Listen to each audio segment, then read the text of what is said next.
Chapter 883. The relative standing next to Mother Yang looked at Yi Qian with a smile. Wasn't this the girl who played darts last night? It was said that her grades were the best in school. Last night, Heng Heng's classmates talked about her the most. At this time, Yi Qian's heart was beating like a drum. He tightened the bag containing Xia Jinyuan's military uniform. After being praised by Mother Yang, his face began to turn red. Feeling guilty and nervous, she could only try her best to maintain the smile on her face and not reveal anything strange. When the relative of the Yang family saw the little girl blushing after being praised by the adults, he smiled kindly and joked, "Look, you've made the little girl shy. All right, she still needs to go back to her room for breakfast. Stop praising her. It's not too late to praise her after breakfast." Amidst the laughter of the relatives, Mother Yang's gaze fell on the breakfast that Yi Qian was ringing. "I like Xiao Yi when I see her. She's natural and capable. She's a good child." Then she said to Yi Qian, "I'll ask the waiter to send it to you. Don't ring it yourself." Last night, she talked to old Yang in bed for a while and felt that it was a good idea to recognize Xiao Yi as a goddaughter. It would make the Yao family wary. Looking at the Yao family's behavior last night, even if she didn't like to fight with others, she still felt a chill in her heart. They had no principles at all.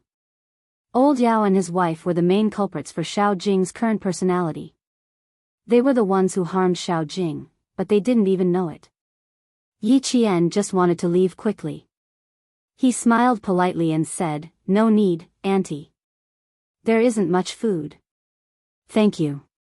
You're being too polite with Auntie again. The elevator is here. Go back to your room and eat first.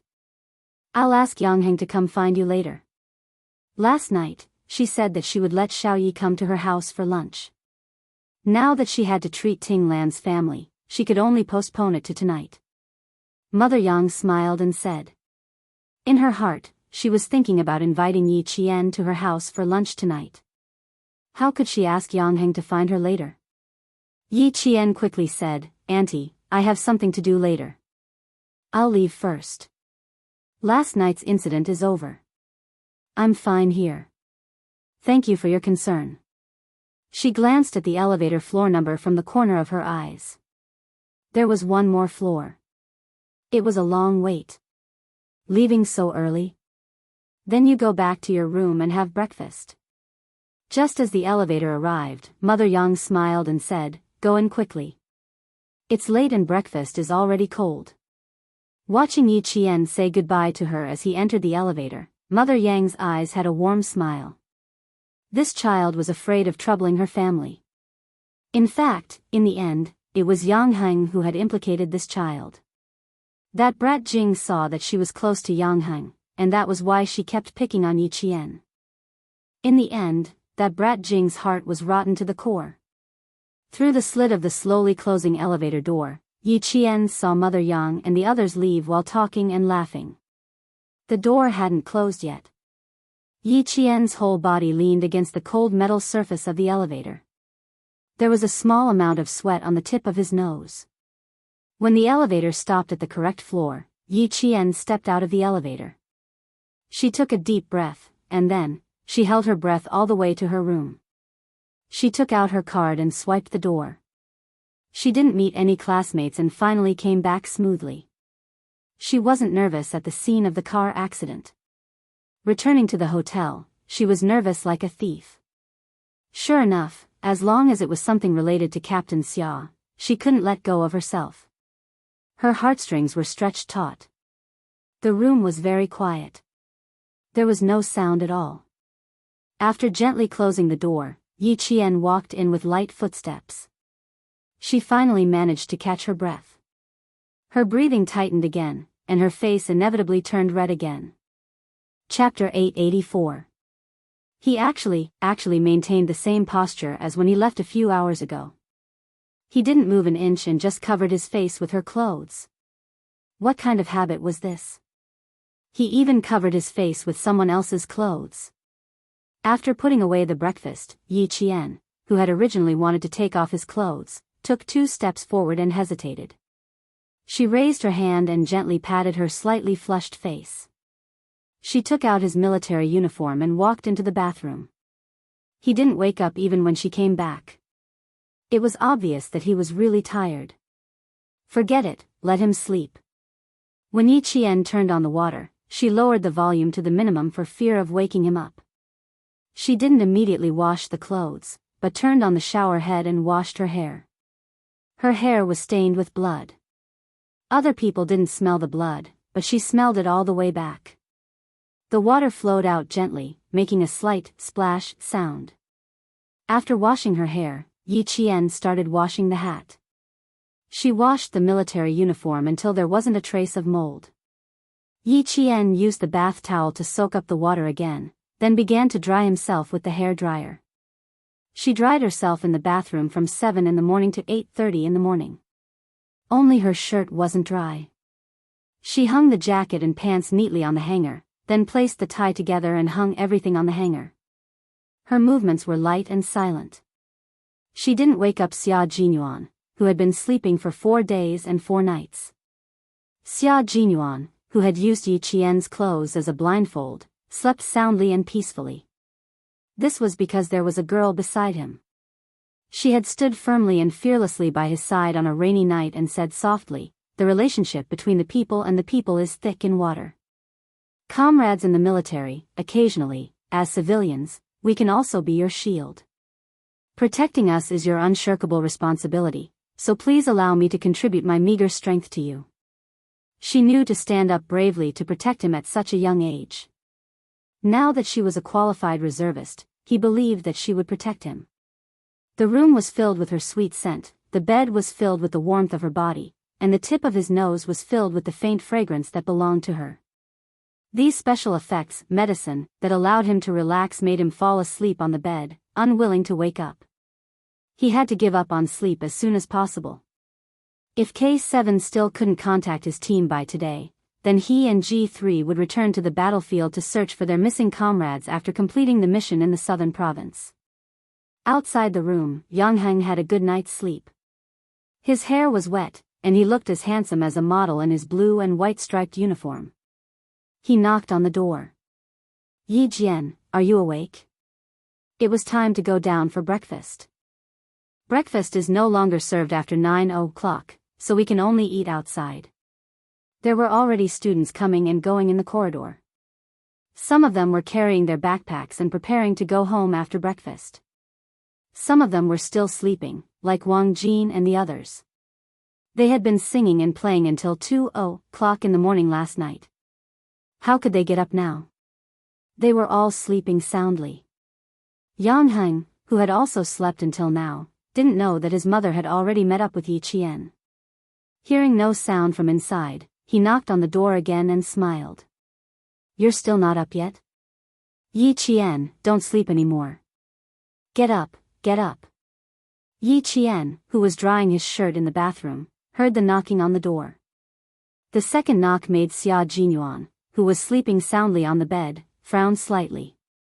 On the fourth knock, he opened his eyes. Chapter 885. His face was covered by the clothes, and his breath was filled with Yi Qian's natural fragrance. Xia Jinyuan blinked and lifted the clothes covering his face. When he saw whose clothes it was, he couldn't help but chuckle. He had a habit of covering his face with clothes or towels when he slept, but he didn't know when he had covered his face with Little Fox's clothes. No wonder he slept so comfortably. "Yi Qian, are you up?"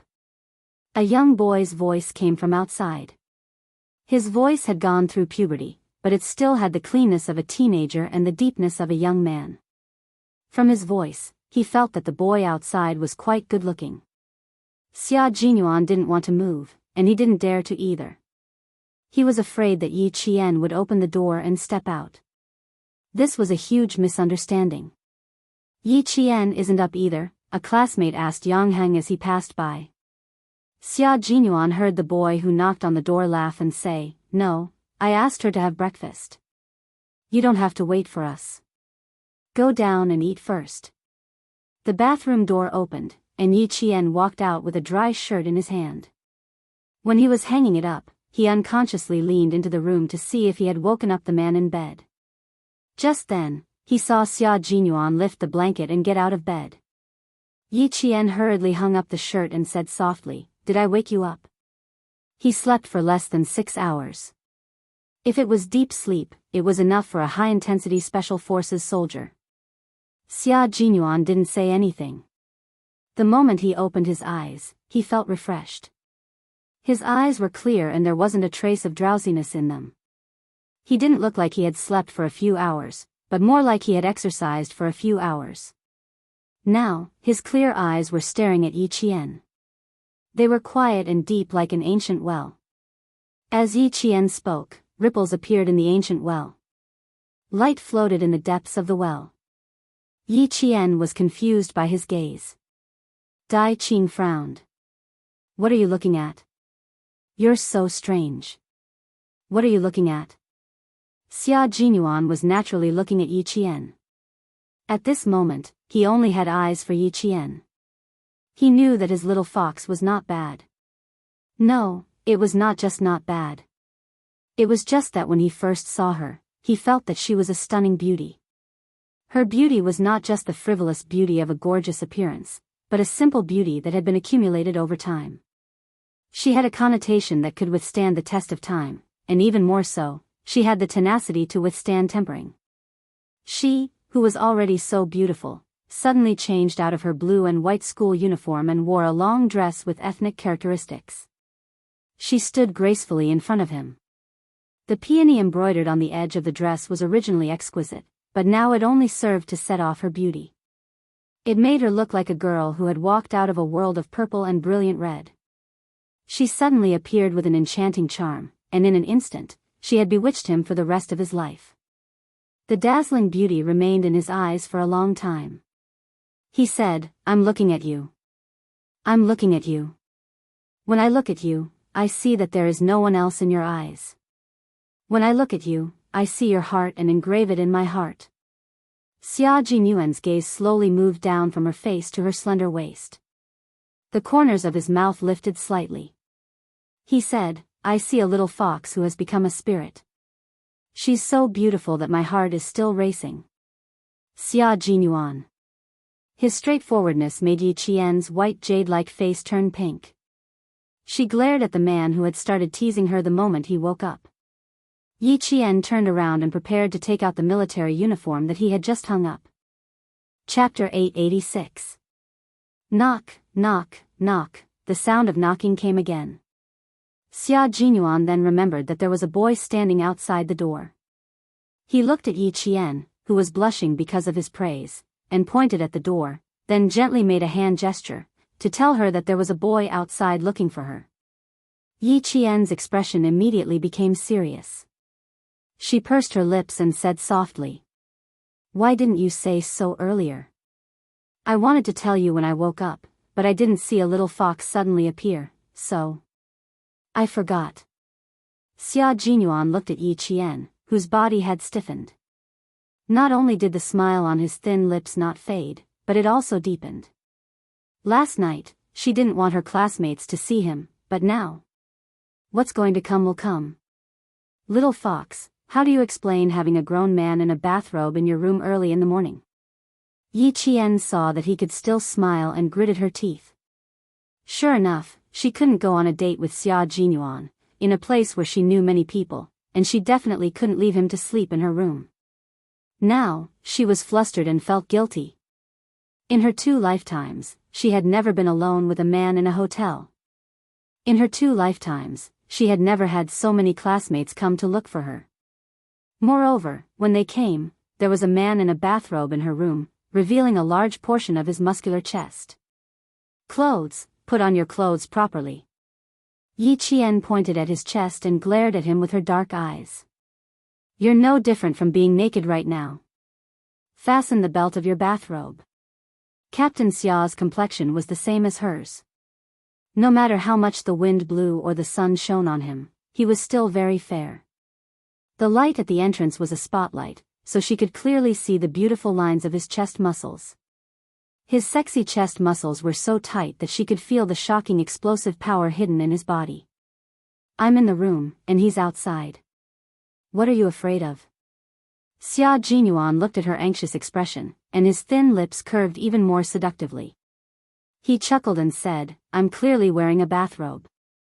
Why is it no different from being naked in your eyes? Little fox, do you have X-ray vision? Can you see, under the bathrobe? Yi Qian took a deep breath and walked up to the man who was so muddle-headed that he wanted to punch him. His hands reached for his waist. She had to tie his robe for him. She could feel his hot breath above her head. She was sure that if she looked up now, she would only see her figure in those unfathomably dark eyes. Because, even if she didn't raise her head now, she could feel his deep gaze on her body, not a single trace of his gaze away. She pulled the loose belt of his bathrobe into her hands and fastened the Yi Qian tightly with her lips pursed. Then she pulled the lapel tightly to cover his chest. X-ray vision? Even without X-ray vision, I can still see it clearly. Xia Jinyuan lowered his head and looked at her slender hands tidying his robe. She was obviously nervous, but she still pretended to be calm. He teased, you can see clearly even without underwear? Before the smile on his handsome face disappeared, Yi Qian's head mercilessly bumped into his chin, and almost bit off his tongue. As he gasped in pain, Yi Qian raised his hand and smiled innocently. Sorry, I didn't do it on purpose. If she didn't do it on purpose, then she did it on purpose. Xia Jinyuan rubbed his chin and said in a gentlemanly manner, I know. You were able to gently soothe my brows when I was sleeping. How could you bear to hurt me when you care so much about me? Chapter 887. Yi Qian didn't say anything. His face was red and his teeth were chattering. She had never been Xia Jinyuan's opponent when it came to these kinds of things. Why should she make things difficult for herself? She had to endure it for now. When she grew up, she wouldn't have to be so cautious anymore. Huh, Major Xia, just you wait. When do you plan to open the door? Don't let your senior wait too long. Major Xia Jinyuan's jaw hurt, but his heart was filled with sweetness. He stood in front of the door and pushed it open. She could see him standing in the middle of the hallway. In order to maintain a good image, he even raised his head and puffed out his chest. He was wearing a bathrobe to give off a sense of déjà vu while waiting for Yi Jian to open the door. He was waiting for her classmates to see him. Yi Jian didn't feel like talking to him anymore. She turned around and gently closed the wardrobe door. Then, she quietly went back to the bathroom. She scooped some water and wet her face. Then, she walked out with a towel to wipe her face. Good Lord, he was still standing straight in the middle of the hallway. He didn't seem to have any intention of moving. She pushed him all the way into the room and pushed him towards the corner of the wall. Stand still and don't move. Future boyfriend who can't see the light of day. Future boyfriend who can't see the light of day, that was a problem. He watched as she took 2 steps, then turned around to check if he was standing in the corner. Her cute behavior made Xia Jinyuan rub his aching chin and laugh until his chest trembled. She was really a pure little fox. She was like a piece of white paper. In the future, every stroke of her would be left behind by him, Xia Jinyuan. She was 17 years old and didn't understand much. When she grew up, she wouldn't have to hide her feelings anymore. It was almost time for the little fox to rebel. Then, before that, he had to work hard to fill in the color of a man named Xia Jinyuan in her pure white world. He had to make sure that only he existed in her world, and only she existed in his world. Xia Jinyuan only loved Yi Qian, Xia Jinyuan only wanted Yi Qian, and Xia Jinyuan only had Yi Qian in his world. It was that simple. Everything he did, said, and presented now was the real Xia Jinyuan. On the battlefield, Xia Jinyuan was a strict and cold man. In real life, Xia Jinyuan was a little rascal, a silly Xia Jinyuan who liked to tease his loved ones. Little Fox could see what kind of man Xia Jinyuan was in his military uniform, and what kind of man Xia Jinyuan was without it. This was the real Xia Jinyuan. He needed her to get used to the Xia Jinyuan who lived a different life from the one on the battlefield. He needed her to know that he never hid anything from her and that he always stood by her side. Yang Heng was about to leave when he heard the door unlatch. He turned around and saw Yi Qian standing at the door after washing her hair. Yang Heng smiled brightly and said, "Good morning. Have you had breakfast? When are you leaving?" "Good morning. I was just about to pack up and leave." Yi Qian, who pretended not to hear him while washing her face, looked at him calmly. There was a grown man in the room, so she had no choice but to open the door a little and use her body to block him. Yi Qian gradually accepted this version of Xia Jinyuan. Even when she was teased helplessly, Yi Qian never got angry. Sometimes, she even felt guilty. Because the real Yi Qian was hiding a huge secret. Yang Heng didn't expect that there was a grown man in her room. Seeing that she was about to pack up and leave, he smiled and said, "That's fine. There's a bus at the hotel entrance that goes to the school. You can take it back."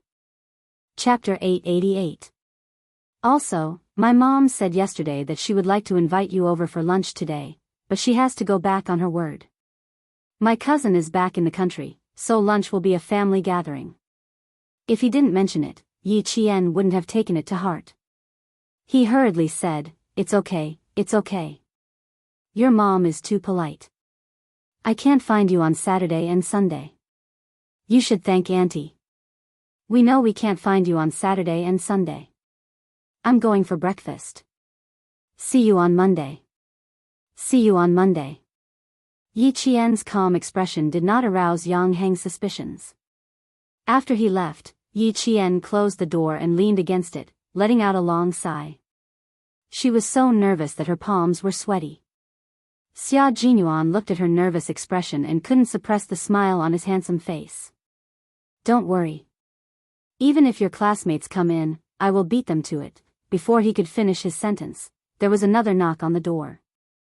Xia Jinyuan's smile disappeared. He quickly walked towards Yi Qian and quickly went into the bathroom. The two seniors' voices came from outside. "Junior Yi Qian, are you done packing? We just bumped into Yang Heng. He said you were going back to school, so we can go back together." Sure enough, one shouldn't feel guilty. The more guilty one is, the more afraid one is. Yi Qian opened the door for the second time and explained that he wasn't going back to school. Only then did he successfully send the two seniors away. "It's not a safe place. We have to leave immediately." Xia Jinyuan came out and tried hard to hold back his laughter. He looked at Yi Qian seriously. "Otherwise, I'm worried you'll be so nervous that you'll cry." His little face was as red as an apple. His expression was tense, as if he was afraid that something would happen. It was cute no matter how he looked at it. Yi Qian could tell that he was trying hard not to laugh. He glared at him, opened the wardrobe, and took out a blow-dried military uniform. "What's not safe?" "I'm nervous because you're wearing a bathrobe. I'm still a student. If they see a man in a bathrobe in my room, I won't have the face to go back to school." Originally, there was nothing wrong, but once he saw it, regardless of whether there was a problem or not, it became a problem. "Put on your clothes. I can even open the door now." Yi Qian took out his military uniform and shirt. When he looked up, he saw Xia Jinyuan staring at him with a deep and pitiful gaze. Yi Qian paused and took a step back. "Why are you looking at me like that? Hurry up and get dressed." His voice was steady, but it was a little soft. At that moment, Xia Jinyuan made Yi Qian's heart tremble slightly. His handsome face, which had just woken up, revealed a bit of drowsiness and laziness. His deep black eyes were dark and gloomy. His whole person gave her the feeling of a cheetah stretching out its claws and staring at her, the prey. You change into your clothes. We'll leave after you change." Her breathing was a little tense. He could feel that she was a little nervous. Xia Jinyuan walked over and took the clean, fragrant military uniform. His gaze was locked on her face and did not move at all. "After I fell asleep, you immediately went to the airport?" "Uh-huh. Didn't you say that you didn't have any clothes?" Then the only thing I could think of was to get your military uniform back. His expression was very calm. It was impossible to tell why his eyes had suddenly darkened. Yi Qian, who was trying to figure out what was going on, was also certain that he had not touched any sensitive nerve. Everything was very natural. Chapter 889. However, his gaze was still so deep that it was as if there was a whirlpool in his dark eyes that could suck her in.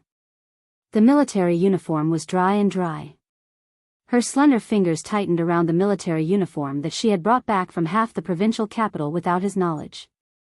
There was a feeling of solidity in her heart, as if the whole world was filled with solidity. There was not a single empty space that was filled by her at this moment. It seems like I slept too deeply. I didn't even know when you left or when you came back. Xia Jinyuan said softly. His calm tone did not change. His deep gaze was still so deep that Yi Qian's heart couldn't help but tighten. He came over at 3:30 in the morning. Little Fox left at around 3:40 in the morning. It would only take an hour to get from the hotel to the airport. It was now 8:40 in the morning. A military uniform would take around an hour to dry, which meant that she rushed back to the hotel at around 6 o'clock. He had been back for so long, but he didn't hear any movements. It seemed that the scent she left on his clothes was even more effective than taking sleeping pills. He didn't know that Yi Qian had been delayed at the scene of the car accident for nearly 40 minutes. He even thought that Yi Qian had returned very early. He should have reminded her before going to bed last night to bring back the military uniform. Unfortunately, he couldn't wear it now. Her efforts had been wasted. You were too tired. That's why you didn't know. You look a lot better now. Hurry up and change. Why are you still standing there? Yi Qian said uneasily as his gaze on her became more and more intense. She didn't know if it was because he had just woken up, but he was standing in front of her with a casual laziness. Even a casual raise of his eyebrows was sexy. Her heart was beating a little faster. Could he not be so sexy? Could he not look at her like that? Could he hurry up and change? Xia Jinyuan looked at the girl who was working for him quietly. She was nervous because of him and blushed because of him. His world was not only filled with satisfaction, but it also made his heart throb. He took a step forward, and Yi Qian immediately retreated to the door. His dark eyes widened, and he looked at Xia Lei warily. At the same time, he maintained his calm and said seriously, Captain Xia, this is a hotel. There will be students outside looking for me at any time. Don't do anything rash. Act recklessly. What did she mean by messing around? But why was it that every time the little fox was alone with him, she would always have that, "What are you trying to do?" expression on her face? Simply put, she was trying to seduce him even when he clearly had no intentions of doing anything. What do you think I will do? He raised his eyebrows and asked with a smile. Yi Qian waited solemnly. I don't know. You know. He took another step closer, and his lazy aura began to surround her. You know, that's why you're telling me. He shook his head firmly and replied with an even firmer tone, I don't know. Even if he knew, he couldn't say it out loud. The air began to thin, and his masculine aura was flamboyant and scorching. His eyes were getting darker and darker, making her feel as if her soul was being sucked into his dark eyes bit by bit. Looking away was a sign of weakness. In front of him, she had to get used to looking him in the eye. She couldn't show any weakness. Once she did, he would start to gain the upper hand again. Actually, I told you a long time ago. Captain Xia also reminded you that the more you reject me and resist me, the more I will cling to you. Look, you're resisting me right now. It's hard for me not to mess around with you or not to do anything to you. Chapter 890. He chuckled as he approached her step by step. It wasn't the kind of approach that would make Yi Qian want to run away, but the kind that would make her afraid of losing herself in his gentleness. Little by little, as light as silk, he approached her. Before she realized it, he would entangle her more and more, until she couldn't escape and was completely trapped in his gentle net. This feeling made Yi Qian panic. She didn't know what to do. She could trust him, trust that his deadly gentleness gave her a sense of security. We can't do anything right now. Don't forget, we have an agreement. We have to get to know each other first before we interact. This is our agreement, Captain Xia. I don't think you'll forget it. He was so close that her mind was a little confused. Her heart was messed up by his breath and his gentleness. Yi Qian secretly took a deep breath to calm her flustered heart. She looked up at the man whose entire body was wrapped around her. She saw her tiny figure in his eyes and also saw the faint smile in his eyes. She pursed her lips and said calmly, "Also, you're right. I shouldn't resist. This will make you want to conquer me." It seemed that his nearness made her panic. Very good, there was only panic and no fear. Xia Jinyuan's smile deepened. His handsome face looked as lazy as if he was drunk. His smile had the sexiest charm of a man. But I really like your resistance. Because even though you're resisting me, you're also accepting me. There were still 2 years left in high school. She had enough time to accept his approach, because every time they met, he would make their relationship better. Just like now, she only felt panic and no fear. This was enough to show that their relationship had been improving. Yi Qian, whose thoughts were exposed, raised her hand and gently rubbed her tense forehead. She had indeed been accepting Xia Jinyuan despite her resistance. Did accepting him mean that she needed to confess her mystery to him? Did she need to find a chance to confess her past and completely open her heart to Xia Jinyuan, who made her feel safe? Could she reach out and grab his hand? Looking at Xia Jinyuan's gentle gaze, Yi Qian couldn't deny that he had the urge to do so. Then, the impulse only flickered in his heart like a spark. When the light disappeared, the impulse was gone. Grandpa Zhen and Uncle Chen had taught her that women also needed to stand tall and proud in front of the world. When one did not have enough capital, one had to learn to endure, to lie low, and to wait for an opportunity to soar into the sky. No, it was not yet time for her to reveal all her secrets. She still needed time to prove if he could really accept her. After all, she was still young and he was still young. I admit that I'm accepting Captain Xia, who's so far away, so tired, and still sneaking around in the middle of the night. If I were to heartlessly refuse, I'm afraid Major Xia would be heartbroken. Yi Qian smiled, relaxing his tense heart and body. Her admission filled Major Xia with even more joy. He reached out and easily pulled the nervous little fox into his arms. He smiled and sighed. Getting along with people is a process of acceptance. I said before that I would wait for the day when you would accept me. I will wait for that day to come. That little head of yours likes to think too much. You actually asked me what I wanted to do. Little fox, your question is full of hints to a man.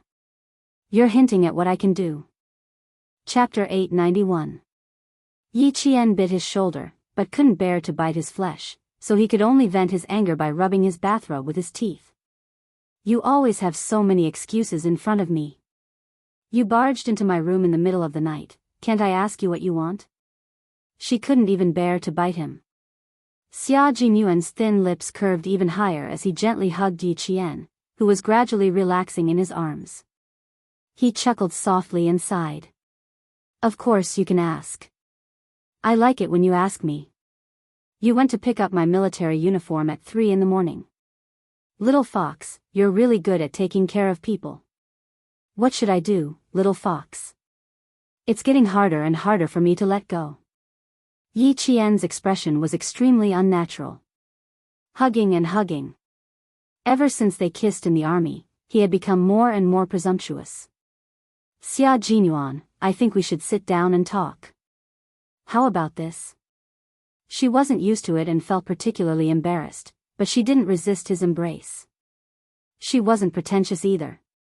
Anyway, it was. No. Good. Will. Think.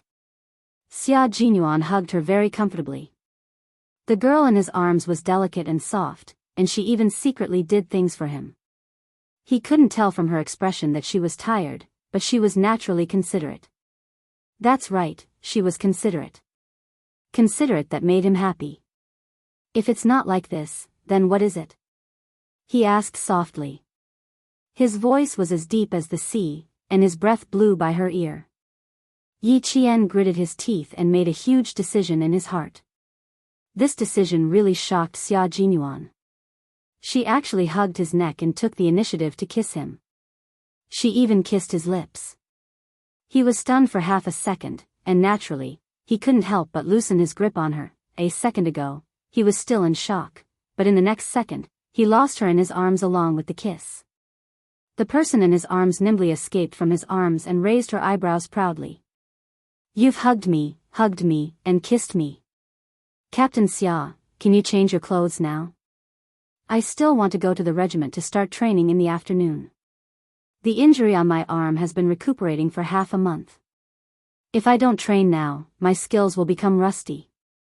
If he were to find a man from the special forces as a boyfriend, he would need to prevent him from sneaking into the room in the middle of the night.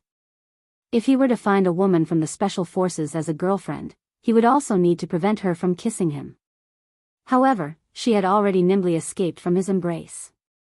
When a male soldier faced a female soldier, or a special forces soldier faced a special forces soldier, this kind of love was a love that could run together and compete together.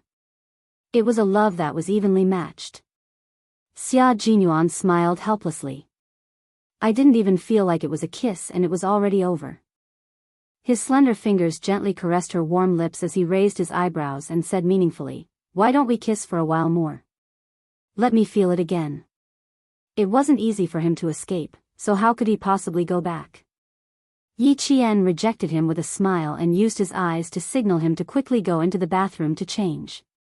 You're not wearing your school uniform, but you're wearing such a beautiful dress.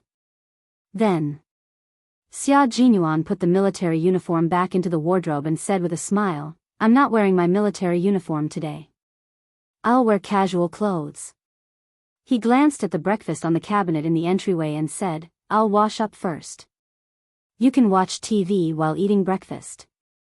How about the international news channel? Although you're in school now, since your current goal is to enter the military academy, you should also pay attention to international news. Chapter 892. He picked up the breakfast that Yi Qian had brought over and placed it on the coffee table. Under her slightly serious gaze, he said casually, the morning news is over. Let's watch the 9 o'clock news. Didn't I say that our operation this time was a decapitation operation? Can you see if you can find anything from the international news? Yi Qian's expression was serious. Xia Jinyuan, this is the second time you've mentioned your operation, and you haven't forgotten the top 10 confidentiality rules. Why? Why do you have to mention it again and again in front of me? You can watch it first. Okay, this is the channel. For this operation, he had to let her understand it step by step. He wanted her to watch it first. What she saw was always more realistic than what others said. He wanted her to watch it more and analyze it based on what he said. He also wanted her to be able to immediately ask questions that were beneficial to her analysis. Looking at the news, with her intelligence, she might be able to figure out what the operation this time was related to and what it was for. Yi Qian and the others didn't have the opportunity to watch TV at school. In 1997, the provincial No. 1 middle school didn't have a TV in every classroom. The only TV was placed in the auditorium and no one dared to sneak in to watch it. Yi Qian sat on the sofa with a heavy burden on his heart. He watched as Yi Qian turned on the TV and switched to the international news channel. I don't know if it's available. Take a look. I want to call Ho Zi. Okay. Yi Qian nodded and watched the international news carefully. From the corner of his eye, he saw Xia Jinyuan take his phone and go to the bathroom to make a call. Ho Zi was still on the 23rd floor. He had just come back from a swim and was only wearing a pair of tight black swimming trunks. At 37 years old, he maintained his body well. From his tight abdominal muscles, it was obvious that he paid a lot of attention to exercise. He picked up the phone and said, "Hello." His expression gradually became serious. So this is the cooperation with this territory. Okay, I'll send the clothes to you in half an hour. I'll take you directly to pick the goods. Ho Zi loved Xia Jinyuan because he loved him. Moreover, the other party was worthy of his help. Today, if Xia Jinyuan had asked him to bring a gun to help, Ho Zi would have agreed without hesitation. Xia Jinyuan couldn't help but raise his eyebrows at such a straightforward answer. He said with a faint smile, I killed someone overseas and fled back to the country. Brother Z, I'm in big trouble. What am I afraid of? Who do you think you are? Killing people was not done for personal reasons. Alright, stop trying to scare me. Other than your sister, there's no one else who can scare me. Ho Zi smiled, her beautiful phoenix eyes filled with killing intent. She smiled and said, thank you. What's there to thank? He had two thanks. First, he was thankful that Xia Jinyuan thought of him at this time. Someone like Xia Jinyuan went overseas to kill people, and he killed people for the country. Since Xia Jinyuan could come to the southern province to find him after killing people, he had to help him. Helping Xia Jinyuan was equivalent to helping the country. Second, he was thankful that Xia Jinyuan gave him a good opportunity to start reshuffling the cards and wash away all the past. Xia Yiwei wanted to marry some bullshit designer. When did he agree? What was so great about studying abroad? He, Ho Zi, did not study for many years, but he was still doing well. He was still going to marry Xia Yiwei. The place to pick the goods is a little far, but you won't regret it if you go. Ho Zi was not afraid that Xia Jinyuan would find out where he hid the goods. So what if he found out? He did not take these goods out to endanger the peace of the southern province. It was just a hobby. He liked to collect them. Chapter 893. Xia Jinyuan knew that Ho Zi had weapons. It was normal for a gangster like him to have weapons. But he didn't expect that Ho Zi could say the word pick. He could tell that Ho Zi had a lot of goods just from this word. That's right, he wasn't afraid of having a lot of goods, but he was afraid of not having any. Zigu, you know the consequences if I go to your collection place. Although he wasn't afraid of Ho Zi having a lot of goods, some things had to be made clear. Xia Jinyuan's expression became serious. You know who I am. If I go, I will take your goods, but it's very likely that. Ho Zi took the towel from the bodyguard and wiped his hair with one hand. He walked towards the cloakroom with his phone in the other. Since I dare to take you there, why would I be afraid of you seeing my goods? I've known you since you were 16 years old. I've never given you anything that can be used against me in all these years. Even your sister can't find anything that can be used against me. Besides, you said that I'm helping you, but I know that you're helping me. You're helping me to reshuffle the cards openly. Zigu, I'm not afraid of you finding out. In fact, I should be thanking you. Besides, since you're asking me for goods, you must know that I have the goods. Given our relationship, there's no need to talk too much nonsense. If you want the goods or the people, just say the word. He had to help Xia Jinyuan now. Helping him was also helping himself. Ho Zi said casually. His tone revealed the decisiveness of a decision-maker. With just a few words, he decided on such a big matter. A gangster bringing a soldier to his own armory to pick out goods. Wasn't he courting death? If it was in the past, he would be courting death. But not now. This was an opportunity for Ho Zi. There were countless people who wanted to cooperate with this territory, and this opportunity was now in Ho Zi's hands. He would be a fool if he didn't seize this opportunity. Xia Jinyuan laughed. Xia Yiwei, you've completely won. You've really won. Based on his understanding of Ho Zi, he would definitely give him the goods if he asked, but he would never bring him to pick out the goods himself. As Ho Zi said, even Xia Yiwei didn't have any direct evidence of the person sleeping next to her. Why would the cautious Ho Zi suddenly think of bringing him to pick out the weapons? There was only one answer. Ho Zi heard what he said last night and used his actions to tell him that he had decided to give up his country for the beauty. Zigu, you decide. I need the goods urgently. I have to get them this morning. Xia Jinyuan didn't give Ho Zi a chance to reconsider. He didn't have time to wait. I'll send the clothes to you in half an hour. I'll be waiting for you in the underground parking lot of Venus Hotel. Ho Zi, who was getting some clothes for himself, had a relaxed expression on his face. He had to seize the opportunity to cooperate with this territory. If Xia Yiwei had the intention of marrying someone else, why would he need worldly possessions? Last night, every time he compared his current status to that of a fickle woman like Xia Yiwei, he realized that no matter how he compared himself, as long as he thought of another man sleeping next to Xia Yiwei, he would burn with anger. He couldn't wait to buy a ring and run to her to propose. I still have to do it one by one. I have to do it slowly. Suppressing the anger in his heart, Ho Zi's handsome face, which was so beautiful that it was close to a demon's, was not filled with a charm that made people's eyes linger, but with a gloominess that made people tremble. Xia Yiwei wanted to marry another man? No way. Chapter 894. It was 8:50 a.m. Yi Qian was focused on the TV. She wasn't curious about what Xia Jinyuan and Ho Zi were talking on the phone in the bathroom. It was 8:50 a.m., and there were still 10 minutes before the 9 o'clock a.m. news. The news that could be shown on TV had to be edited and reviewed before it could be shown. She never thought that she would be able to find out what mission Xia Jinyuan and the others were carrying out from the news. After hanging up the phone, Xia Jinyuan came out of the bathroom and said to Yi Qian, "Someone will deliver the clothes in half an hour. Let's go out for a walk then." Go out for a walk in half an hour? Then she wouldn't be able to watch the entire episode in detail. She just hoped that she would be able to find some clues from the trailer. Must we go out for a walk? Can't we go to the training ground? Yi Qian raised her head and looked at the man who had decided on the itinerary for the day. She frowned slightly and said, "Captain Xia, why do I feel like you're hiding something from me?" Xia Jinyuan raised his eyebrows and said, "We really can't go to the training ground today.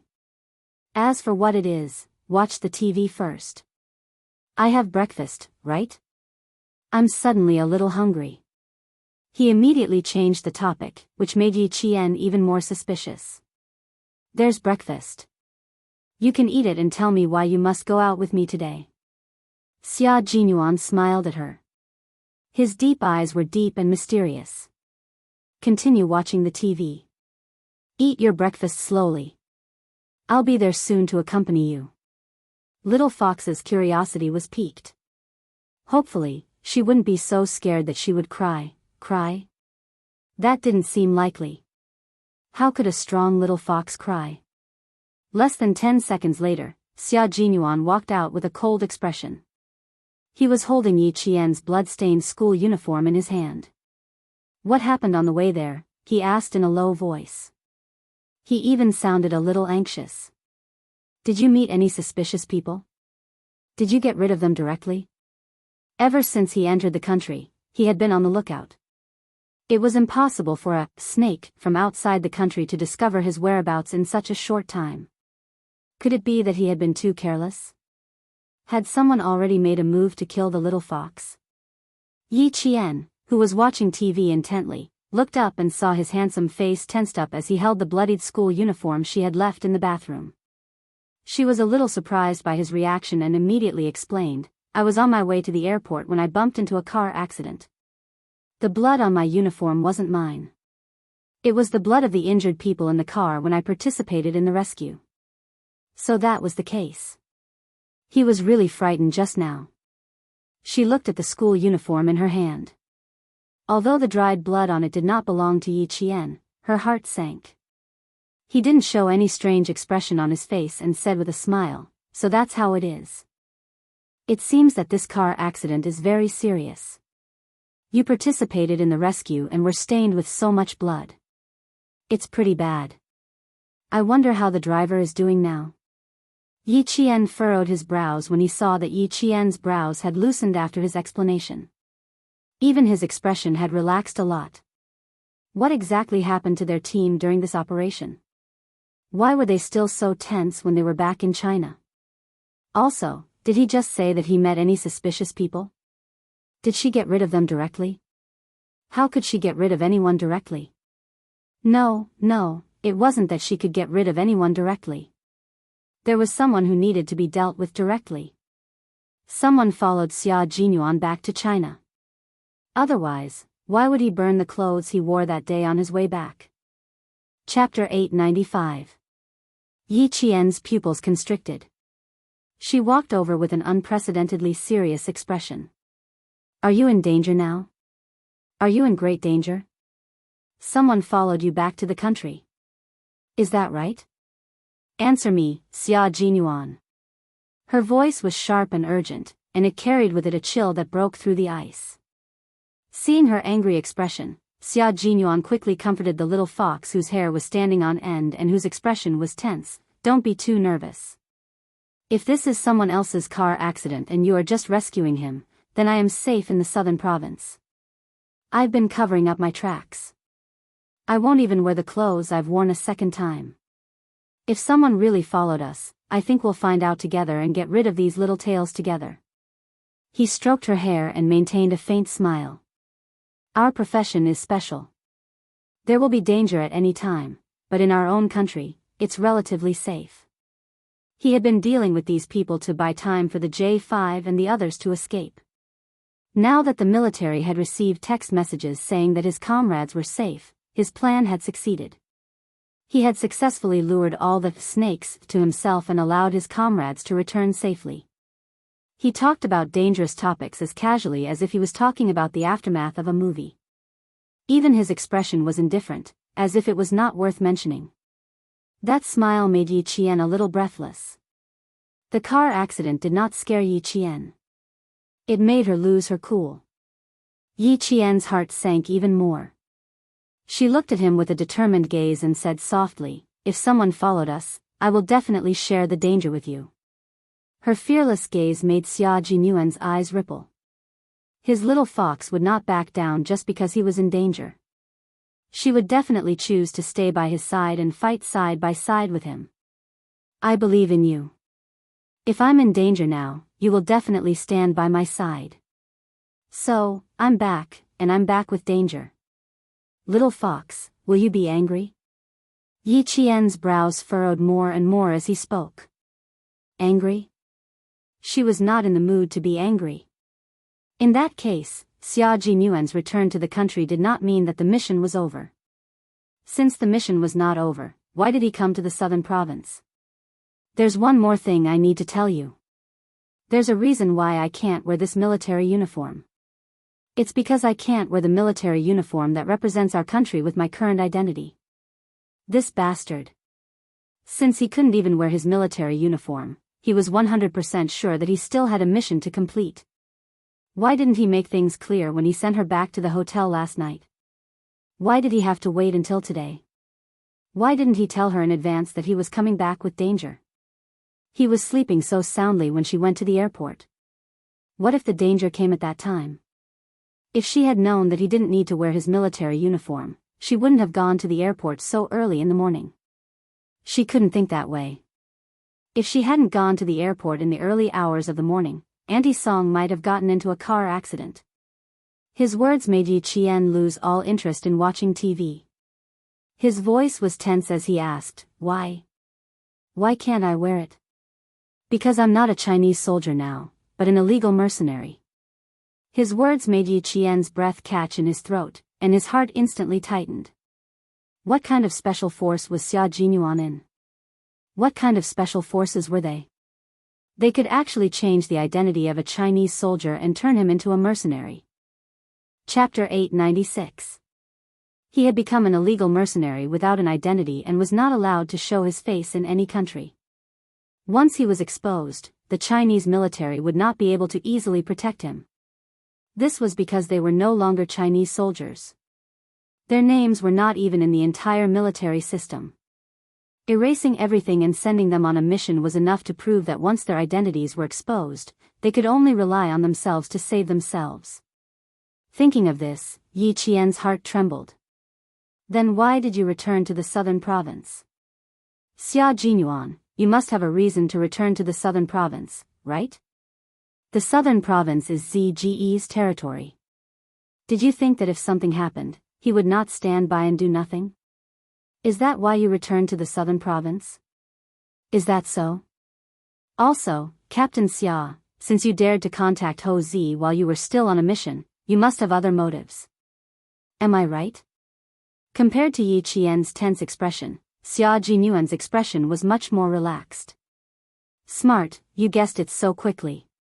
You're right, little fox. I did have a reason to return to the southern province. You were talking about the decapitation operation. The decapitation operation is the biggest operation, and it involves matters between countries. For such a big matter, even if Zigu has power in the southern province, he might not be able to guarantee your safety. Yi Qian pursed his lips and looked at him even more carefully. He said with certainty, Captain Xia, the reason why you had to return to the southern province is definitely not that simple. Xia Jinyuan chuckled softly. His elegant and handsome face looked indifferent, but his voice was cold. My identity is now an illegal mercenary. He emphasized the word illegal and looked sharply at Yi Qian. Yi Qian, tell me, why did I have to return to the southern province? What's the reason why I had to return? The southern province was Ho Zi's territory. Ho Zi would not stand by and do nothing when a snake from abroad attacked him. The reason why he had to return to the southern province was because Ho Zi had a weapon. Yi Qian's brain never stopped working. He kept analyzing the reason why Xia Jinyuan had no choice but to return to the southern province. He also thought about how Xia Jinyuan had suddenly told him about Operation Decapitation. He didn't say anything that wasn't supposed to be said in the confidentiality agreement, but what he said seemed to be on purpose. No one could help them.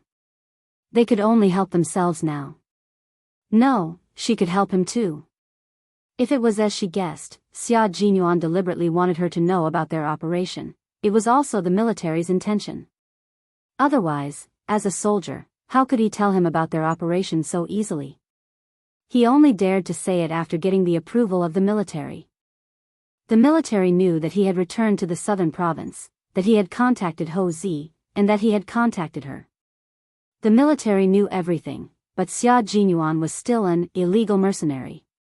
An illegal mercenary didn't hide the fact that the military had contacted Ho Zi, the leader of the underworld. This meant that the military allowed him to contact Ho Zi. It was obviously a clueless matter. The more Yi Qian thought about it, the more confused he became. Gradually, he found a reason why Xia Jinyuan had no choice but to return to the southern province. It was because Ho Zi had something that the military couldn't give to Xia Jinyuan for the time being. What was that thing? Yi Qian's eyes gradually darkened. Like the sea, they were so deep that the bottom couldn't be seen. After about a minute, the bottomless sea began to ripple. She should have guessed the reason why Xia Jinyuan had to come to the southern province. Chapter 897. Weapons. Ho Zi was the boss of the underworld, so he must have guns and ammunition on hand. Xia Jinyuan, an illegal mercenary, needed guns and ammunition. How could he not have a weapon to defend himself before the mission was over? You returned to Nan province because you trust Ho Zi and are sure that he will help you. You need to get weapons from Ho Zi, she said in a trembling voice. She was trembling so much that even her fingers were trembling. Why would he need weapons when he returned to China? What kind of people did he offend? One thing was for sure, the people he offended back in China also had weapons in their hands.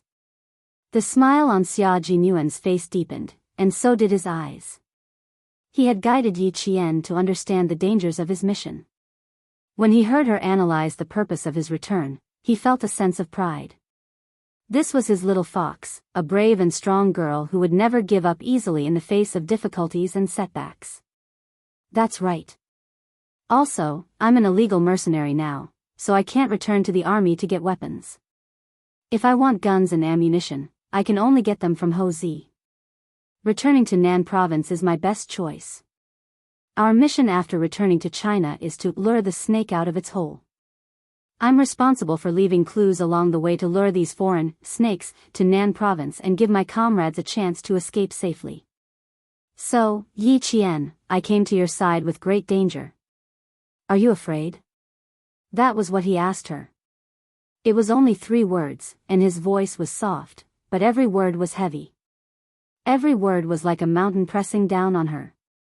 Yi Qian wasn't afraid. She wasn't afraid of danger at all. She wasn't worried that he would bring danger with him. When Yi Qian spoke again, she realized that her voice was as tense as a string that was about to snap. Then what are you going to do now? What about your identity? That's right, she wasn't afraid of danger. She was afraid that he wouldn't be able to restore his identity. Her words made Xia Jinyuan tear up. The girl he liked was not afraid of the danger he brought to her, but she was afraid that his identity would not be restored. Major Xia, whose heart was aching, resisted the urge to pull her into his arms. He took a deep breath and calmly said, "Although my current identity is an illegal mercenary, my identity will naturally be restored after this is over." When Yi Qian heard this, it was as if he saw the mountain that had been pressing down on his heart explode with a bang. His entire body relaxed. It turned out that his identity could be restored after the mission was completed. That was good, that was good. However, before she could exhale, Xia Jinyuan's next words made her heart turn cold. Actually, that's not the problem. The problem is the injured K7. He contacted G3 last night, but he didn't even send out the coordinates. Therefore, I suspect that he didn't manage to escape, but was bitten instead. Little fox, this is the biggest problem right now. G3 is K7's contact person, and I am G3's contact person. For this mission, we contacted each other one by one. When K7 crawled out from the gunfire, his random mercenary uniform was blown into strips. When he saw your uniform and thought about K7's injury, he stopped. He didn't want to personally voice out his suspicions that his comrade was injured and captured. He kept looking at Yi Qian with a heavy gaze. Yi Qian, whose emotions were stirred up by Xia Jinyuan, narrowed his eyes and stared at him. He didn't ask anything else. Instead, he asked for himself, "Captain Xia, if you tell me about your mission and the difficulties you're facing, it means that not only can I ask you some questions about your mission, but I can also directly participate in your mission, right?" Chapter 898. Didn't you already guess correctly? What else do you need to confirm? I can only contact you and tell you what our mission is if the military agrees to your participation. Xia Jinyuan laughed and even raised his hand to rub her head. What else do you want to confirm? Yi Qian waved away the hand that was rubbing his head. I want to confirm whether my current identity is a student or an illegal mercenary. Keep your hands to yourself and don't touch me. I still have a lot of things to know. Of course you're a student. Also, what do you want to know?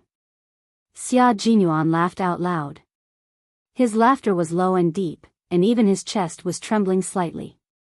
Can you think about what we should do next? After all, my current identity is not a soldier, but an illegal mercenary.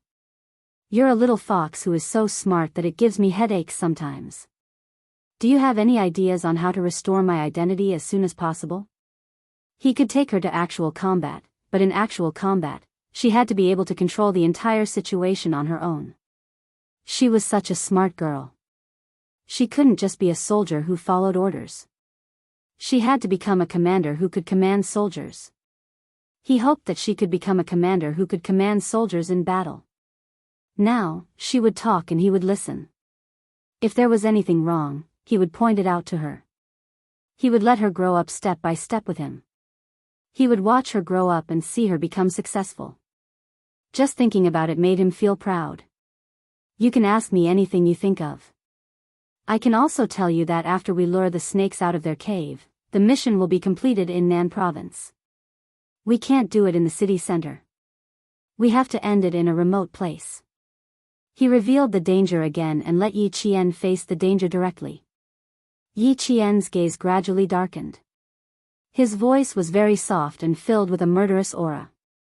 Since we've lured the snakes here, we can't give them a chance to bite you. We can't let them have a chance to escape. If they could get rid of these people in advance, it would mean that Xia Jinyuan's mission in China was completed. It would also make it impossible for other countries to find out that he was actually a Chinese soldier. This was the only way the military could restore his identity. After the finishing work is done, there won't be anything else. Yi Qian said softly. His dark eyes stared at the elegant face in front of him. He said slowly, word by word, your identity can be restored. Her breathing went from rapid to steady, and even her eyes calmed down. Xia Jinyuan couldn't help but lift his hand to hold her face gently.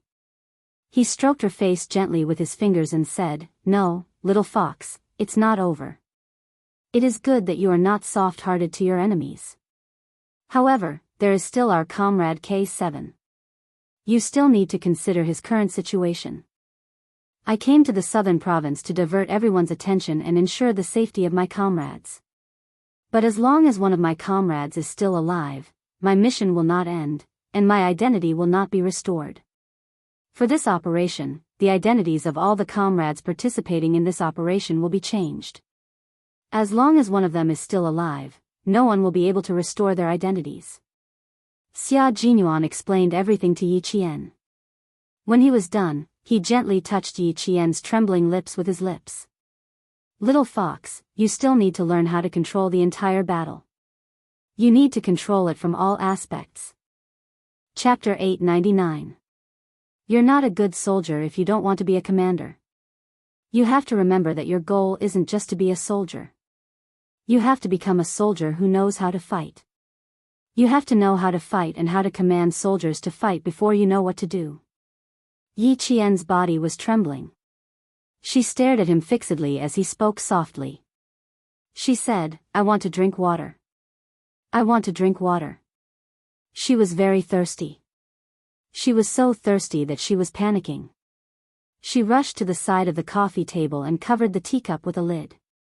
After stabilizing her trembling fingers, she grabbed the teacup tightly and drank the remaining cold water from last night in one gulp. She wanted the coolness of the water to suppress her panic.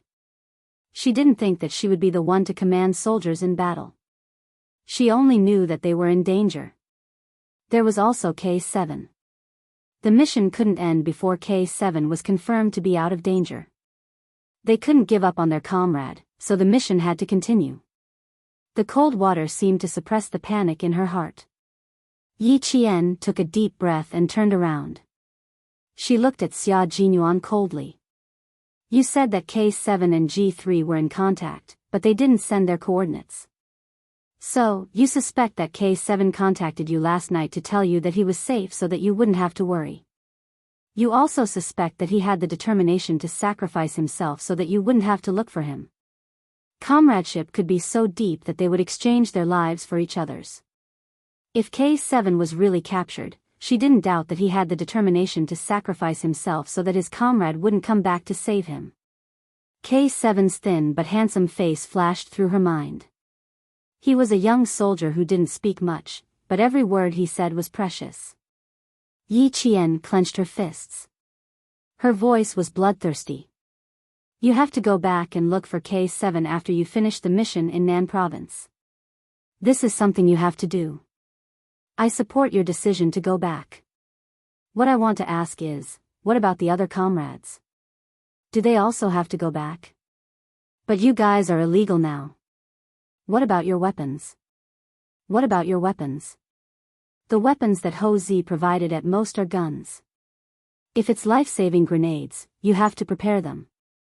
You have to consider this. I mentioned G3 earlier. Since G3 is K7's contact, where is he now? Yi Qian did not ask one question at a time. Instead, he asked one question after another, each one sharper than the last. If you're in China, you can still look for Ho Zi. But if you're overseas, who will you look for? What if you don't have enough weapons? Through the black market? Xia Jinyuan's nerves twitched when he was hit by her questions that hit the nail on the head. As expected of a comrade who had been on a mission together, her questions came one after another, and each of them hit the nail on the head. After thinking for a while, he answered seriously, G3 is already rushing to the southern province. He's the only one who knows K7's situation the best. He's part of the mission to lure the snake out of its hole. G3 also needs weapons. When he arrives at the southern province, we have to take away the best weapons in Ho Zi's hands. Even if Ho Zi has a weapon, will it be enough? Our country forbids private collection of weapons. This is illegal. Even if Ho Zi has a weapon, how much will it be? Yi Qian was practically chasing after her. Fortunately, she was relatively calm and didn't lose her composure. Yi Qian was the type of person who would calm down the more anxious she was. The calmer she was, the more she understood that this was not a small matter. The news that Xia Jinyuan brought back was too shocking. She wasn't involved before, so no matter how calm she was, she still seemed a little anxious. Chapter 900. Xia Jinyuan had been speaking to her calmly so that she could remain calm. Faced with her questioning, he smiled and said, "You don't have to worry about the weapons. Ho Zi has a hobby of collecting guns. He definitely has the best guns. We have the weapons from Southern Province. As for the weapons after we leave the country, we will find other ways to get them. We will only know if K7 needs to be rescued at 3 in the afternoon. The four of us may seem like a sheet of loose sand, but we are all in contact with each other.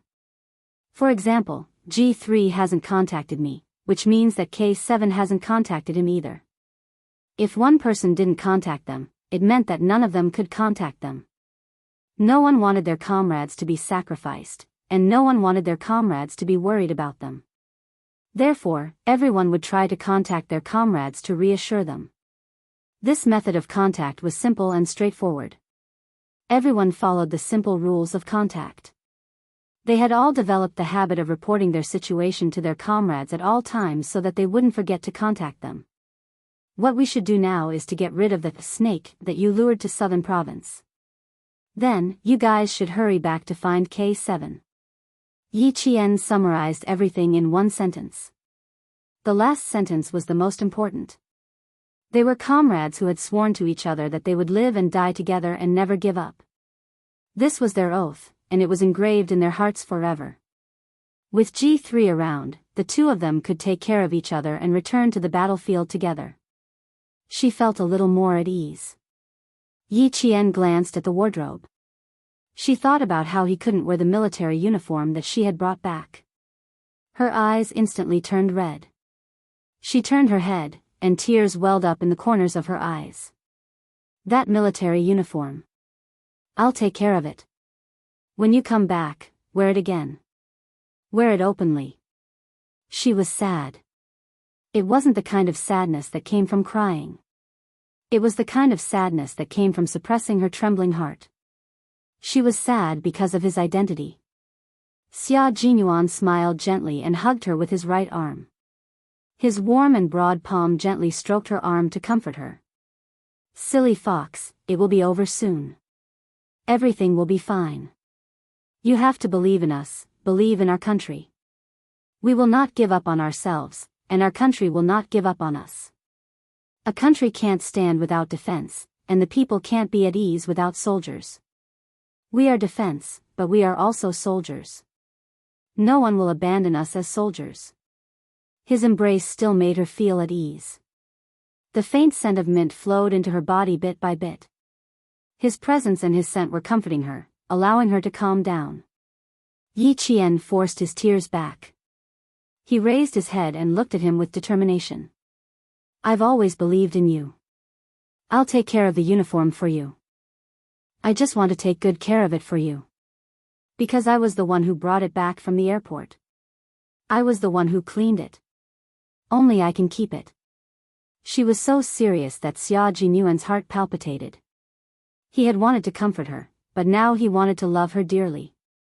She was telling him that she had been waiting for him to come back, waiting for him to personally take back his military uniform from her. She wanted to see him safe with her own eyes, and not find out about his safety through other channels. He hugged her tightly in his arms and hid her completely in his wings with only the strength of his right arm. He used the strength in his arms to express his throbbing emotions. Okay, I'll give it to you. I'll give it to my current comrade and future girlfriend. Chapter 901. This was a promise made using the military uniform as a medium. He promised her that he would definitely come back and take back his military uniform and the epaulets that represented his military rank.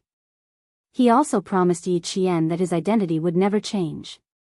A country could not be established without defense, and people could not be at ease without soldiers. He was both a defender and a soldier, so how could he give up his identity so easily? Xia Jinyuan let go of her hand and smiled. Since you helped me wash the clothes, I'll help you wash them too. But I'm not sure if the bloodstains on them can be washed off. It's unlikely that they can be washed off. I plan to take them back to school and see if I can get a new set or buy one. He would not make promises easily. Now that he had made a promise, he would definitely be able to do it. She believed that he would definitely be able to do it. Yi Jian smiled. Bloodstains are the hardest to clean. But if you can clean them, that would be the best. I will wash them very seriously. It was his first time washing someone's clothes, and it was his future girlfriend's school uniform, so he had to perform well. Letting Xia Jinyuan wash his clothes for him. Yi Qian thought about it for a while and felt that it was quite interesting. He did not wash the clothes immediately. Instead, he soaked them in water. After washing up, Xia Jinyuan sat beside Yi Qian for breakfast. After straightening out the matter, Yi Jian once again looked at the TV that had not been turned off. The 9:00 news had already started. However, it was all domestic news and had not been broadcasted to foreign news yet. After breakfast, Xia Jinyuan accompanied Yi Qian to watch the domestic news for a while before he got up and went to the bathroom. It was not easy to wash his future girlfriend's clothes, so he had to finish what he started. After soaking for 10 minutes, he could start washing them. After scrubbing hard, Xia Jinyuan looked at the light brown stains on the school uniform. He put it in the water and scrubbed it a few more times. He picked it up and looked at it again. There was no way to wash it clean, so he could only change it. Performance, failure. There was a knock on the door. Ho Zi's assistant stood outside and respectfully handed the clothes to Xia Jinyuan. This is what you will wear today. When you come back, 10 sets of clothes will be prepared for you in the car. Brother Z is waiting for you in the underground parking lot. Ho Zi had already arrived at the parking lot. Xia Jinyuan could go straight to him after he changed his clothes. Thank you for your hard work. Xia Jinyuan took the clothes. After the man politely closed the door, he said to Yi Qian, the reason why I insisted on going out with you today is that after I change, you need to accompany me to Ho Zi's to pick out some goods. The goods are a little far away. I'm afraid you won't be able to go to the group training today. Then I won't go. Your matters here are more important. Choosing goods was choosing weapons. She would definitely go. When it was time for the 30-minute news broadcast, Yi Qian answered as he stared at the television screen. Yi Qian saw several dignitaries from the Middle East walking into the meeting in splendid attire. This was a religious exchange meeting. Xia Jinyuan, who had changed his clothes, came out and saw the news. His elegant and handsome face flashed with a trace of gloom. From the dark to the light, it seems like they are afraid. He suddenly said. Yi Qian's eyebrows twitched slightly. He looked at the television again.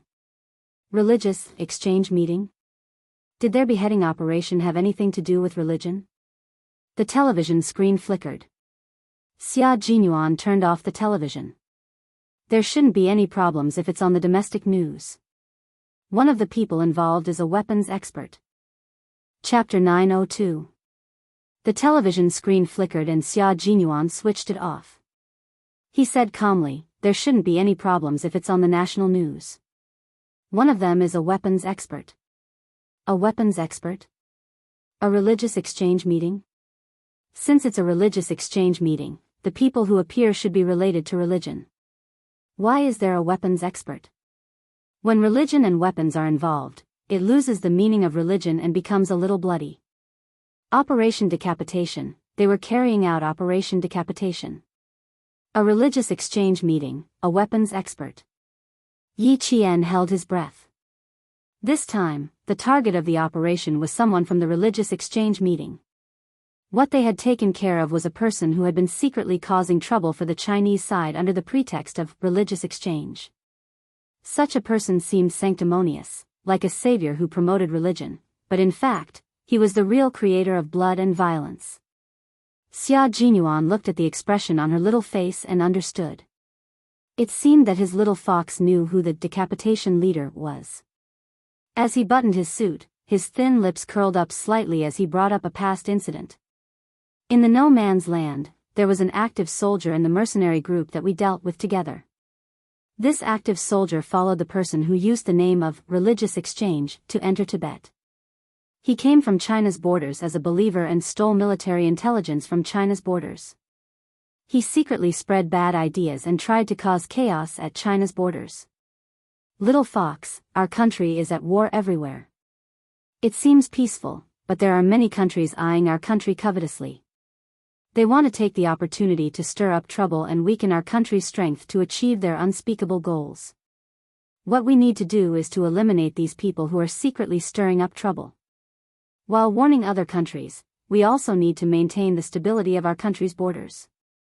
They were soldiers, and the duty of soldiers was to protect the country's security, the country's borders, the stability of the government, and the stability of the society. Once there was an abnormal situation that threatened the peace of the country, they would draw their swords. Yi Qian listened quietly.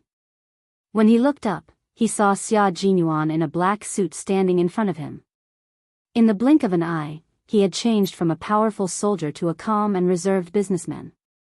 He pursed his lips and smiled. Captain Xia, you're a natural. Very suitable. Not bad. Xia Jinyuan adjusted his tie and his thin lips curled up slightly. In an instant, there was a noble and distinguished aura between his eyebrows. How is it? Do I look more like it now? It wasn't that. Xia Jinyuan was now a mature and steady business elite who exuded a distinguished aura. No matter how he disguised himself, he was always the noble Xia Jinyuan who stood at the top of the world. Yi Jian nodded with a smile. You look alike. No one would be able to tell that Captain Xia is actually a soldier. Even if he came to her side with danger, he was still a soldier that she admired. Danger is always present, it depends on how you face. Regardless of whether you are relaxed or worried, the danger will never disappear automatically. And I choose to face it. Chapter 903. The danger is right there. The first thing we should think of is to solve it, not worry. Little fox, as a special forces soldier, even if you are just training, danger still exists. We have to face unexpected situations at all times. Being calm and collected is our attitude when facing them. There is no fear, no retreat, only forward. This is the mission and responsibility of a soldier. Yi Qian, you have to remember that we are always in danger. There is never a way out. The only way is to face it and solve it. Complete it. Do it without hesitation. Xia Jinyuan and Yi Qian's relationship was not just that of lovers. He would also tell Yi Qian what a soldier should be like. He would clearly tell Yi Qian all the dangers and difficulties that Yi Qian faced. He would not allow Yi Qian to have any thoughts of running away. He would be her closest comrade in the future. Uncle Zhen and Principal Qin could teach Yi Qian all the skills she needed to know, as well as how to be a person, how to make decisions in the military, and how to be strong in handling matters. Then, Xia Jinyuan would be the one who could truly get close to Yi Qian's heart. He would hold Yi Qian's hand tightly at any time and tell her that he was a soldier. A soldier who had no way out once he put on the military uniform. Yi Qian was shocked when she heard that. He was teaching her, and when he saw that she had a problem, he immediately pointed it out sternly and told her clearly what she should do. That's right, he was right. No matter what attitude you use to face danger, the danger will always be there. It doesn't matter if you are afraid or timid, it won't go away. It's there, and you have to face it and solve it. There is no way out once you put on the military uniform, because you are a soldier. Yi Qian's clear eyes looked at the man who had repeatedly pointed out her mistakes. She saw the coldness in his eyes and also saw the hope he had for her. She nodded and said, I understand. I will always remember it. Yi Qian was a girl who understood everything easily. Xia Jinyuan had said it so clearly, so naturally, she could see and think clearly. Good girl, you're the best in my heart. You always will be. She was so smart and hardworking. No matter when, she could accept his criticism and criticism. She trusted him without any conditions. He would not let such a girl walk the path of ordinary. He would definitely hold her hand tightly and face the flames of war together. He needed a comrade like her, a girlfriend like her, and she needed a comrade like him, a boyfriend like him. Xia Jinyuan and Yi Qian were a circle that no one could separate. At 9:05 a.m., the students who stayed in the hotel last night woke up one after another.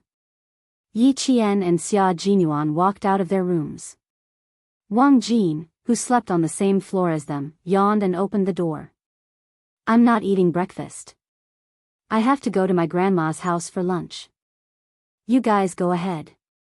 As Wang Jin spoke, he saw two figures walking in front of him. He did not immediately recognize them, but said to the boy who was staying with him, there's a guy and a girl in front. I bet the guy is handsome and the girl is beautiful. Just looking at their backs makes me think they look good. Although Wang Jin lowered his voice, it was not low enough for Xia Jinyuan and Yi Qian. They're seniors from grade 3. Let's hurry up. Yi Qian hurriedly tugged on Xia Jinyuan's sleeve and walked even faster. Luckily, she was wearing a casual dress. If she was wearing a tight-fitting dress, her skirt would have been torn apart by her large strides. Chapter 904. Xia Jinyuan was a little worried. When would he be able to reveal his secret identity? He had no choice. He definitely couldn't reveal it now. It was better to avoid people's eyes and ears. When Xia Jinyuan saw that she was walking faster than a rabbit, a light flashed across his eyes and he revealed a mischievous smile. He reached out and put his arm around Yi Qian's shoulder. Just as she was about to scream in fright, Xia Jinyuan chuckled and said, "You're more likely to be discovered if you walk alone. Now you can lower your head and hide your face in my arms. It'll be safer." Yi Qian was so scared that her body froze. She raised her head and glared at him. Xia Jinyuan, you. Shoo. Don't talk, little fox. There are 3 boys wearing the uniform of the provincial first high school coming over. Xia Jinyuan pulled Yi Qian deeper into his arms so that her delicate face was pressed against his chest. Only her small and delicate earlobes could be seen. Then I'll wait for you at the bookstore in the afternoon. You two shouldn't oversleep. The girls walked over and stood on Xia Jinyuan's left side as they talked and laughed. As Yi Qian listened to their laughter, she held her breath and cursed in her heart, Xia Jinyuan is a bastard. However, she couldn't help but admit that if he didn't hug her like this, he would definitely be discovered by the seniors. However, this combination was very strange. The girl hid her head completely in the man's arms, even when they entered the elevator. It was so strange that the seniors who didn't pay much attention to them stole glances at them. After glancing at them, the 3 students simultaneously retracted their gazes.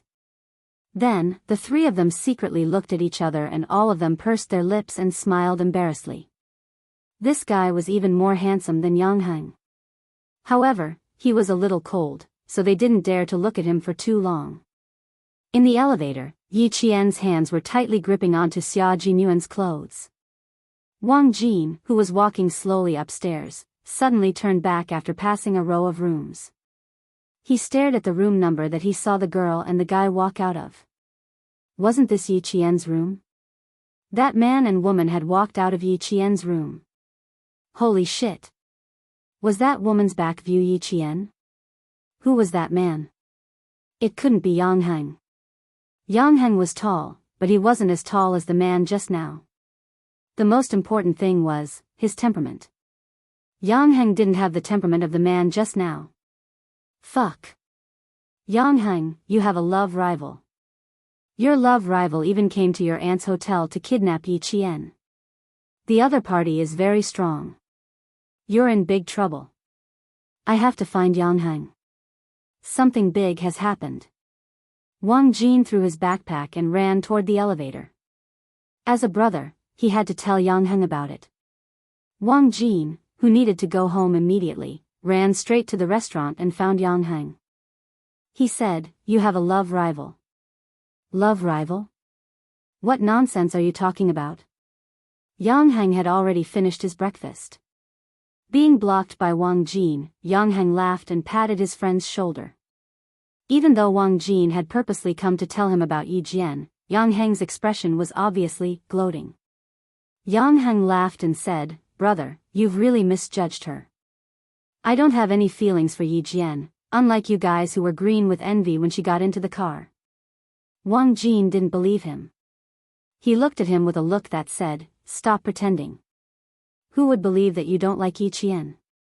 We want to pursue her, but we don't have the ability to do it. We don't dare. It's not that I don't dare, but I think it's better to be friends with Yi Jian. As for the strong love rival you mentioned, if he really exists, then he is indeed a good match for Yi Jian." Chapter 905. After a while, Wang Jin glared at him and said, "Damn, you really don't have any ideas." "Not at all. You guys are just making a fuss." Yang Heng smiled. His clean and handsome face did not have a trace of abnormality. "All right, hurry up and eat breakfast. I have to go home with my mom." His cousin was coming back to China and would be having lunch at his house, so he had to go home to prepare. As for Yi Jian, Wang Jin was sure he was not mistaken. He had looked for her this morning and did not see anyone in her room. Wang Jin saw that Yang Heng really did not care and felt that it was meaningless. Sigh, to think that he ran all the way here to snitch. He waved his hand and said weakly, all right, I won't send you off. Damn, I'm hungry from running. Let's eat something before we go." Yi Qian's dress was quite nice. Even her back was beautiful. It's a pity you didn't see it. The waiter in the restaurant was clearing up breakfast. Yang Heng pointed and reminded him kindly, "You can eat a few pieces of cake to fill your stomach. Otherwise, you can go out and eat some buns." Not only did he see Yi Qian in the dress, but he also saw how she looked in it. The ethnic dress on her was stunning and beautiful. Yi Qian was an orphan, a girl who grew up in the army. It was not strange for anyone to be around her. Therefore, there was no need to find it strange. Wang Jin ran into the restaurant and suddenly ran out to chase after Yang Heng. "Let me ask you something. Last night, I told Yi Qian that Yao Jing was her rival. She said something that I didn't understand at all. She said to ask you, you must know." He repeated what Yi Qian said last night, "If it's because of Yang Heng, she is not my rival. If it's not because of Yang Heng, she is indeed a rival." He asked Yang Heng with a face full of curiosity, "Do you understand?" Yang Heng understood and chuckled. "She meant that if she were to pursue me, Yao Jing is not her rival at all. I would choose her directly. If she doesn't pursue me, Yao Jing will be her rival in life. Do you understand?" "Damn. So that's what it meant." Wang Jin rubbed his face and chuckled as he asked him, "So when you said that Yi Qian wanted to pursue you, did you really agree? Didn't you just say that there was a man with a very strong aura who was more powerful than me who left Yi Qian without saying a word? What you are thinking of simply does not exist." Yang Heng patted his classmate's head, who was always slow to react. He carried his backpack and gave Wang Jin a look that said, "Be smart." Then he left handsomely. Heng, over here." When Mother Yang saw her son coming over, she elegantly raised her hand to signal him to speed up. "Your aunt has already picked up Enchi. We have to go home quickly. Also, have you spoken to Xiaoyi? Invite her over for dinner tonight. Yesterday, she had said that she would invite her home for lunch this afternoon. Now that she had to change the time, she had to go and inform her." Yang Heng opened the car door and smiled. "Mom, I have something to do on Saturday. Let's talk about it next time." "You child, I clearly said that I would invite her for lunch last night. Now that your cousin went back on her words, you still..." Mother Yang said as she bent over to get into the car. Her expression was so serious that Yang Heng felt helpless. "Mom, Yi Qian has her own things to do. She already said that it's fine. Why are you still thinking about it? Mother Yang heard her son's helplessness. She raised her hand and patted his head. What do you know? Mom and Dad asked you to invite Yi Qian home for lunch because they have something to do. Chapter 906. Thinking about what happened last night, Mother Yang's face turned a bit cold. Your Uncle Yao's family left last night with resentment. Also, you heard the words that little girl Jingle shouted afterwards. I still get angry when I think about it. Jing is so stubborn. Little Yi is alone and has no elders to support her. This child's character is so pure that it makes people feel sorry for her. I'm thinking of acknowledging her as my goddaughter and finding you a younger sister. Yang Heng was stunned. Goddaughter? Find me a younger sister? Mom, why were you so agitated last night? Didn't my dad comfort you last night? Goddaughter? You have to get Yi Qian's approval first. Yang Heng couldn't help but laugh. His mother was really funny sometimes. What era was this? Goddaughter? How did she think of that? Mother Yang laughed and scolded, You child, your dad also thinks that my idea is good. Why? Are you not happy? Fine, if you're not happy, I won't mention it. It's not that I'm not happy. Having a younger sister like her is quite impressive. Yang Heng didn't know whether to laugh or cry. He thought about it seriously. It was not bad. Being a friend was not as good as being a sister. Why don't I ask on Monday? I still have to get Yi Qian's approval. When Uncle Yao and his family know about it, they will restrain themselves. The mother and son were seriously considering it in the car. A black car drove out of the underground garage and headed towards the suburbs. We don't have a lot of goods. They are all light weapons. I don't think you can take the cannons with you. We have enough pistols and bullets. In the car, Ho Zi didn't avoid the topic just because Yi Qian was there. Family Xia even brought the little girl along. To be honest, he was thinking that he wasn't afraid that someone would find trouble with the little girl. After thinking about it, he felt that he was worrying too much. Young Master Xia wasn't worried and the little girl didn't look scared at all. It was obvious that they weren't afraid of trouble at all. Since they were both bold and fearless, what else did he have to worry about? He could avoid the topic. Xia Jinyuan trusted Ho Zi's arrangements. He said calmly, Brother Zi, you can make the arrangements. Southern Province is your territory. I don't need to worry about anything. I really can't worry about you. You only said that you killed someone overseas. I don't know what kind of person you killed. Ho Zi had a smile on his face the entire time, and his voice no longer had the coldness that could not be hidden from before, but carried a hint of lightness. Just now, I told a few brothers in the underworld to pay attention to anything. I've also sent people to the hotel. If anyone sneaks in, we'll know immediately. Not. He came and attacked. It's not like he's a monster with only one head. But the other party is here to take your lives. Aren't you afraid? He didn't believe that a little girl could be so calm that she wasn't afraid of death. Yi Qian wasn't afraid at all. She had been reborn. She already knew what death felt like. What was there to be afraid of? Now, she wasn't afraid that someone would come looking for her. She was afraid that no one would come looking for her. Her eyes gradually darkened and turned cold. A murderous aura appeared in her dark eyes. She maintained her calm smile and said slowly, What's there to be afraid of? He wants to kill me. I want to kill him too. I'll kill the person who wants to kill me first. There's nothing to be afraid of. Chapter 907. His words were so domineering and confident. Even Ho Zi, who was in the underworld, was stunned by his words. Good boy, he was able to say such responsible and confident words at such a young age. It was true that one should not question a hero's background, and one should not bully the young.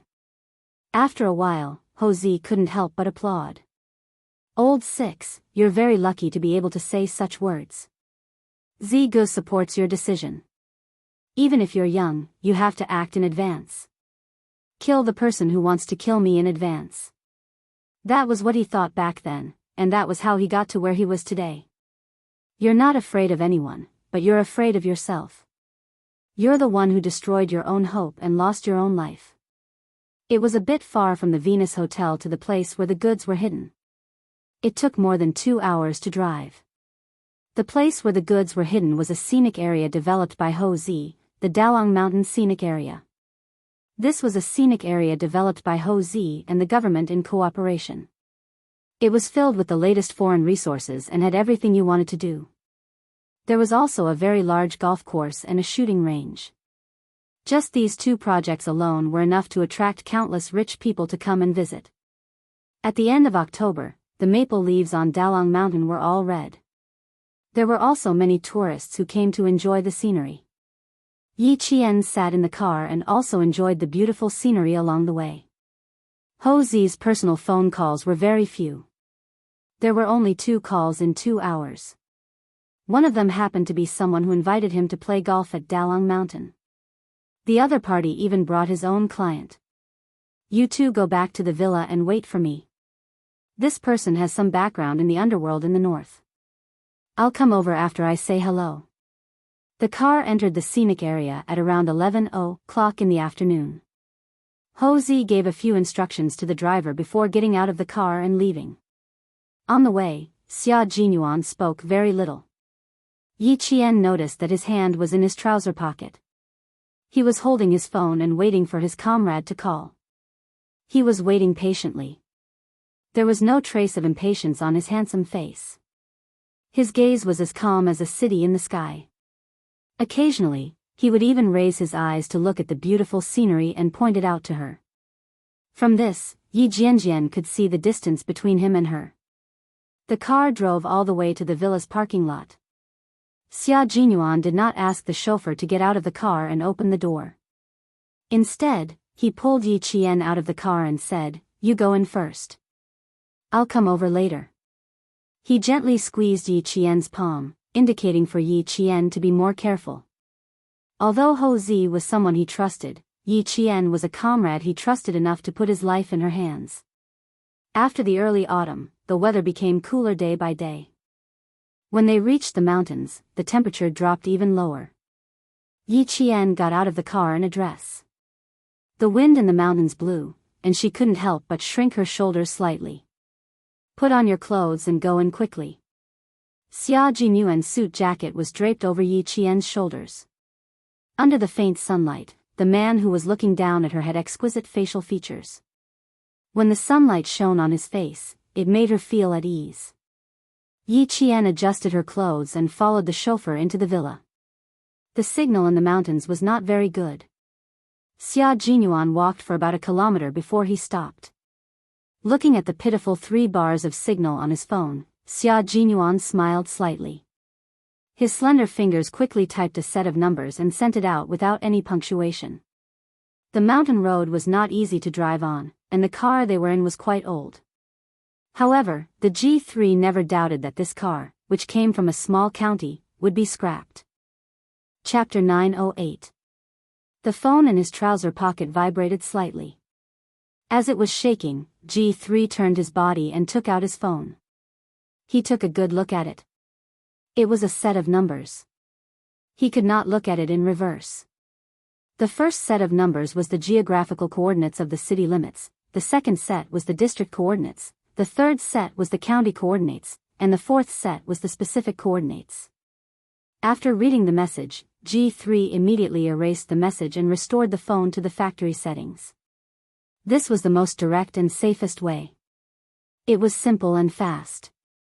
If they still didn't receive any news from K7 after 3:00, he and Xia Jinyuan would meet up and get rid of the snake that followed them into Nan province. Then, they would return to the battlefield to find their comrades. Whether they were alive or dead, they had to find their comrades. Never leave, never abandon, never give up. G3, who was wearing a straw hat, covered his face with it and closed his eyes to rest. There was still more than an hour before they arrived at Nan province. He could use this time to take a good rest. At this time, Houzi led Xia Jinyuan and Yi Qian to his weapon collection room. The entire room was filled with wooden display cabinets. It looked like a jewelry store. All the handguns were placed one by one on the counter. They were in a mess, as if no one had maintained them for a long time. Xia Jinyuan looked around and said to Houzi, "Brother Z, this is a small handgun arsenal. If something big happens one day, this is the first place you have to deal with. I've already considered this point. That's why I used wood to make all the cabinets. If something really happens in the future, I'll burn it down." Houzi replied with a natural expression.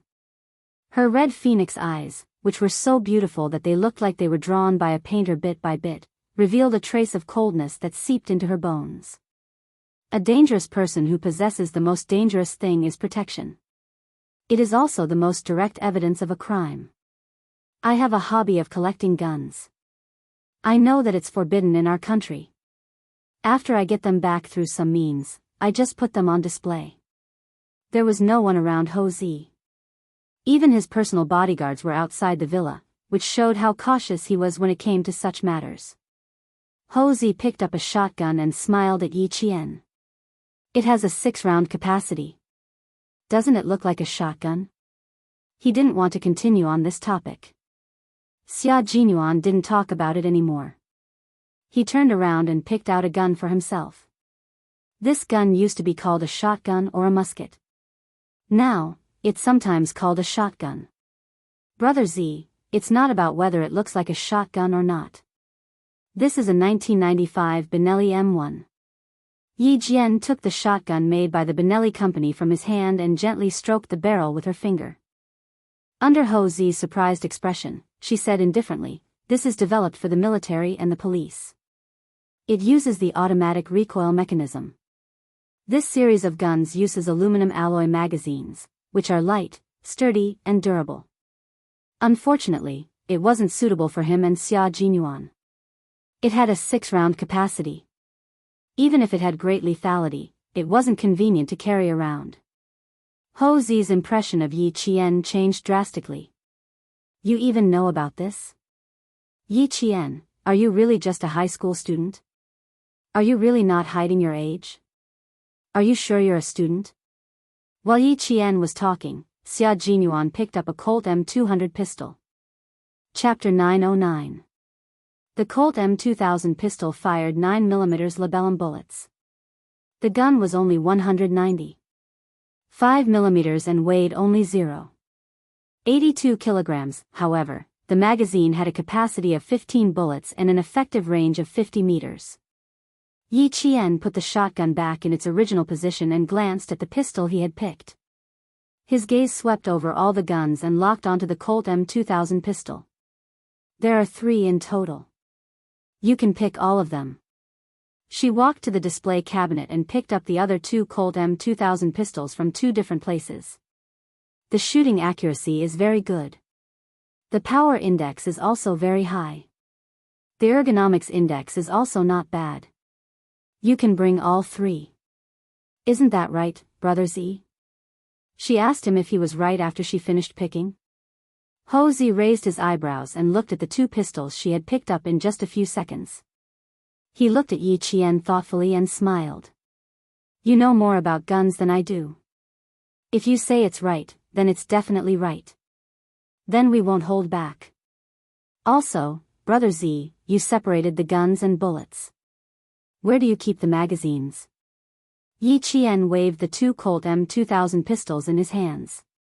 There was a faint sharpness on his beautiful face. When he held the pistols, even his aura changed from when he was carrying a backpack.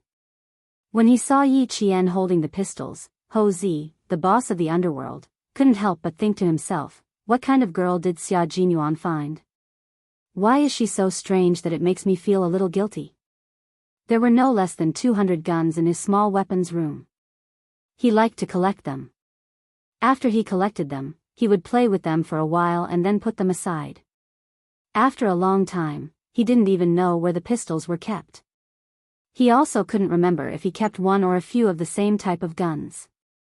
But this girl just glanced at them and picked up the two Colt M2000 pistols as if she knew where they were and could take them out with just a stretch of her hand. When Yi said that she had a good memory, he was also very surprised.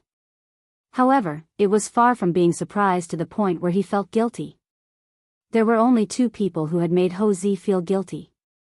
The first one was the person who had single-handedly raised him to where he was today and was now enjoying his retirement on a small island in the Atlantic Ocean. The second one was Xia Jinyuan's girlfriend. Pull out the magazines from the lower compartment. They're all inside. Look for them yourselves. Ho Zi continued to observe Yi Qian. He wanted to see how good her memory was. He separated the magazine from the gun to prevent anyone from breaking into his collection room. Yi Qian tried pulling at the bottom of the wooden cabinet with both hands. After confirming it, he pulled harder. A drawer-like compartment was pulled out. Rows upon rows of magazines of various sizes were neatly placed in the drawer with a black velvet cushion. Compared to the guns that were casually placed on the wooden cabinet, the magazines were much neater. Go ahead and choose. After you're done, this place will cease to exist. Ho Zi opened the other three compartments together. There were magazines and bullets. Guns need bullets. The bullets in the magazines won't be enough. You can choose the bullets that you can use. He said that this place would cease to exist after you're done choosing. Yi Qian's heart skipped a beat. She instinctively looked at Xia Jinyuan. Xia Jinyuan only smiled at her. Do you see the magazines? Brother Z is right. Guns need bullets. Chapter 9-10. So this is why he brought me and Little Fox here. Madam Xiaoyue, it seems like your plan is working. This man who can do whatever he wants in the underworld is cutting off his own path of retreat. Seeing the smile on his face, Yi Qian felt a lot more at ease. This meant that before Ho Zi brought them in, he had already made up his mind to destroy everything. This made her feel at ease. No wonder Xia Jinyuan said, if something big happens one day, this is the first place you have to get rid of. In fact, he was telling Ho Zi that this place had to be destroyed. Ho Zi really had the guts to destroy this place. However, Yi Qian felt that Ho Zi seemed to be doing something very important. He had started to destroy some evidence that could directly incriminate him, and the gun collection room was the first evidence he wanted to destroy. As for why, Yi Qian, who had never been interested in other people's private affairs, had no way of knowing why Ho Zi wanted to destroy this place. There were 3 Colt M2000 pistols in his hands, so he needed 3 magazines. Yi Qian scanned through the 3 rows of magazines, picked up the magazines one by one in front of Ho Zi, and threw them to Xia Jinyuan. Colt M2000 pistol magazine, capacity 15 rounds, loaded 15 rounds. She was very fast. Ho Zi, who had been paying attention to her, saw that her gaze swept across the rows of magazines, and she did not even look for them. She was even more familiar with the exact location of the magazines than he was. He was convinced, he was really convinced. Xia Jinyuan caught the 3 magazines that were thrown to him in succession and put them down one by one. He did not even need to check carefully, he just took them and loaded them. His expression was full of trust in her. Ho Zi saw this kind of trust in Xia Jinyuan, and his eyes darkened. He could vaguely see the attitude that Xia Jinyuan had towards relationships. He did not hide it, he was not afraid, he was only going to advance and retreat together. Now, the trust between them was like a lock, locking their every word and action, making it impossible for others to interrupt. Brother Z's collection of guns is very tasteful. These 2 are magazines for the M9, and these 2 are magazines for the Desert Eagle. There's a total of 7 pistols, and that's about it. Yi Qian had picked out the best of the best, especially the Desert Eagle, which was the king of pistols. If they really destroyed this place, it was better to take out the good guns and let Xia Jinyuan and the others use them properly. Ho Zi did not care anymore. He was only responsible for bringing the couple in. The couple was more familiar with everything else than he was. The magazines she picked out were all good magazines. Among the rows of magazines, she picked out the good ones in less than 3 minutes. What else did he need to care about? There's no dagger here. I'll get one for self-defense when the time comes. Just pick a few pistols. The rest of the guns are inconvenient to carry and can be easily recognized. Xia Jinyuan did not say much during the whole process. Yi Qian did all the work. After disassembling the guns, she could even reassemble them from a pile of scattered gun parts. Her eyes and hands were so sharp that from the time she picked up the handle to the time she finished assembling the gun, she did not even have to think about whether the parts in her hand were correct or not. This was because she could accurately pick out the correct gun parts from a pile of parts. He felt ashamed of his own inferiority when it came to such memorizing skills. What Ho Zi saw now was only the tip of the iceberg of Yi Qian. Just this side of him was enough to make him gasp in amazement. Chapter 9-11. Ho Zi had only seen the tip of Yi Qian's iceberg. What she didn't know was that after Yi Qian entered the collection room and scanned the entire display table, her brain was like a mobile high-speed computer, storing the models and positions of all the guns. You take these guns. These two are enough for me. After picking out the guns for Xia Jinyuan, Yi Qian picked up two HKP-7M8 pistols for himself. These pistols used 9mm parabellum bullets, had 8 and 13 rounds, magazines, and had an effective range of 50 meters. Yi Qian picked this pistol because it had a low recoil and was so safe that it could be carried safely even if the magazine was loaded. If the magazine was loaded, it was easy to misfire, but this pistol wouldn't. Therefore, it could be quickly fired when necessary and could immediately remove the safety and fire. After picking out the guns and magazines, Yi Qian had finally found all the weapons they needed. There were a total of 9 guns and bullets. Xia Jinyuan had gained a lot. Holding Yi Qian's hand, they left the small gun storage room. Ho Zi was the last to leave. Before turning off the lights, he glanced at the collection room where the first gun was placed 15 years ago. After a flash of coldness in his eyes, he pressed the switch and turned to leave. He walked quickly without a trace of hesitation. An underground gun storage room that would no longer exist after tonight. Since he had already decided to abandon it, he wouldn't hesitate anymore. It had only been 10 minutes since they entered the basement and came out. The staff of the attraction had just delivered today's lunch to the entrance of the villa. Xia Jinyuan pushed the fridge to block the entrance to the basement. His eyes fell on a yellow hose pipe. This pipe had appeared by the gun counter before. It was a natural gas pipe. Ho Zi had laid the natural gas pipe in the basement. If there was an accident, it was indeed very suitable to blow up the entire gun storage room. Moreover, it was under the kitchen. When the time came, it could be said that a natural gas leak caused the explosion. Let's eat. After lunch, let's go back to the city. Ho Zi invited the two of them to sit at the dining table. He personally opened a bottle of red wine and poured a glass for Yi Qian. Yi Qian, I, Ho Zi, admire you. She was even more ruthless and resourceful than the 17-year-old Ho Zi when he was young. He couldn't admire her. She had single-handedly challenged more than 10 hooligans and crippled 7 of them. Tonight, she had talked about guns as she opened her mouth. This 17-year-old girl had shown him that there was always someone better than her. Yi Jian pursed her lips and smiled. She was like a flower that was quietly blooming. There was no lethality in her smile at all. Brother Z, Miaozan, I'm indeed a student. I'm a second-year high school student. What I know is just from him.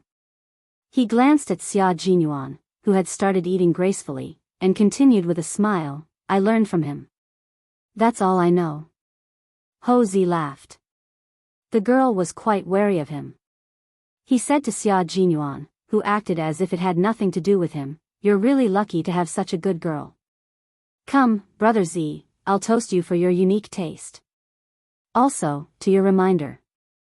Thank you. You're welcome. Xia Jinyuan picked up his glass and lightly clinked it with Ho Zi's. I wish Brother Z's wishes come true. Ho Zi was overjoyed. Old Six words were always pleasant to hear. Now, he wished old Six wishes come true. This matter must succeed. Cooperating with this territory was for no other reason than to prevent the woman he loved from being married to another man. Ho Zi, who was sitting at the dining table, was talking cheerfully and wittily. There was no trace of ruthlessness in his expression. Although he occasionally spoke with the arrogance of a superior, his words were always humorous and witty. Unconsciously, one would be deeply attracted to his conversation. Chapter 9:12. Xia Jinyuan's trust in Ho Zi could also be seen at the dining table. After everything was over, he directly told him that he would bring Yi Qian here to enjoy the scenery of Mount Dalong and would leave a little later. Indeed, you can leave a little later. The maple leaves on the mountain are all red. There are a lot of tourists at this time of year. You can enter from the small path behind the villa. You don't have to squeeze with the tourists. This was a tourist area developed by Ho Zi and the government. When it was being developed, he said that he needed a private mountain path. Thus, when he was designing the entire area, he paid a little more money to leave such a path. There was a private mountain road in the tourist area. Just by hearing about it, one could tell that it was extraordinary. Xia Jinyuan knew about Ho Zi's financial resources, so he did not look surprised at all. After thanking him, he was led by Ho Zi's bodyguard into Mount Dalong from the back of the villa. The bodyguard was only responsible for escorting them to the entrance. After watching them leave, he turned around and reported back. G3 will come to Mount Dalong. We will meet up with him later. After walking for a while, Xia Jinyuan said to Yi Qian in a low voice, "When the time comes, cover for him and drive away directly." Yi Qian nodded slightly. He knew that Xia Jinyuan did not want Ho Zi's people to discover G3. Soldiers were soldiers, and bandits were bandits. Regardless of his relationship with Ho Zi, the safety of his comrades was the most important thing. When G3 arrived at Mount Dalong, they would begin to deliberately reveal their whereabouts on Nanshan Hill. They would attract all the danger to themselves until the danger was over. After the matter in southern province was settled, they would set off directly from here and appear on the soil of another country as illegal mercenaries to search for their missing comrades. There were tens of thousands of maple trees on Mount Dalong. When southern province was promoting tourism, they would film the scenery of Mount Dalong all year round. However, Ho Zi had left a private path for them to enjoy the best scenery. There were mountains, rivers, and scenery. Yi Qian, who was going to visit Mount Dalong in the future, smiled and said to Xia Jinyuan, "Looks like Brother Zi invested a lot here. Otherwise, the government would not have allowed him to leave a private mountain path." That's not the case. Sometimes, this road is also used by provincial leaders to receive VIPs and to climb the mountain for sightseeing. Xia Jinyuan walked a few steps ahead, occasionally stopping to wait for Yi Qian to come closer. It was rare for the two of them to have such a pleasant time together, and it made him have the urge to shorten 1 minute into 2 minutes. After about 40 minutes of climbing, Yi Qian, who was wearing a skirt, was so hot that her back was sweating. She picked up a fallen maple leaf from the bottom of a huge, towering rock to fan herself. "Let's rest for a while. I'm all sweaty." These were Aunt Yang Heng's clothes. She was planning to return them after washing them. She didn't want to get her sweat on them after wearing them once. She wouldn't be able to return them when the time came. Xia Jinyuan raised his head and looked at the rock. After circling around it, he put on his suit jacket and began to climb up the rock. When he reached the top, he lowered his head and looked at Yi Qian, who was still wiping her sweat and resting under the rock. "Go up there and rest for a while. You can get some wind." When Yi Qian saw him climb up, she immediately went around and heard him say, "The place to enjoy the scenery of Mount Dalong is on this rock. Hurry up." There weren't many climbing points on the rock. It was high and steep, and one wouldn't dare to climb it if they didn't have the guts and skills. Yi Qian lowered her head and looked at what she was wearing today. She looked very ladylike, but none of the things she did had anything to do with being ladylike. Chapter 9:13. With a smile on her face, she walked towards Xia Jinyuan, who had already climbed up. He was at a high spot. She would climb up and enjoy the scenery with him. She had once said that she would use him and his troops as her goal. No matter when, as long as he reached out his hand, she would definitely walk towards him. The rock that no one had set foot on was not steep. Instead, it was flat enough for two people to sit side by side. There was also a backrest, which made it look like a natural stone chair. They could sit together and watch the clouds rise and the sun rise and set. This place is really good. If I hadn't climbed up, I wouldn't have been able to find it. Yi Qian took his outstretched hand and carefully stepped on the chair of the natural stone chair. Then, she slowly bent down and sat down. You have a great view. You can enjoy the maple leaf scenery on this side of Mount Dalong. Xia Jinyuan, shall we come again when the maple leaves turn yellow? Yi Qian, who had taken the initiative to suggest a next date, looked up. Although the scenery was good, she was still worried about him. Is this the time for our next date? Xia Jinyuan laughed heartily. He held her in his arms and let her head rest on his shoulder. He said softly, when the maple leaves turn yellow, I will definitely put on my military uniform and accompany you to see thousands of maple leaves. There were thousands of maple leaves on Mount Dalong. When they were red, they were like clouds, and when they were yellow, they were like gold. When the weather was good, people from southern Province City would come to see them and enjoy the beautiful scenery of all 4 seasons. Yi Qian gently closed her eyes and nodded. I have always believed in you, Xia Jinyuan. I have always believed in you. I have never disappointed you either, have I? It was like that in the past, and it will be like that in the future. His suit jacket covered their knees and let her head rest on his shoulder.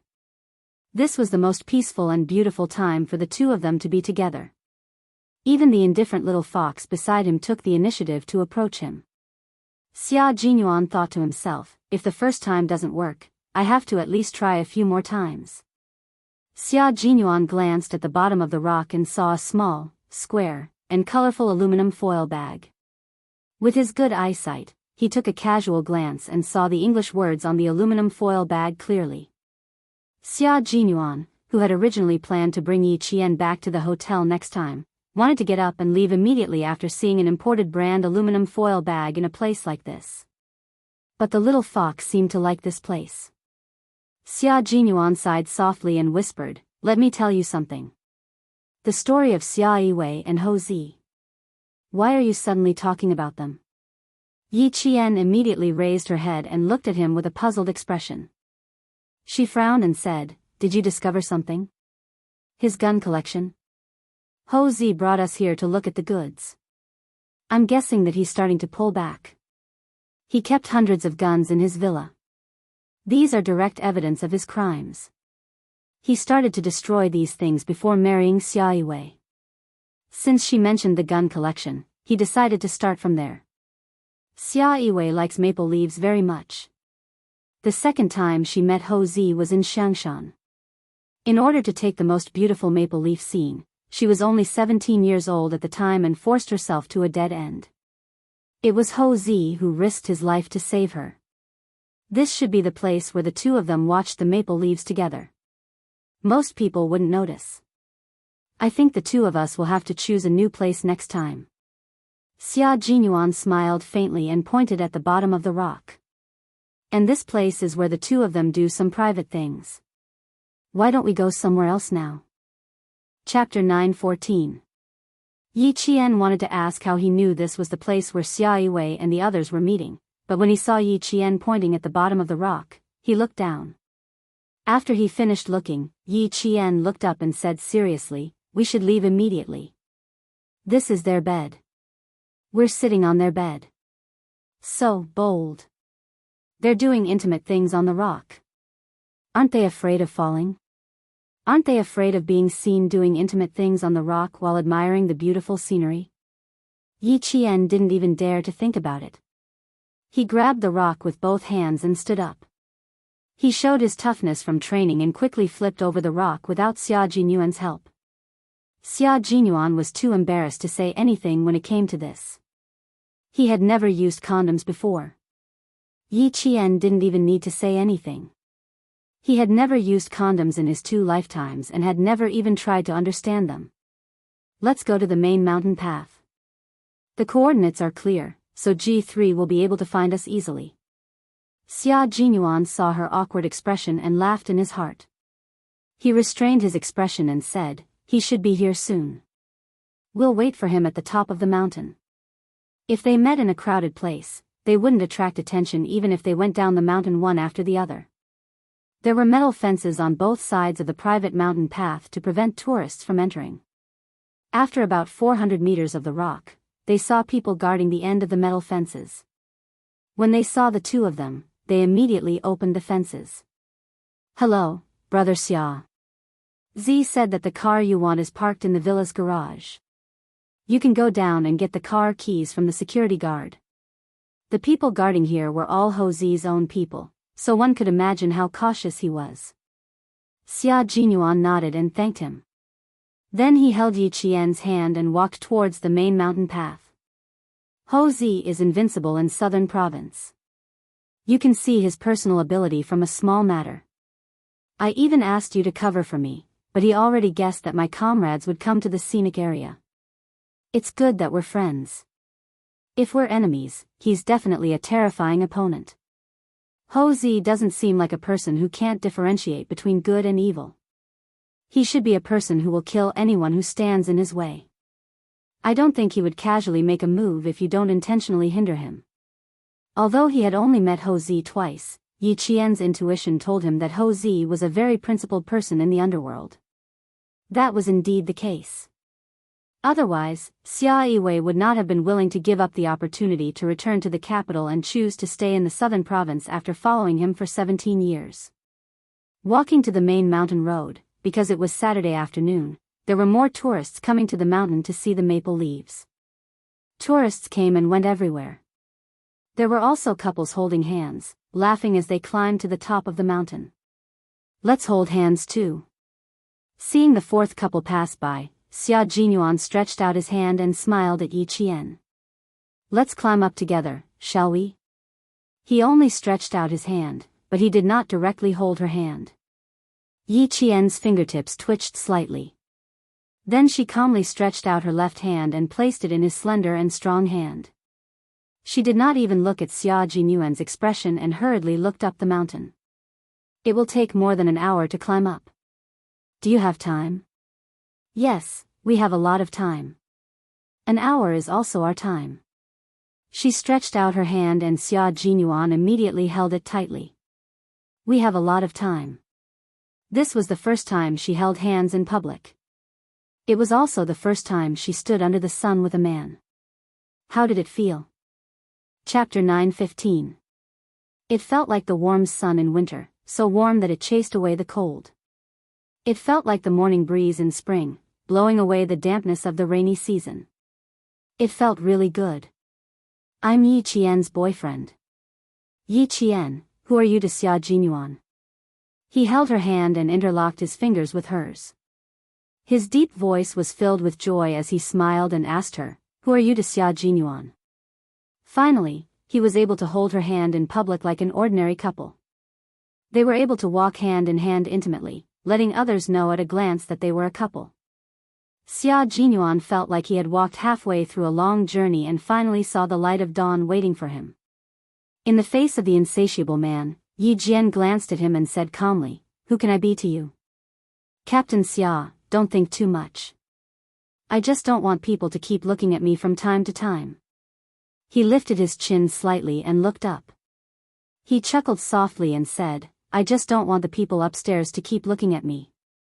Am I thinking too much? It doesn't matter. We've already held hands. Are you afraid that I won't be able to win your heart?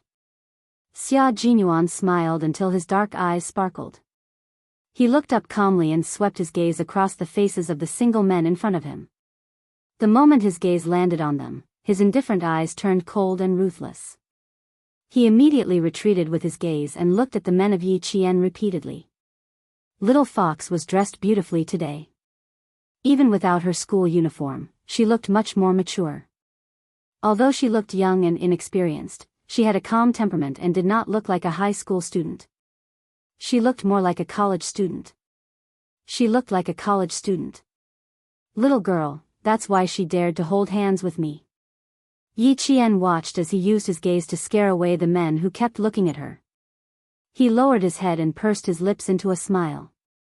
She could always see a different Xia Jinyuan, a real Xia Jinyuan. It still felt good. His palms were dry and his slender fingers could still wrap around her hands. This was a pair of hands meant to protect the country. At this moment, he was holding her tightly, as if he was afraid that she would pull away in the next second. Yi Qian looked sideways at Xia Jinyuan, whose face was as perfect as a jade carving, and said softly, "Let's be together after I finish my college entrance exams." "How about that?" Happiness came suddenly, but Xia Jinyuan's reaction was even faster. He even stopped walking and stared deeply at Yi Qian. "It's a promise. Can I go back on my word now?" Looking at his happy face, Yi Qian suddenly felt that she seemed to have agreed too quickly. So be it, he would always think of her. If love was the first thing that came to his mind, then she believed in him. She believed in love. She believed in a love that was so illusory that she had never thought of or embraced it. Xia Jinyuan raised his eyebrows. "You dare?" "Why wouldn't I dare? I'm not a gentleman."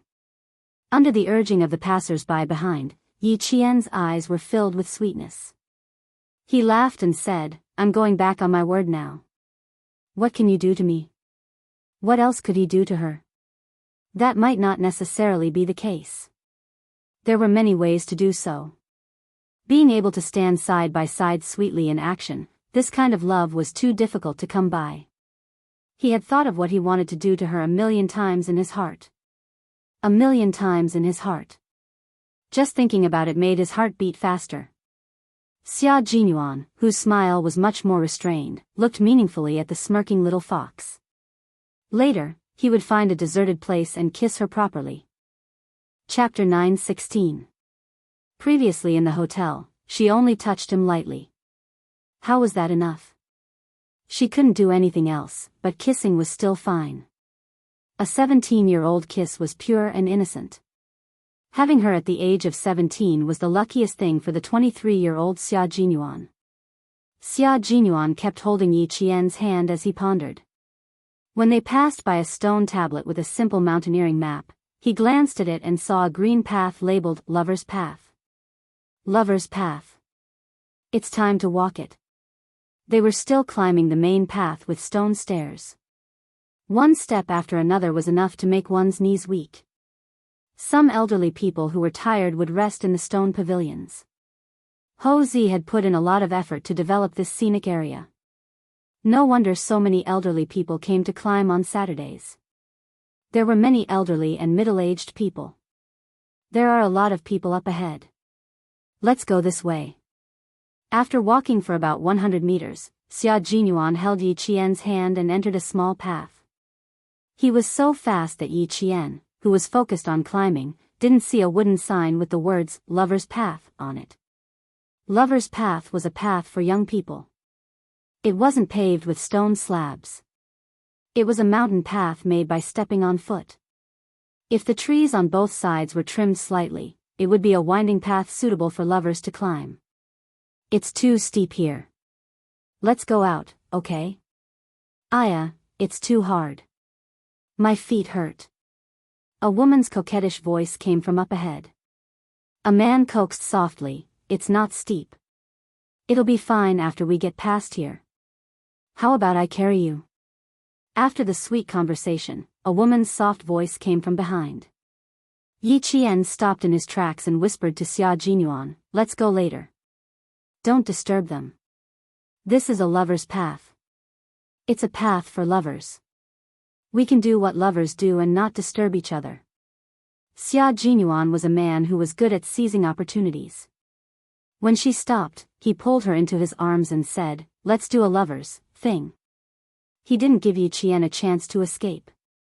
His voice was low and seductive. "How was that enough for you at the hotel? You want to leave just because you've piqued my interest? Little fox, things aren't that simple. This road is fast. Don't think that it's very steep. It's straight and steep. It's not like the mountain road that goes up in circles. The last time we passed by, it was really fast. Someone was walking towards them, and it wasn't just one person. From the sound of the footsteps, there were at least 4 people. Yi Qian's body stiffened. He pushed against Yi Qian's chest and said, "Xia Jinyuan, let go of me. Someone's coming. Let go of me." No. Not only did he not let go, but he also hugged Yi Jian even tighter in his arms. However, he also knew that she was shy in this kind of thing, so he hugged her and hid behind a maple tree. He let her lean against the maple tree, and her back was also facing the 4 young people who were walking over. "What are you afraid of? They're all young people. They're all holding hands. This is a lover's path. Kissing and hugging are the most normal things to do." His voice was very low, as if he was enduring something. "Listen, someone's kissing right in front of us." Yi Qian wanted to slap herself. She must have been muddle-headed to agree to hold hands. Then, she made a mistake and promised to be together after the college entrance exam. One wrong step after another, and she ended up in Xia Jinyuan's hands. Chapter 9:17. Other people are other people. What does it have to do with us? Don't push your luck, you mm. Xia Jinyuan blocked all her words. Looking at her gently moving red lips, his heart itched like a cat was scratching it. She even said to wait until after he kissed her. Be it a beast or a minor, a 17-year-old Yi Qian was an apple in the Garden of Eden. He wanted to eat her. No, he wanted to kiss her. He couldn't eat her now. If he really did, he would be a beast. After being teased by her a few times in the hotel, he couldn't hold back anymore. He held the back of her head with one hand and kissed her fiercely. Yi Qian was stunned by his fierceness. She made muffled sounds of resistance and felt a sense of danger. Yi Qian wouldn't let herself stay put. Her body began to struggle subconsciously, but the result of her struggling was that his arm around her slender waist tightened and the kiss deepened. Xia Jinyuan. His throat made a short, muffled sound. Yi Jian only felt that the tip of her tongue had been kissed by him until it was congested and numb. He was so strong and domineering, which made her panic all of a sudden. They kissed again. Xia Jinyuan, who was quick-witted and eager to learn, began to have a certain level of skill. He gently sucked on the tip of her tongue and slowly teased her lips with an irresistible gentleness. Yi Qian couldn't resist such a skillful kiss. She accidentally let out a mm. After the sound came out, she felt all the blood rush to her face. Her face was so red that it was burning. Xia Jinyuan chuckled. It seemed that he had improved again. Practice makes perfect. If he was given more opportunities, he would definitely improve his professional skills. Look, who would notice us, silly? No one would come to watch us. Just like how when we find people kissing, we would be kind and try not to disturb them. Let's walk over quickly.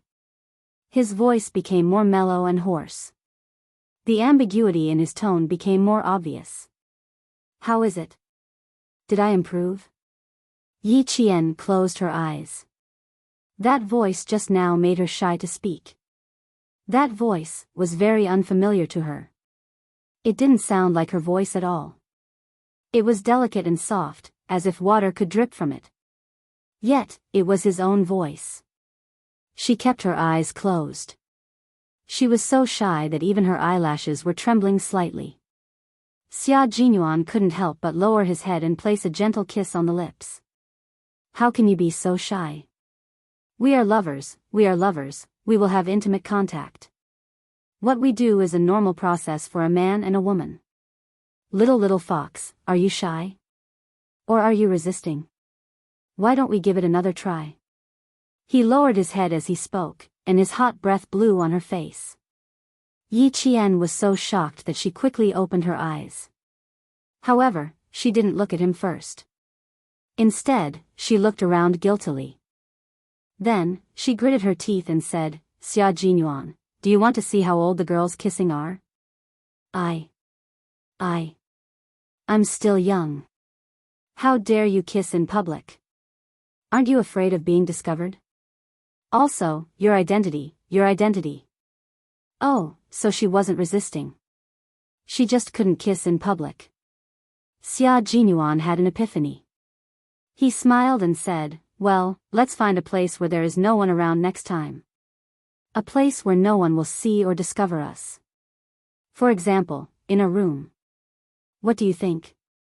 Chapter 9:18. You're not even qualified to be a Special Forces soldier. How on earth did you pass the test of lust? Yi Qian, who had gone from blushing to gritting his teeth, glared at him with a harmless gaze. It's obvious that you can't pass the test of lust. They had all undergone special training in this area. The male Special Forces soldiers had undergone a series of brutal physical and psychological training to ensure that lust had no effect on them when they were held captive. With the crisis averted, Yi Qian regained his sharpness. Look at you, you're always thinking about such nonsense. Your special training was all for nothing. When the time comes and a prettier woman stands in front of you, won't you just surrender? This was an interesting topic, and it was also a question that had puzzled him for a long time. They had indeed undergone special training in lust. They were so strong-willed that they had no interest in such things. In the words of the G3, the Snowfield Brigade soldiers were all vegetarians. But Yi Qian's willpower was as weak as a piece of paper, easily broken with a poke. For this operation, they had appeared in the black market as illegal mercenaries. The naked women in the black market had walked past him one by one. The wine he wanted had been pushed to a black mercenary. He had no interest in it at all. There was nothing wrong with his willpower. Women's charms had no effect on him, except for Yi Jian and the shy little fox in his arms who looked like a peach blossom. He was certain that as long as the person in his arms was her, his breathing, heartbeat, brain reaction, and thoughts would all be affected. Especially when they were alone, he would want to do something naughty. After he was done, he felt so good that it was as if he had slept for 3 days and 3 nights. He was so energetic that he could crawl 2 kilometers with 20 kilograms of weight on his back. I definitely won't surrender. I've already encountered what you're talking about 10 days ago. I didn't act on impulse at all, so don't worry, I'm fine. I won't embarrass my little fox when I walk out of here. He used the tip of his handsome nose to touch Yi Qian's slightly wrinkled nose. He smiled faintly and looked at her with eyes as gentle as water. The faint fragrance of her body lingered at the tip of his nose, allowing him to peacefully enjoy this brief moment of peace. He had already met her 10 days ago. Had he met a great beauty? Yi Qian turned his head away and harumphed, you think you're reassuring? I really don't feel at ease. Do you still want to go to the mountaintop? If G3 doesn't see you when they come over later, they'll write delayed military intelligence in their report, and you'll be in for it. Don't worry. I don't have any feelings for other women, except for you. However, we really need to leave quickly. He's probably already in the scenic area. Xia Jinyuan seemed to know that she would be angry because of what he said. After finishing the first half of the sentence, Xia Jinyuan immediately talked about the serious matter in the second half of the sentence. He successfully stopped Yi Jian from punching him again. However, the corners of his mouth curled up subconsciously. There was a hint of complacency and pride. She believed him when he said he wasn't interested in other women. They kissed and opened their hearts to each other. One promised to wear the military uniform when he came back, and the other promised to be together after the college entrance examination. Although it was only a few hours of interaction, they had gained a lot. Chapter 9:19. Along the way, their hands never left each other. Both of them had good stamina and did not stop along the way. Other people would take more than 2 hours to climb to the top of the mountain, but the two of them only took 1.5 hours. When they reached the top of the mountain, Xia Jinyuan said softly, G3 is here. 80 clock straight ahead. Let's go over. G3 was wearing a brand new set of sportswear and was holding a pair of binoculars rented from a scenic spot. Through the binoculars, he saw Q King and Yi Qian walking over side by side. K7's message was cut off. He sent a fake message in the early hours of the morning. As the two of them walked over, G3's hoarse voice could be heard. With Yi Qian on guard, he quickly conversed with Xia Jinyuan. T6 contacted me through K7. He and V8 are already on their way. The two of them had only exchanged a few words when Yi Qian suddenly grabbed Xia Jinyuan's arm and pointed to the cable car. Xia Jinyuan, let's take the cable car. I'm a little cold and want to go down the mountain. His finger gently drew on Xia Jinyuan's arm and wrote the word Z. Ho Zi had left someone at the top of the mountain. It didn't seem like they were there to keep watch, but more like, to observe. That's right, they were there to see who Xia Jinyuan would meet. Ho Zi wanted to see who Xia Jinyuan would meet. Perhaps he could guess what position the proud Xia Jinyuan, who was ranked 6th on the list of family Xia, held in the military every time Xia Yiwei mentioned him. He just wanted to take a look and didn't have any ill intentions. Who would have known that Xia Jinyuan was a Special Forces soldier, and the person he was meeting was also a Special Forces soldier? Furthermore, Yi Qian was on guard during their meeting. How could anyone have seen them? He had noticed something strange and left early on. You didn't see him? Ho Zi, who was playing golf with his friends, received a call from the top of the mountain. Hearing this, the corners of his mouth curled up slightly as he instructed, "Forget it, you guys don't have to look for her." He didn't even see anyone. The people he sent out were no match for Family Xia's 6th brother. Not to mention Family Xia's 6th brother, even the little girl beside him was very powerful. He had asked his men to walk around the mountain on a whim. Since they didn't find anything, there was no need to look for it. It did not take long for the cable car to travel from the top of the mountain to the bottom of the mountain. G3 was the first to get off and blended into the crowd of tourists. In the blink of an eye, he walked out of Yi Qian's sight. She could not help but ask Xia Jinyuan, "Did he leave?" "No, wait for us in front. You go and drive." Xia Jinyuan squeezed her hand. Like an ordinary couple, he openly held his girlfriend's hand and walked down the mountain. "Before we get rid of the snake following us, G3 will always be with us. He's in the dark while we're in the light." Yi Qian nodded gently. In the sparse crowd, she tried her best to get closer to Xia Jinyuan so that her words would not be overheard by others. "The three of us should work together to solve the problem in Nan province as soon as possible so that you guys can leave as soon as possible.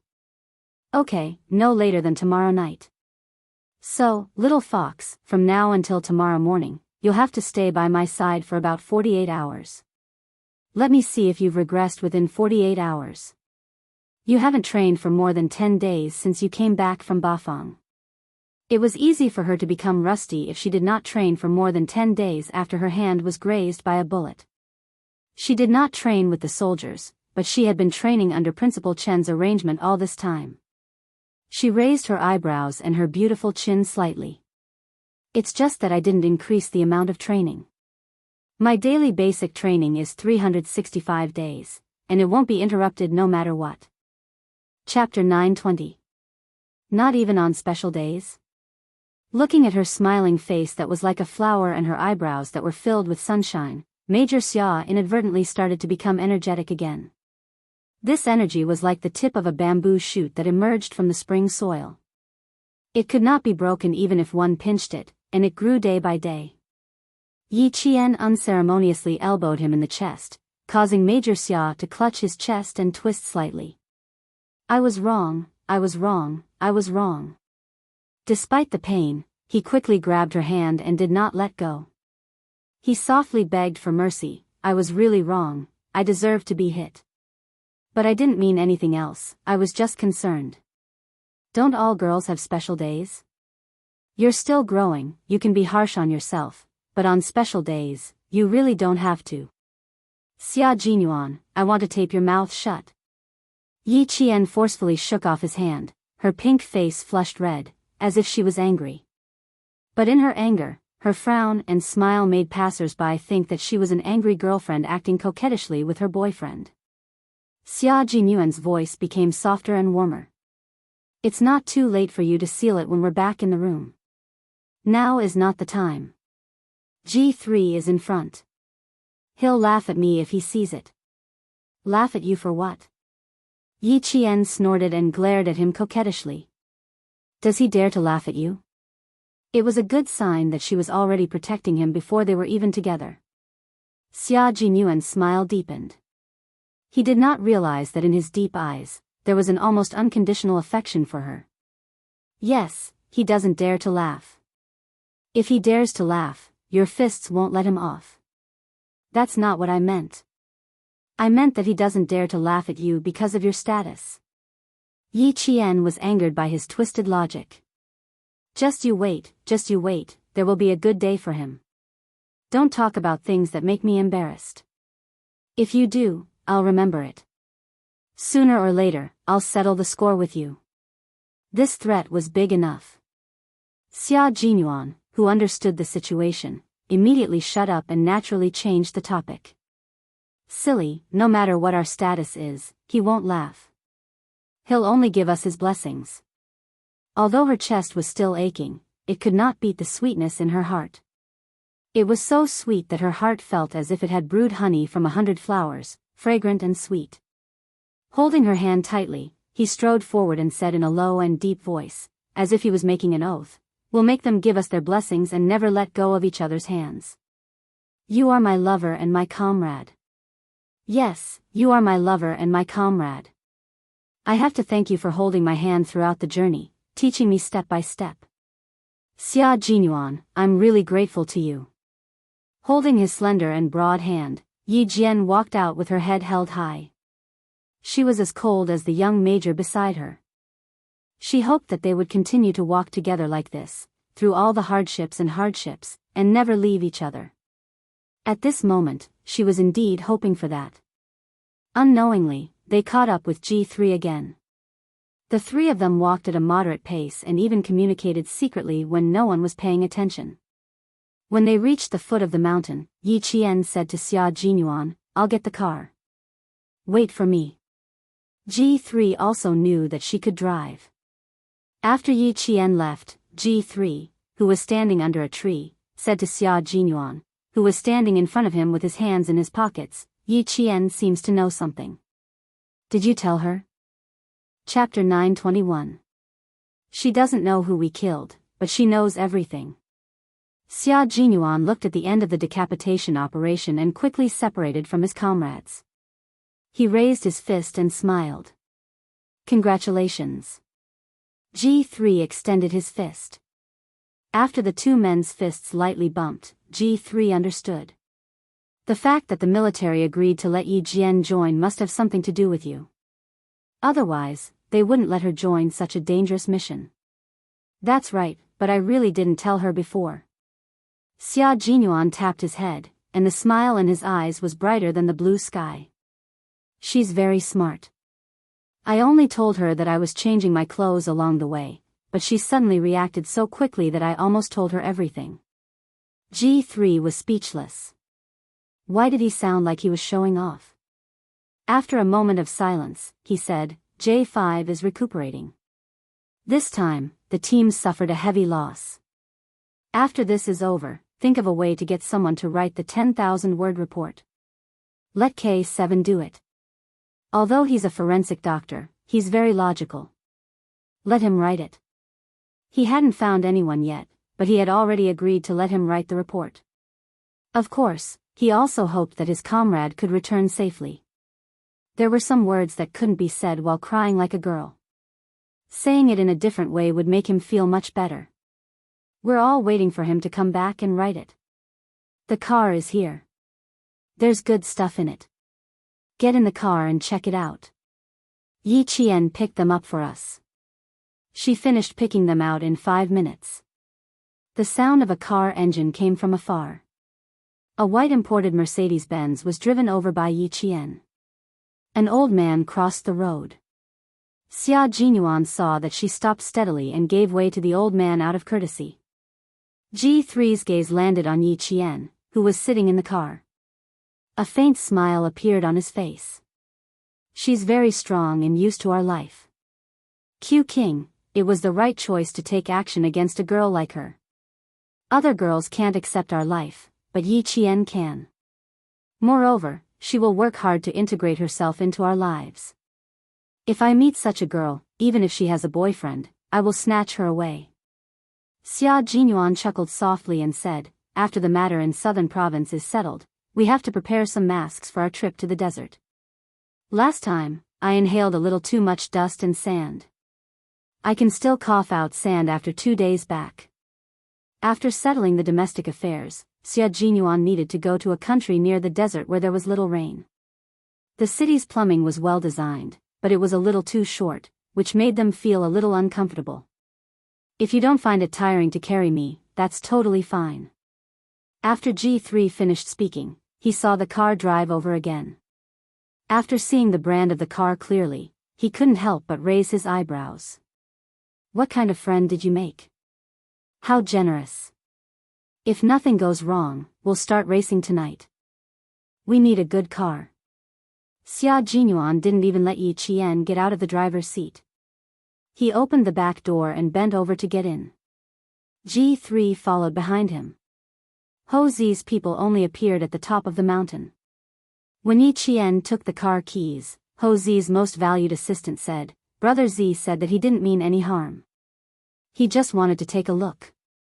If he did, how could he have so generously borrowed such a luxurious car?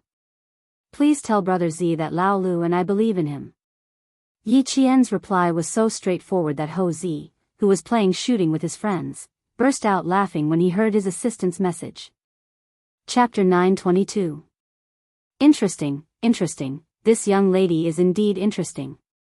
Her heart is extraordinarily big, and she has the boldness to achieve great things without bothering about trifles.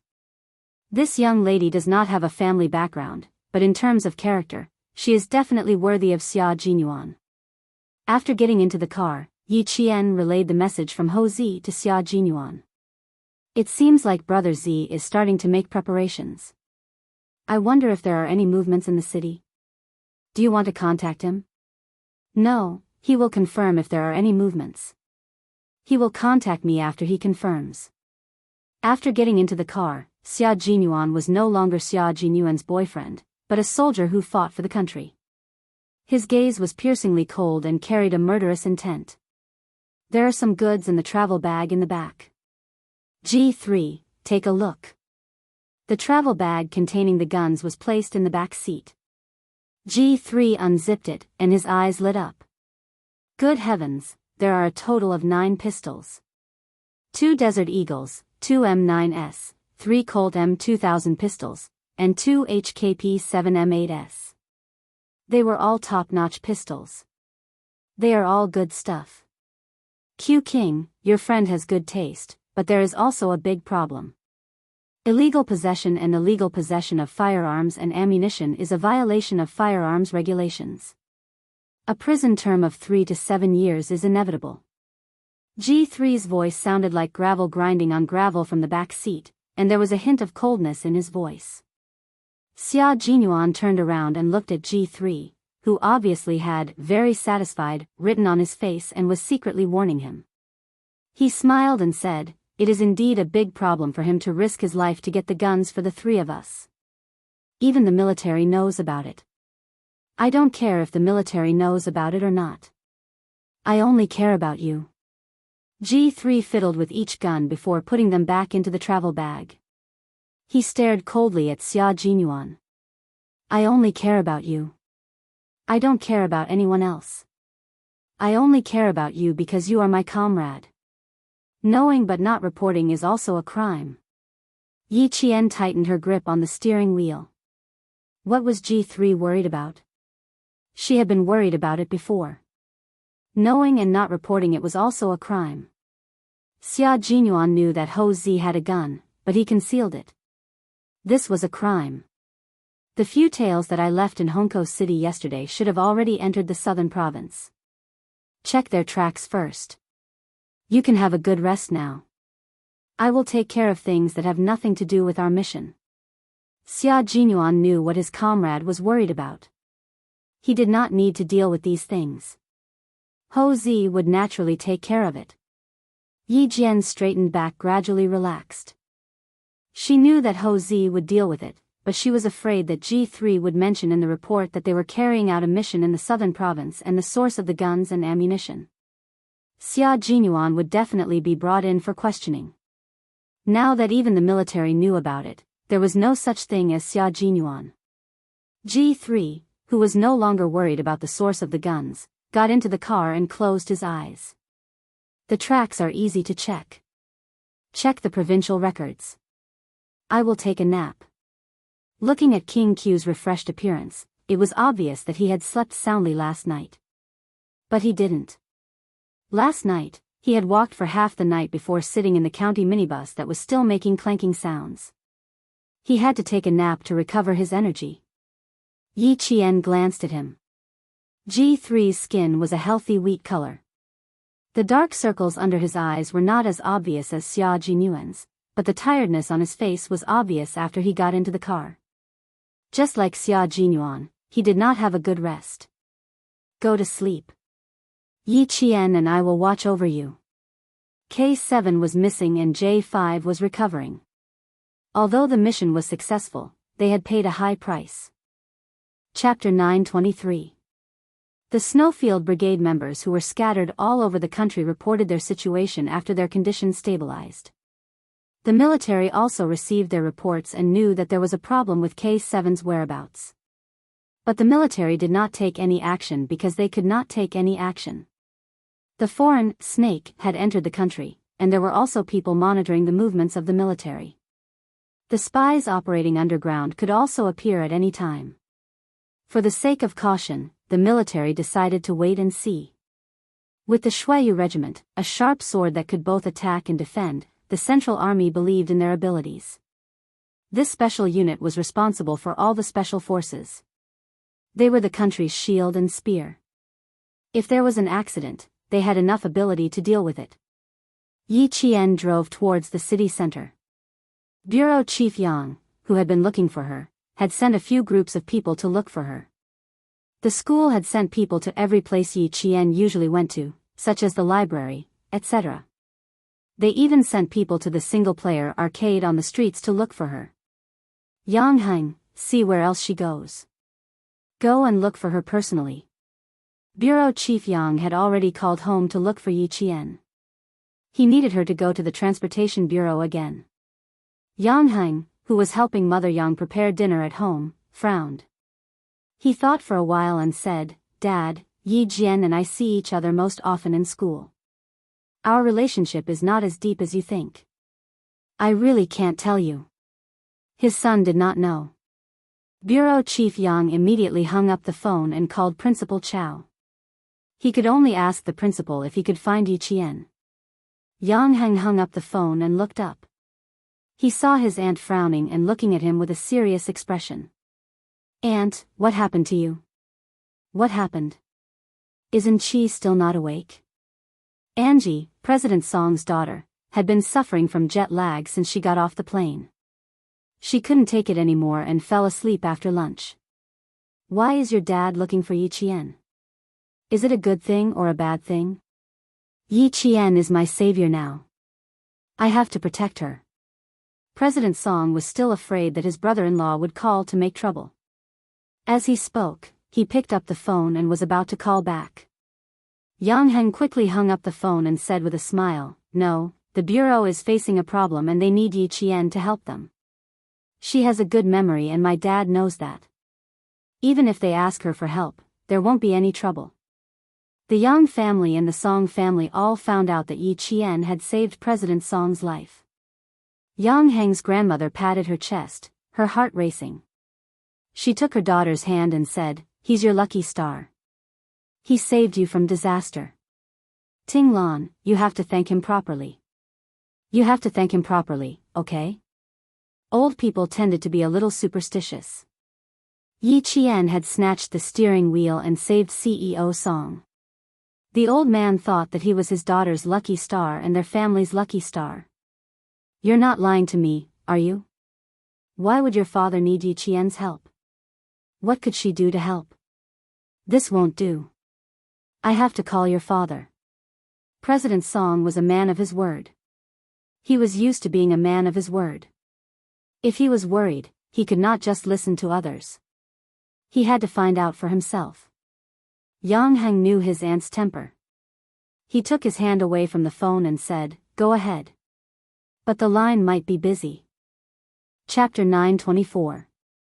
He was looking for Yi Qian everywhere. Was his father planning to treat Yi Qian as a non-staff member? He should at least pay Yi Qian a salary.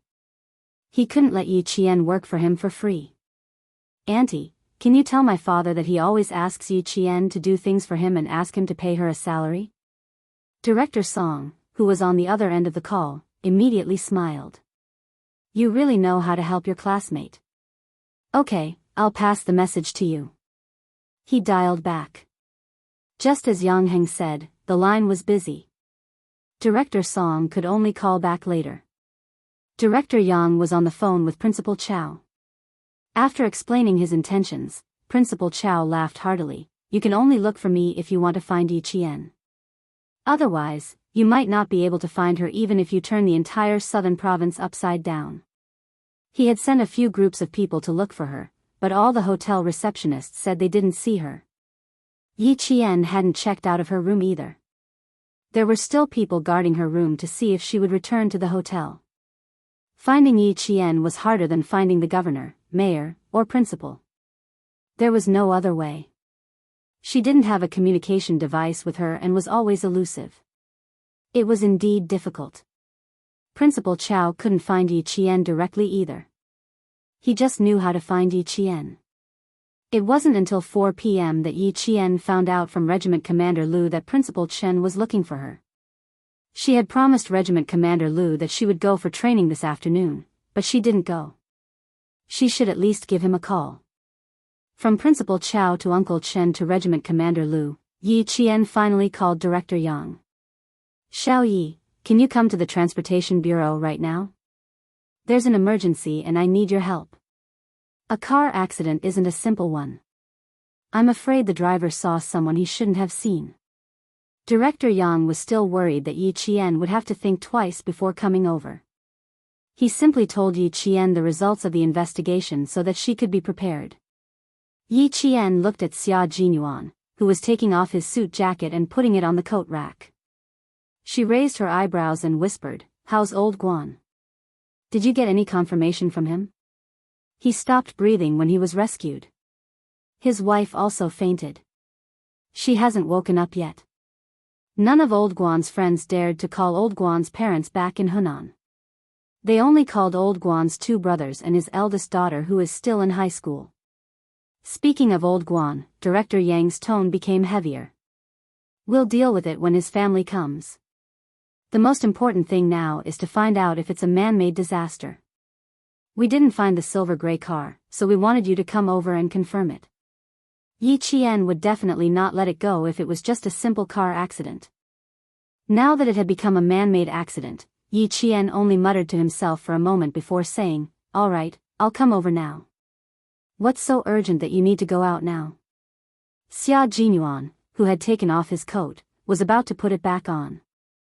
He had talked for more than half an hour with G3, who had just woken up after resting for 2 hours. His voice was still deep. The curtains were not drawn, and the light in the room was dim. His elegant eyebrows were tinged with coldness. "I'll go with you." It was best if they didn't separate. The snakes lured from Hongkou City were confirmed to have entered Nan Province yesterday morning. These snakes were not ordinary people. They were all well-trained mercenaries. They were good at reconnaissance, killing, and assassination. How could Xia Jinyuan let Yi Qian go out alone? Chapter 925. After hanging up the phone, Yi Qian didn't answer immediately. Instead, she thought for a while and said, "I suddenly feel that the car accident I encountered in the wee hours of the morning is not as simple as it seems. Those guys came to Nan Province from Hongkou City in the wee hours of the morning, and the accident happened at the entrances of 2 highways. One is the airport highway, and the other is the highway to Hongkou City." Xia Jinyuan, who had put on his black suit jacket again, had a slight movement in his dark eyes. His handsome face, which did not reveal any emotions, was not only cold in the dimly lit room, but also looked more unpredictable. Do you suspect that the car accident last night had something to do with them? I didn't connect the two before, but Director Yang just said that the driver, Old Guan, probably saw someone he shouldn't have, and that's why the accident happened. The wee hours of the morning, car accident, Hongkou City, mercenaries, death. If we look at the incidents separately, they are not connected, but if we string them together. Before Yi Qian finished speaking, Xia Jinyuan suddenly grabbed her hand. Let's go and take a look. I trust your intuition. Bring a gun, just in case. Of course he trusted her intuition. A woman's sixth sense had always been much sharper than a man's, and Yi Qian had been trained as a special forces soldier, so her intuition was more accurate. When he saw her bloodied school uniform in the morning, he naturally wondered if a foreign snake had bitten Yi Qian, the incidents that seemed like they wouldn't be connected, but if they were really separated and thought about it carefully, they would be connected. Looks like we don't have to wait. I'm afraid they've already found us. Yi Qian quickly opened a paper bag and took out a set of pure cotton sportswear. 1 minute, I'll change. On the way to the hotel, Yi Qian bought a set of sportswear from a clothing store on the street so that it would be easier for him to fight. After changing out of the skirt, Yi Qian put on the sportswear that could be used as a boxer, and when he walked out of the bathroom, he didn't look as stunning as he did in a skirt.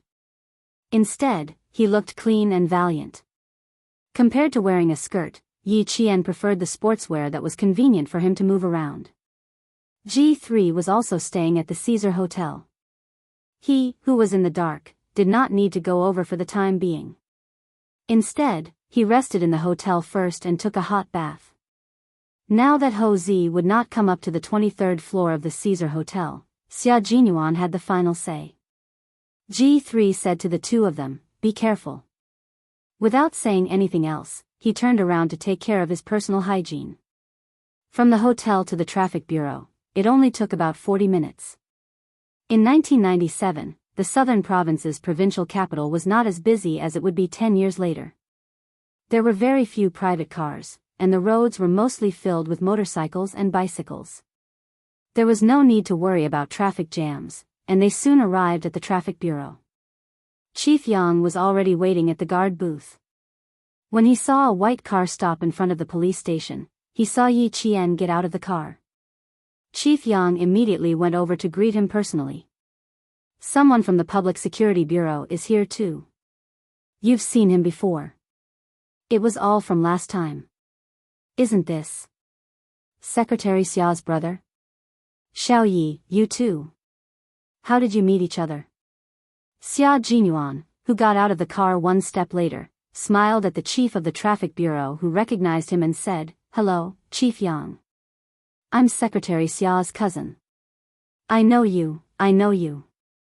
Last time, you and Xiao Yi." Chief Yang looked back and forth between the two of them. He slapped his forehead and laughed. That's right. Last time, Secretary Xia looked for you first, and then you brought Xiao Yi over. Look at me, I got confused. You two know each other. Chapter 926. The three of them chatted as they entered the police station. They headed in the direction of the surveillance room that Yi Qian and Xia Jinyuan had gone to last time.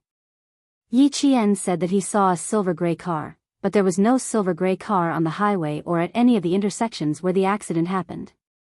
There were no surveillance cameras installed at the scene of the accident, so the only person who could find the car that was acting strangely last night was Yi Qian. The workers at the repair shop were very sure that every wheel of the car was carefully checked. There was not a single nail in it, and the nails used in the wheels were the most common ones on the market. Even repair shops used them, so there was no way to trace where the nails came from. Old Guan's friend said that Old Guan is usually kind and never quarrels with others, so he doesn't have any enemies. Yi Qian carefully watched the video on the surveillance camera. The officers at the police station reported their findings to Xia Jinyuan, and Yi Qian could also hear them. The video switched very quickly, starting from the moment Old Guan's car appeared in Hongkou City. This video was sent by the Hongkou City Transportation Bureau. Director Yang was not present when Yi Qian watched the video last time. Now that she saw it, her eyes were filled with surprise. This kid is watching the video at a fast-forward speed? Can he see anything? Yi Qian stared at the video and asked Xia Jinyuan, is there a paint that can quickly repaint the color of the car? If there are no silver-gray cars passing by on the highway or at the intersection where the accident happened, is there a possibility of repaint? Why do you say that?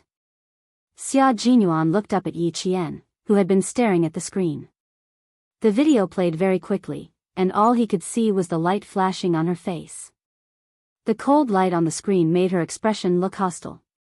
Yi Qian paused the video 5 minutes after Old Guan's truck passed by the highway. A milky white car appeared on the screen. Director Yang, who had been watching Yi Qian the whole time, took a deep breath. Not only was she watching, but she was also really paying attention to it.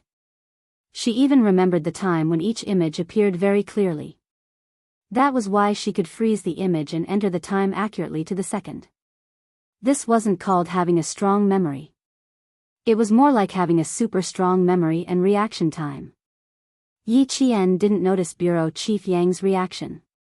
He started to talk about what he had discovered. This car followed Old Guan's car after he had lunch. Old Guan's car got on the highway at 3:12 p.m. yesterday, and this car also got on the highway at 3:22 p.m. At 10:00 in the evening, Old Guan drove the car to the service area to rest for 2 hours. This car also entered the service area to rest for 2 hours. At 12:00, Old Guan continued driving. At 3:00 in the morning, he got off the highway and entered the auto repair shop. At 3:45, he started driving again. At 4:21, he got into an accident. Yi Jian pointed at the 4 images and said, this white car can be seen at all the exits and exits of the highway. However, this white car disappeared after a while. I've looked at the electronic cameras at all the intersections and this white car has disappeared. The staff at the Public Security Bureau quickly recorded what Yi Qian said and gave detailed instructions. See if there was any white car that entered the nearby auto repair shop to be painted. Then ask. No, there's no need to ask. The car didn't enter the auto repair shop to be painted. They painted it themselves. Yi Qian said with certainty, when I got out of the car to check the scene, I smelled gasoline and paint. Then, a gray car appeared. Chapter 927. Spray paint the white car into a gray one, change the license plate, change the exterior, and leave without anyone noticing. Now there are 3 questions. First, who did Old Guan run into at lunch? Second, why did this car follow Old Guan's car all the way and suddenly spray paint it? Third, where is the car? Where are the people in the car? The investigation had to be handed over to the Public Security Department. The Traffic Department mainly cooperated. Fortunately, I asked you to come over. Otherwise, everyone would still be looking for clues. If you say so, the Public Security Department will be much more efficient. After walking out of the surveillance room, Director Yang sighed deeply. If it was really done by someone, this is murder. It was not as simple as murder. It was murder. Yi Jian nodded slightly and agreed, that's true. Let's ask Old Guan's friends first and see if they know who Old Guan met at lunch. Yi Qian, come here for a moment. Xia Jinyuan, who was talking to the police, was standing at the entrance of the traffic department. Yang Yin asked her to come over. I have something to do here. Director Yang, who originally wanted to ask Yi Jian if she had time to go to his house for dinner, immediately said, I'm afraid the Public Security Department wants you to help them again. After all, you're the first witness at the scene. Go now. You can contact me anytime if you need anything. Then, he added, don't feel burdened. Just take it as a walk in the traffic bureau. Director Yang admired Yi Qian more and more. Acknowledging her as his goddaughter was a good idea. He would be happy to have such an outstanding daughter. Looking at Yi Jian's back as she strode towards the police, Director Yang sighed softly. It was a pity that Yi Jian's parents were no longer around. With such an excellent daughter. If they were still around, they would be very proud. When the time came and they really recognized Yi Jian as their daughter, their family would have to go to her parents' graves to pay their respects. If the underworld knew, they could be at ease. In the future, Yi Jian would be taken care of by the Yang family, and she would have a home. The white Mercedes-Benz started up. Yi Qian got in the car and immediately contacted G3. G3, go to the provincial hospital on Zhongshan Road now. It's very likely that they came in 2 batches. The first batch entered Nan province at around 4:20 a.m. G3, who had taken a hot bath in the hotel and shaved his beard, immediately jumped up from the bed with 2 pistols in his hands. I'll be right there. Okay, Q King and I will rush over as well. The patient's room is room 07 on the 5th floor of the inpatient building. Who exactly did old Guan meet at noon yesterday? He had to ask old Guan's wife and friends, and they were all in the hospital now. On the way from the traffic bureau to the hospital, Yi Jian told G3 about the car accident she had encountered in the early morning, as well as the results of her analysis. If old Guan saw someone he shouldn't have seen, and it was really them, being silenced is something the mercenaries would do. The foreign mercenaries were originally here to kill people. In order to hide their whereabouts and their ill intentions, they did not feel any guilt in killing civilians. It was almost 6:00 when they left the transportation station. The sky was still a little light. When the car was halfway to the hospital, the street lamps lit up. It was already night. Chapter 928. The mercenaries who were lured into the mountains must still be searching the mountains. They won't dare to attack the hospital so brazenly. I'll get out of the car, and you and G3 will keep watch. In the car, Yi Qian's brain was working at full speed. But we can't rule out the possibility that they left someone in the hospital, waiting for us to arrive. Since they dared to do such a thing. If it were me, I wouldn't leave immediately after making sure it was safe. I'll send someone to keep watch and see if I can lure you in. While waiting for the traffic light to turn green, Xia Jinyuan turned his head and looked over. His gaze was dark and cold as an arrow. You want to say that we can't rule out the possibility that they deliberately caused a car accident to lure us out? That's right.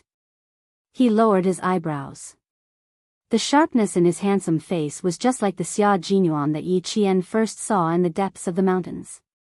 He was calm, cold, and exuded the aura of a Mei sect. He couldn't hide his coldness, he couldn't hide his sharpness.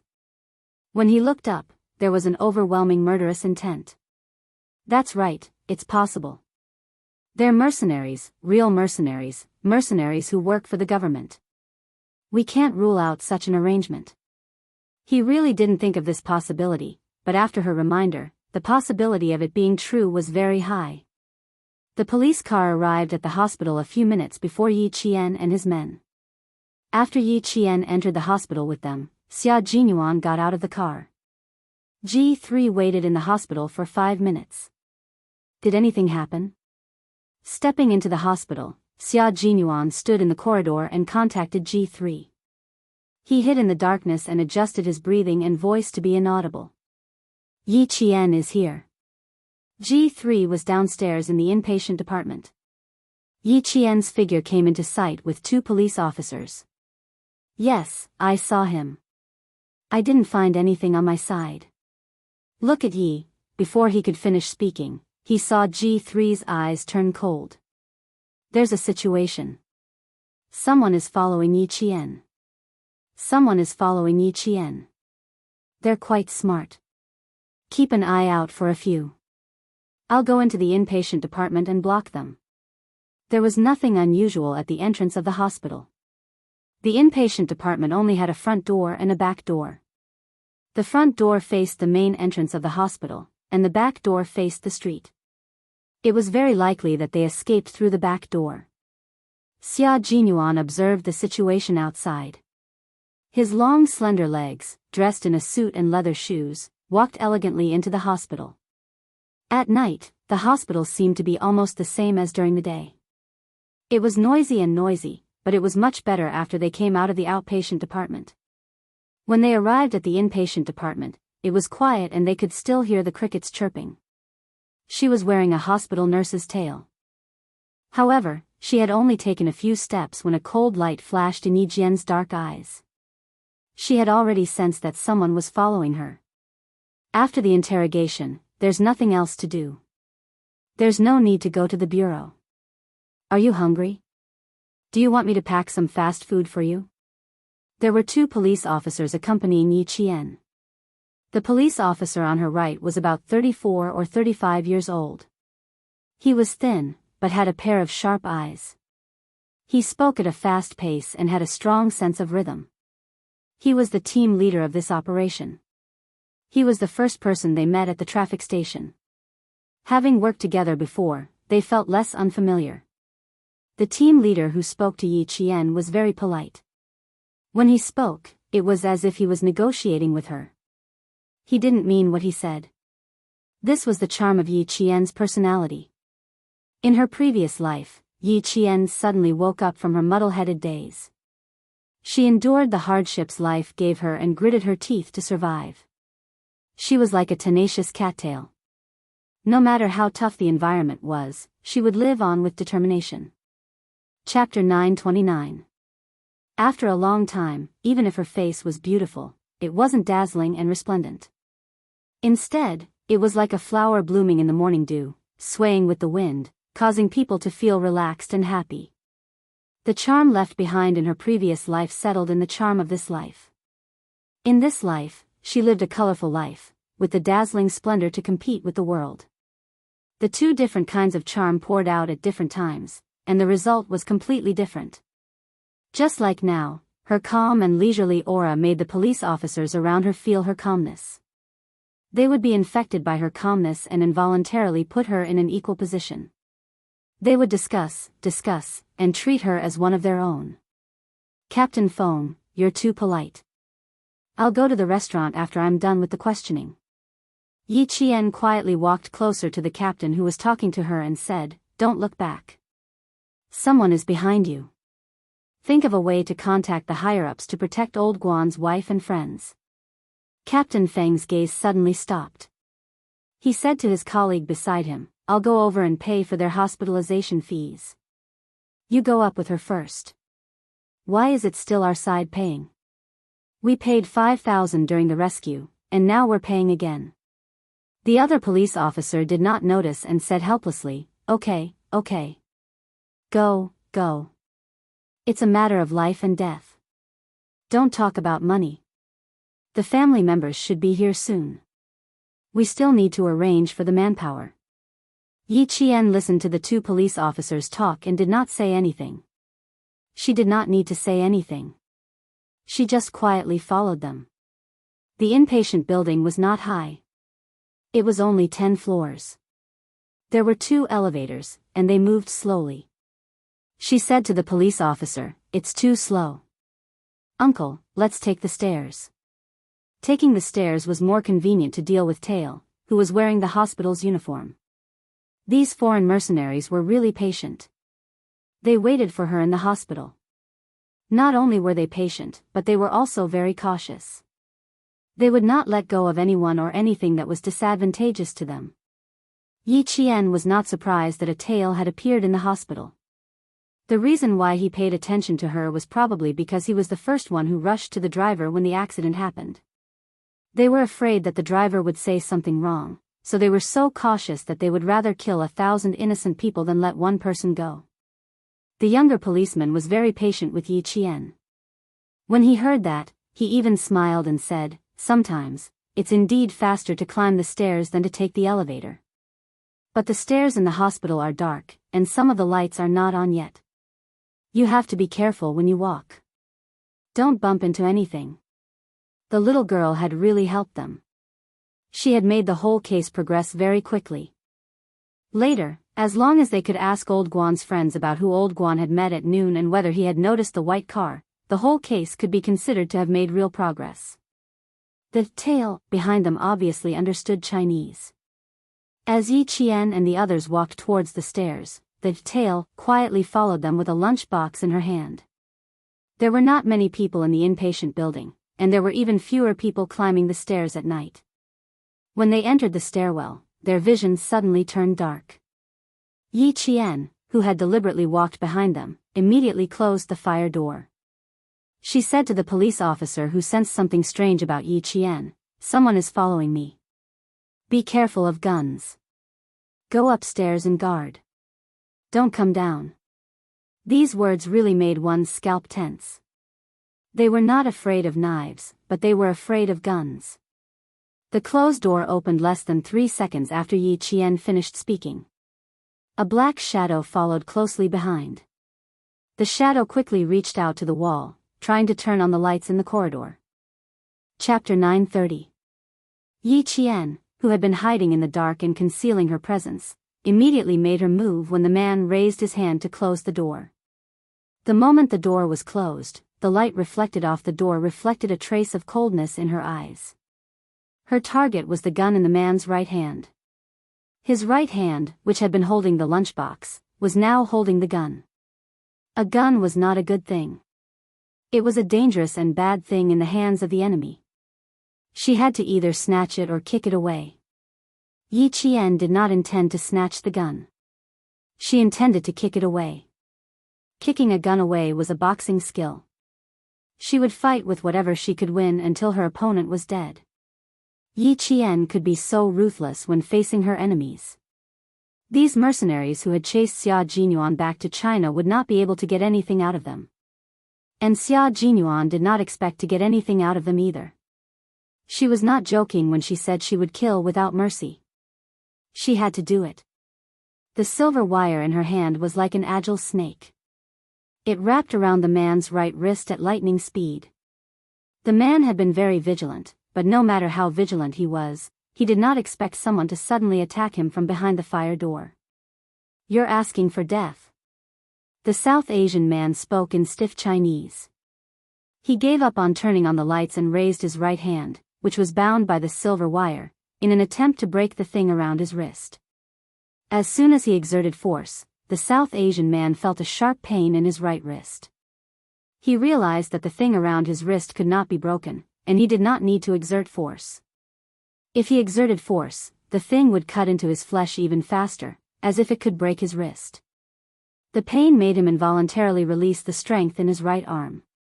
However, Yi Qian's reaction was faster. She straightened the entire silver wire and kicked the man's right elbow. She did not kick him from the front, but from the back. She straightened the man's right arm and kicked his right elbow hard. Yi Qian held the silver wire tightly in her hand. She was not afraid that the man would be strong enough to drag her over with the silver wire. The best thing about the silver wire was that the harder it was wrapped around the person, the tighter it would become. "Who are you people?" she asked in stiff Chinese. "You are all Chinese soldiers, right?" Chinese soldiers. Seeing that they were suspecting that it was Chinese soldiers who had assassinated the religious leader, Yi Qian smiled coldly and replied in perfect English, "It's useless for you to know who I am. However, I can admit that I am a Chinese soldier." "That's right, you can think that she's a Chinese soldier. As for whether she is or not, and whether you believe it or not, that's your own business." Yi Qian answered the question honestly and did not lie. But this direct admission made the South Asian men suspicious. They suspected that the assassin was a Chinese soldier, and they also suspected that there were other countries involved. For example, the powerful countries in Europe and America. After all, China's military power was inferior to Europe and America's in every aspect, and the soldiers they trained were also inferior to Europe and America's. Their suspicions were more inclined towards Europe and America. "You are not Chinese soldiers." "No, Chinese soldiers are weak. You're strong." After the East Asian man finished speaking, his fist flew towards Yi Qian's body. The previous attack made the East Asian man realize that he had been careless, thinking that the girl he had targeted was just an ordinary student. Now that he knew that this seemingly ordinary girl had such powerful skills, it made him even more suspicious that she was not a Chinese soldier. It was impossible for China to train a student to be so powerful. Chapter 931. The Chinese soldiers are weak? The Chinese soldiers are weak? How dare a mercenary say that the Chinese soldiers are weak? Yi Qian was instantly filled with anger. G3 knocked on the fire door. 3 quick, 3 light, 2 quick, 2 quick, 2 light, using rhythm to scout the way. Yi Qian had been standing at the fire door the whole time. When he heard the knock, he quickly tapped the door with the tip of his foot and replied, "I'm fine here. I don't need backup." This was the first time that Yi Qian was going up against a real mercenary. Instead of being afraid, she was excited. She wanted to fight a real mercenary who didn't care about their lives and only cared about money. She wanted to step on the edge of death and fight for her country. After G3 heard the response, he said to Xia Jinyuan, who had been on the phone the whole time, "First floor of the inpatient department, west corridor, 1-on-1. There's nothing going on here. It seems like they only sent one person to guard the door. They're just waiting for Yi Qian to come over." Xia Jinyuan, who was standing at the back door of the inpatient department, had a cold expression on his face. He said in a deep voice, "Take care of them. The real mercenaries are at least 5 times more aggressive than the mercenaries we faced in the no man's land." Afraid that Yi Qian would be at a disadvantage, Xia Jinyuan didn't want G3 to help her too early. He chose the safe and stable way to deal with it. He asked G3 to guard the door first, just in case. The voices inside stopped for a moment. Then, a man shouted fiercely. He was probably going to attack Yi Qian again. "There's a problem with the door here. Wait for the maintenance staff to come over. Take the elevator." Someone wanted to go up the stairs, but G3 stopped him and politely asked him to leave. He also guarded the entrance to prevent anyone from entering recklessly and getting into trouble. The South Asian man's expression changed drastically after being attacked by Yi Qian. The pain from his wrist didn't make him let go of the gun in his hand. Instead, he used his right leg to attack fiercely. His desperate close-range attacks made Yi Jian's eyes freeze slightly. She quickly leaned her body outward and bent a little. A gust of wind like a razor blade brushed past her ear, and then she kicked the fire door with a bang. This time, the close combat was much more dangerous than before. The fire door was kicked up by him. Yi Jian's eyes darkened even more when he kicked it.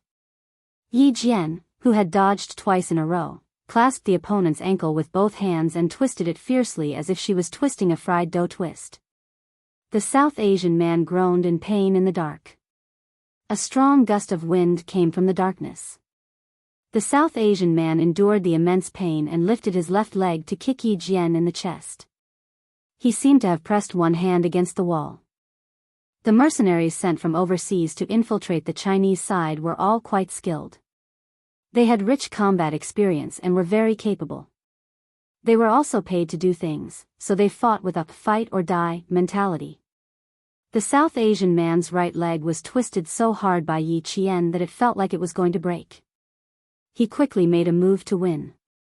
Yi Qian sensed that he was going to kick him with his left leg, so he quickly let go of his opponent's right leg and dodged to the side to avoid the attack that was aimed at his chest. Even though Yi Qian's reaction was fast, the South Asian man's left leg missed his chest, but it still kicked his shoulder. His entire right shoulder was kicked to the side. Yi Qian, who felt a sharp pain in his bones, clenched his teeth and didn't let himself make a sound of pain. This was the first strong opponent that Yi Qian had encountered. The immense pain in his shoulder constantly reminded him that his opponent was a mercenary whose hands were stained with the blood of countless people. They only did things for money. It didn't matter if the people who died in their hands were civilians. As long as they were a target, as long as they thought they were disadvantageous to them, even if they were civilians, they would still kill them.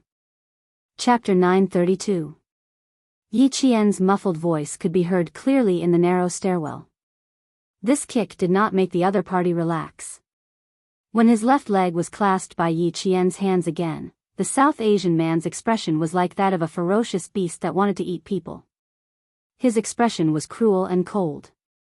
Upstairs, the young police officer wanted to rush down to get his colleagues, but when he heard the sound of fighting, he quickly rushed back. The fire door on the second floor opened, and 2 people came in while talking. "Chengdu hasn't done a skin test yet. Remember it clearly when you're changing shifts." The temperature of the patient in bed 6 has been abnormal since this afternoon. You have to report it to the night shift.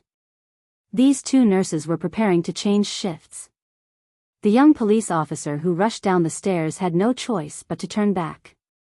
I'm a police officer. Take the elevator. As he spoke, he stopped the two nurses with his left hand and opened the fire door with his right hand. He pushed the two nurses, who were confused, back to the safe zone. There couldn't be anyone here. They had to guard. Yi Qian had just said, guard upstairs.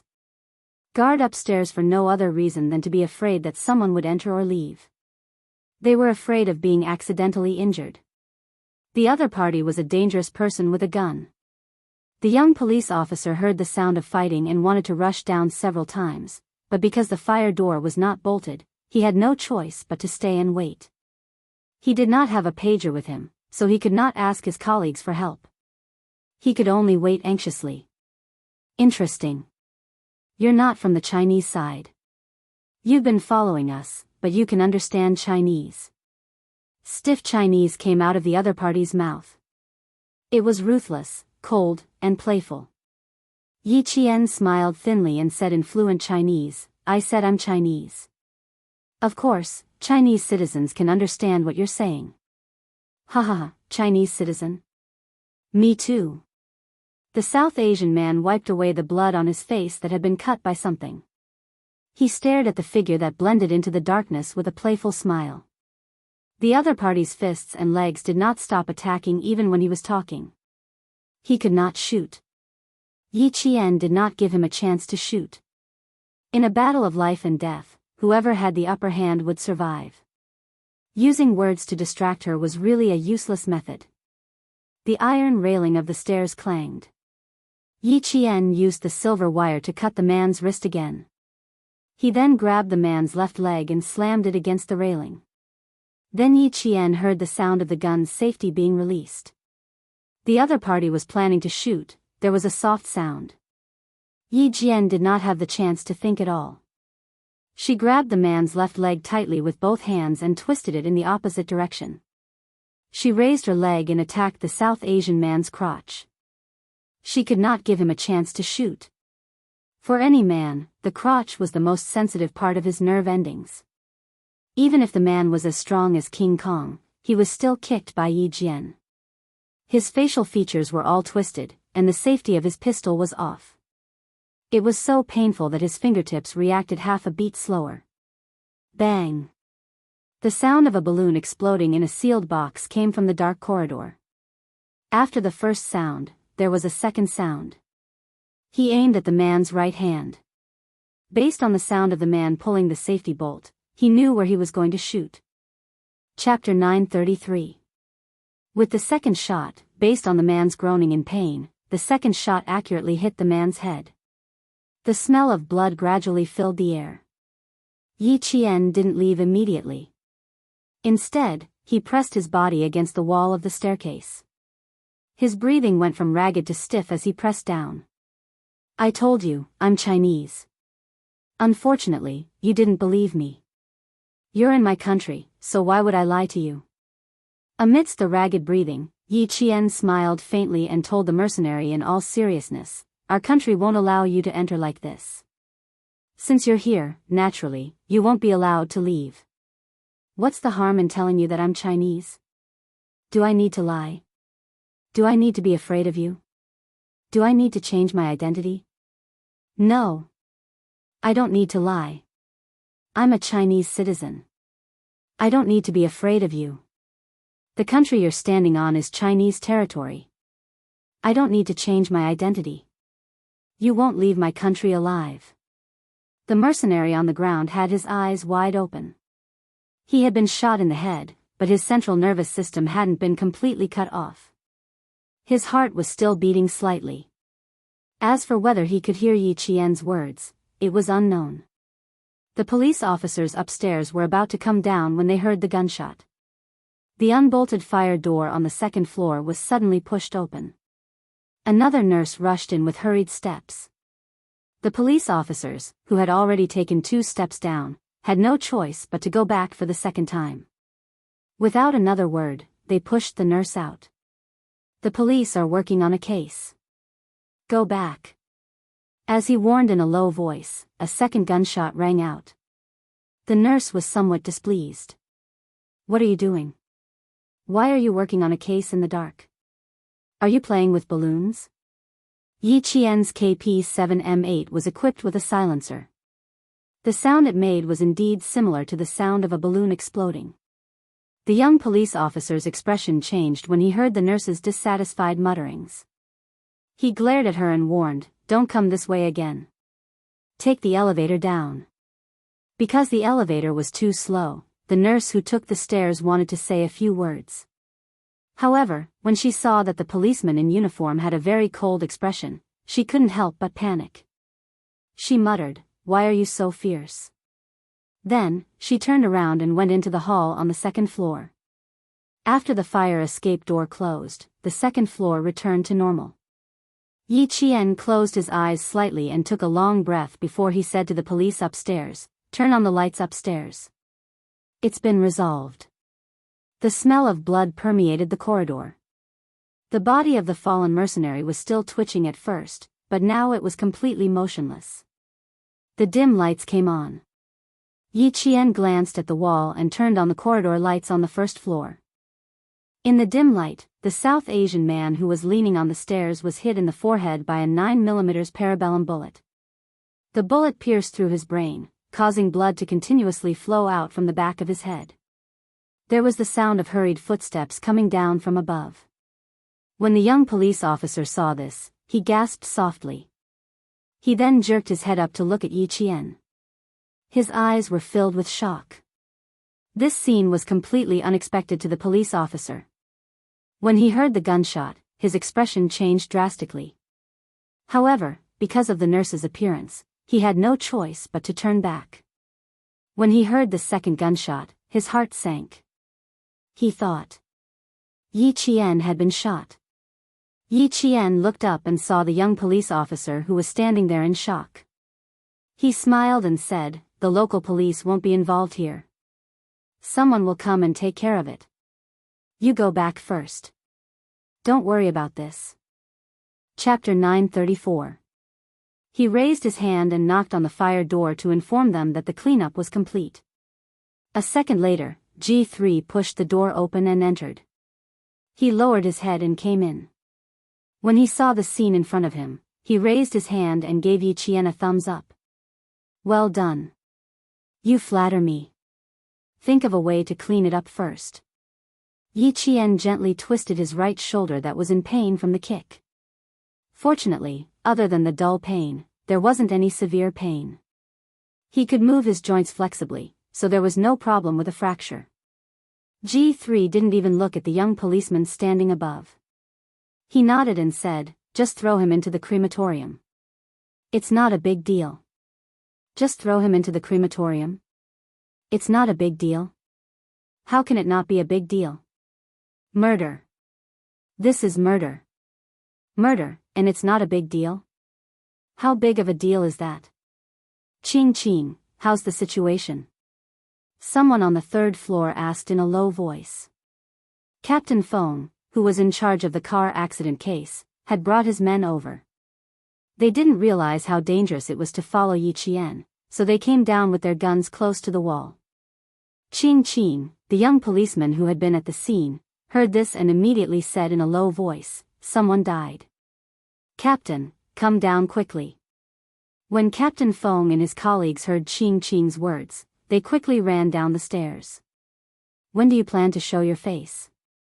"Wait until Yi Qian leaves before you show your face." G3 said calmly into the phone, then turned to Yi Qian and said, "Some people always like to show up last. You have to teach him a lesson when we get back." He looked like he was very pleased with himself. He really deserved a beating. If he didn't do it, he would leave it to Yi Qian to do it. Getting beaten up by his girlfriend. Didn't they say that beating was a sign of affection, and scolding was a sign of love? Let Yi Qian properly kiss and love. Yi Qian had always thought that this way of getting along with comrades was very good. The more they frustrated and hurt each other, the deeper their relationship would be. Hearing this, he chuckled and said, "Yes, I'll definitely teach him a lesson when we get back." Major Xia, who needed to be taught a lesson, pushed the door open and entered. He closed the door with a smile on his handsome face. His gaze first swept past Yi Qian. After confirming that he was unharmed on the surface, he raised his head and said to Captain Feng, "Captain Feng, we will handle this matter here. The bureau chief will contact Captain Feng about the specific reason.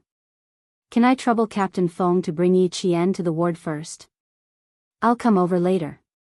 Captain Feng knew Xia Jinyuan's identity. He looked at the man with a bullet hole in the middle of his forehead and right palm and frowned. "This man is, the people we kill without mercy will not have anything to do with the local public security, nor can they have anything to do with it."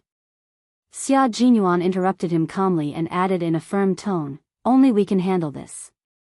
Please forgive us, Captain Feng." The staircase that was filled with the smell of blood was very quiet. Both sides looked at each other with a hint of not backing down. Yi Qian walked out and said, "Captain Feng, can we go up now?" "Okay." In the end, Captain Feng gave in. He had no choice but to give in. How could he interfere when he couldn't? However, seeing that there was a murder case in front of him, he couldn't just leave because of his professionalism. Captain Feng glanced at the young soldier who was talking to him and asked worriedly, "Is he a citizen of our country?" He didn't look like he was, so it was better to ask for more assurance. "He's a foreigner who will cause trouble in any country he goes to." Xia Jinyuan's eyes flashed with a hint of coldness and murderous intent as he said, "He has been waiting in the hospital for someone." Chapter 935. When his gaze landed on Yi Qian, Captain Feng's expression changed. "You mean, the car accident? Yes, we still need to ask more questions. So, Captain Feng, please take Yi Qian upstairs as soon as possible. We will take care of this." Xia Jinyuan's cold expression told Captain Feng that this matter was not over yet. "These bastards." Captain Feng gritted his teeth and cursed. He did not question Xia Jinyuan's words and whispered to Yi Qian, "Xiao Yi, this way. We won't take up too much of your time." No wonder Xiao Yi appeared with Secretary Xia's cousin from time to time. It turned out that she often helped Secretary Xia's cousin. Secretary Xia's cousin was a border police officer. If he said that the person who was shot was a foreigner, it was highly credible. These bastards who dared to offend our country should be killed without mercy. After taking a few steps, Captain Feng said to his colleagues, "You two stay here and clean up the bloodstains. Don't scare people." They could help clean up the scene, but they could not do anything else. After watching Yi Qian leave, Xia Jinyuan opened the fire door and pulled an ambulance cart into the corridor. He said with a faint smile, "Someone always likes to appear at the end? Why does it sound like you're a tattletale? You must have heard wrong. I said someone likes to appear at the end." In order to prove his credibility, G3 nodded responsibly and said seriously, "Yi Qian will praise you very much." Xia Jinyuan patted his comrade's shoulder and said meaningfully, "I can understand. You're jealous. Don't worry, brother, I've said it before. Once my marriage is settled, none of you will be a problem." He walked up the stairs and grabbed the mercenary's jacket with both hands. He and G3 carried him to the ambulance cart and covered him with a blue cloth. They could be dragged out to solve the problem. The scene was left to two policemen. After they got water and a mop, Xia Jinyuan shook hands with them and thanked them. He then left with G3. Old Guan's wife's ward was on the 5th floor. The call from the director of the Public Security Bureau came quickly. Just as they reached the ward on the 5th floor, Captain Feng received a notice that the local police were not allowed to interfere with border matters in Nan province. With this notification, Captain Feng was finally relieved. There were two policemen standing guard outside the ward. Yi Qian pushed the door open and saw Mr. Guan's wife lying by the bed in tears. Mr. Guan's two friends, who were his drivers, were sitting beside the bed. Seeing Yi Qian come in, old Guan's friend was first stunned, then he stood up and said excitedly, sister-in-law, this is your daughter who saved you. Quick, sister-in-law, look, your daughter is here to see you. Old Guan's wife, whose eyes were filled with tears, looked up. When she saw Yi Qian, she struggled to get up. She recognized him. She recognized him. The doctor said that if the young lady had not risked her life to climb into the car to give Old Guan an 4 drip, she would not have heard Old Guan's last words. Old Guan said that he wanted to thank the young lady who saved them first, and that he would let her live a good life and raise their children. He also said that he could not take care of the family anymore and that she would have to work hard for the rest of her life. He also said that if there was an afterlife, he would be reincarnated to repay her. From when she woke up to when she got into the ambulance. She spoke intermittently until she gradually stopped breathing. A living person was gone just like that. Auntie. Don't move. Yi Qian quickly held Old Guan's wife's shoulder and stopped her from getting up. Don't move. Rest well. Chapter 936. Old Guan's wife held her hands tightly and kept saying, "Thank you." Yi Qian's eyes reddened as she thanked him through sobs. The pain of losing a loved one was the most unbearable pain. After crying for about 5 minutes, Old Guan's wife gradually calmed down. She wiped the tears on her face with her hands that were calloused from hard work and had fine wrinkles on her fingertips. "My dear daughter," Old Guan said, "we must thank you properly. I don't have much ability, so I can only kowtow to you. My daughter, our Guan family will never forget your kindness." Old Guan's wife, whose eyes were red from crying, insisted on kowtowing to Yi Qian. Yi Qian was so scared that he hugged this down-to-earth middle-aged woman and said, "Auntie, you can't kowtow to me. I'm not the only one here. There are many good people here. Please don't kowtow to me. I was just passing by and saw it. If I can help, I will." Old Guan's 2 friends said, "That's what we should do, that's what we should do. We can't think of any other way to thank you, so we'll kowtow to you. We'll kowtow to you on behalf of the Guan family." Yi Qian could stop one of them, but there were 3 of them at the same time. He gave Captain Feng a look and stopped Old Guan's chauffeur friends. "Auntie, uncle, I'm here because I have something to ask of you. There's no need to thank you, but I need to know something from the 3 of you." Yi Qian could calm Old Guan's wife and 2 friends down. "What happened yesterday afternoon?" "It's nothing. The 3 of us were together. We had our meals together. We didn't dare to go far after loading the goods in the car." Old Guan's friend, chauffeur Tian, recalled what happened yesterday afternoon. "We had fast food during lunch break and delivered some food to the chauffeur. That's all." "Did Uncle Guan leave during the lunch break? Or did he go out alone? Like fetching water? Or going to the bathroom?" Yi Qian's questioning was no worse than the police. He asked in detail, or did someone talk to him and ask for directions? "And after lunch, is there anything wrong with Uncle Guan?" Driver Tian and another driver with the same surname, Guan, shook their heads in unison. "I don't see anything wrong. It seems to be the same. Old Guan is a man of few words. We can't tell what's on his mind." Mr. Guan's wife thought about it. She was too overwhelmed by grief to remember, but she was Mr. Guan's wife, the person closest to him, so she was able to recount it more fully. Something's not right. Something's not right with Mr. Guan. Yi Qian's spirits were lifted. He didn't rush her. He just looked at her quietly, waiting for her to break away from her sadness and recall the warmth of yesterday. Something is not right.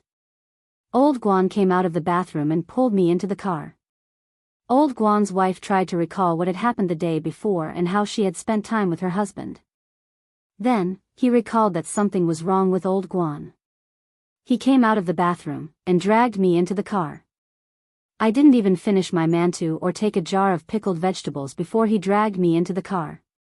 The first time he said, "Dragged me into the car." The second and third time he said, "Dragged me into the car." The latter was more urgent, fast, and hurried than the former. It could even be said that he was panicking. Chapter 937. If that was the case, Old Guan had met someone in the washroom, someone who made him feel threatened, and something that could have cost him his life. Last night's car accident happened because of the person and the incident. Auntie, did you see anything else? What did I see? He got in the car and left. I was complaining that I didn't take the pickles and that I had to get out of the car. Old Guan didn't allow it and said that he had to leave quickly. When Old Guan's wife mentioned this, Chauffeur Tian and Chauffeur Guan both thought of the same thing. Old Guan bumped into the mercenaries in the washroom and saw something he shouldn't have seen. He didn't understand what the mercenaries were talking about. Only when he saw something did he get into trouble. After leaving the hospital, Yi Qian got into the car and said coldly to Xia Jinyuan, "What do men do when they go to the washroom?" Xia Jinyuan, who was listening attentively, almost stepped on the accelerator when he heard her question. What do men do when they go to the washroom? She asked very seriously, so he had to answer seriously too. When men go to the washroom, they have to stand up.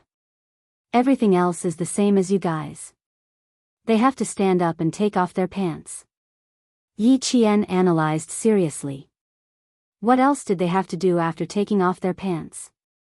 And what would Old Guan see? What would he see? Xia Jinyuan raised his hand and scratched his eyebrows slightly. He added, sometimes, they have to lift their clothes up a little, like a shirt tucked into their pants. We have to pull them out and unbuckle their belts before we start. Discussing with his little girlfriend how men go to the washroom and what they do when they go to the washroom. No matter how serious Xia Jinyuan was, he couldn't help but feel a little strange. The gun fell off. Yi Qian didn't notice Major Xia's strange expression. When she heard him say that they had to pull up their clothes and unbuckle their belts, her eyes immediately lit up.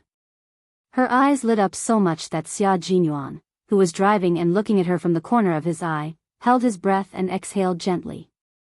Then he calmed down and said, "It's very likely." At noon, Old Guan and the others were resting at a place soon after they got on the highway. They needed to reorganize their weapons in the washroom when there were fewer people around.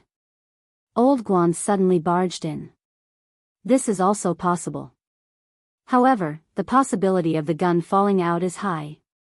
This kind of thing had happened before, so the possibility was higher. Regardless of which possibility it was, Old Guan did run into the mercenaries who were chasing after him. Unfortunately, he was killed. The topic was always heavy. When Xia Jinyuan drove the car out of the city and rushed to the winding mountain road, he stepped on the accelerator to the maximum. The car even left a long shadow, leaving a flashing red tail light shadow. Let's go to the mountains. The informants left by the hospital are missing. They will definitely take action tonight. There was an abandoned house in the mountains. Xia Jinyuan stayed there for a few hours and left some things behind. He left some food that would bring him back, such as instant noodles, candles, a lighter, and a piece of moisture-proof cloth. The items left behind were enough for the foreign mercenaries who liked to wait for their prey. Little fox, it's just the two of us tonight. Are you scared? The car drove out of the city and into the suburbs. Xia Jinyuan, who was driving silently, reached out and held her hand.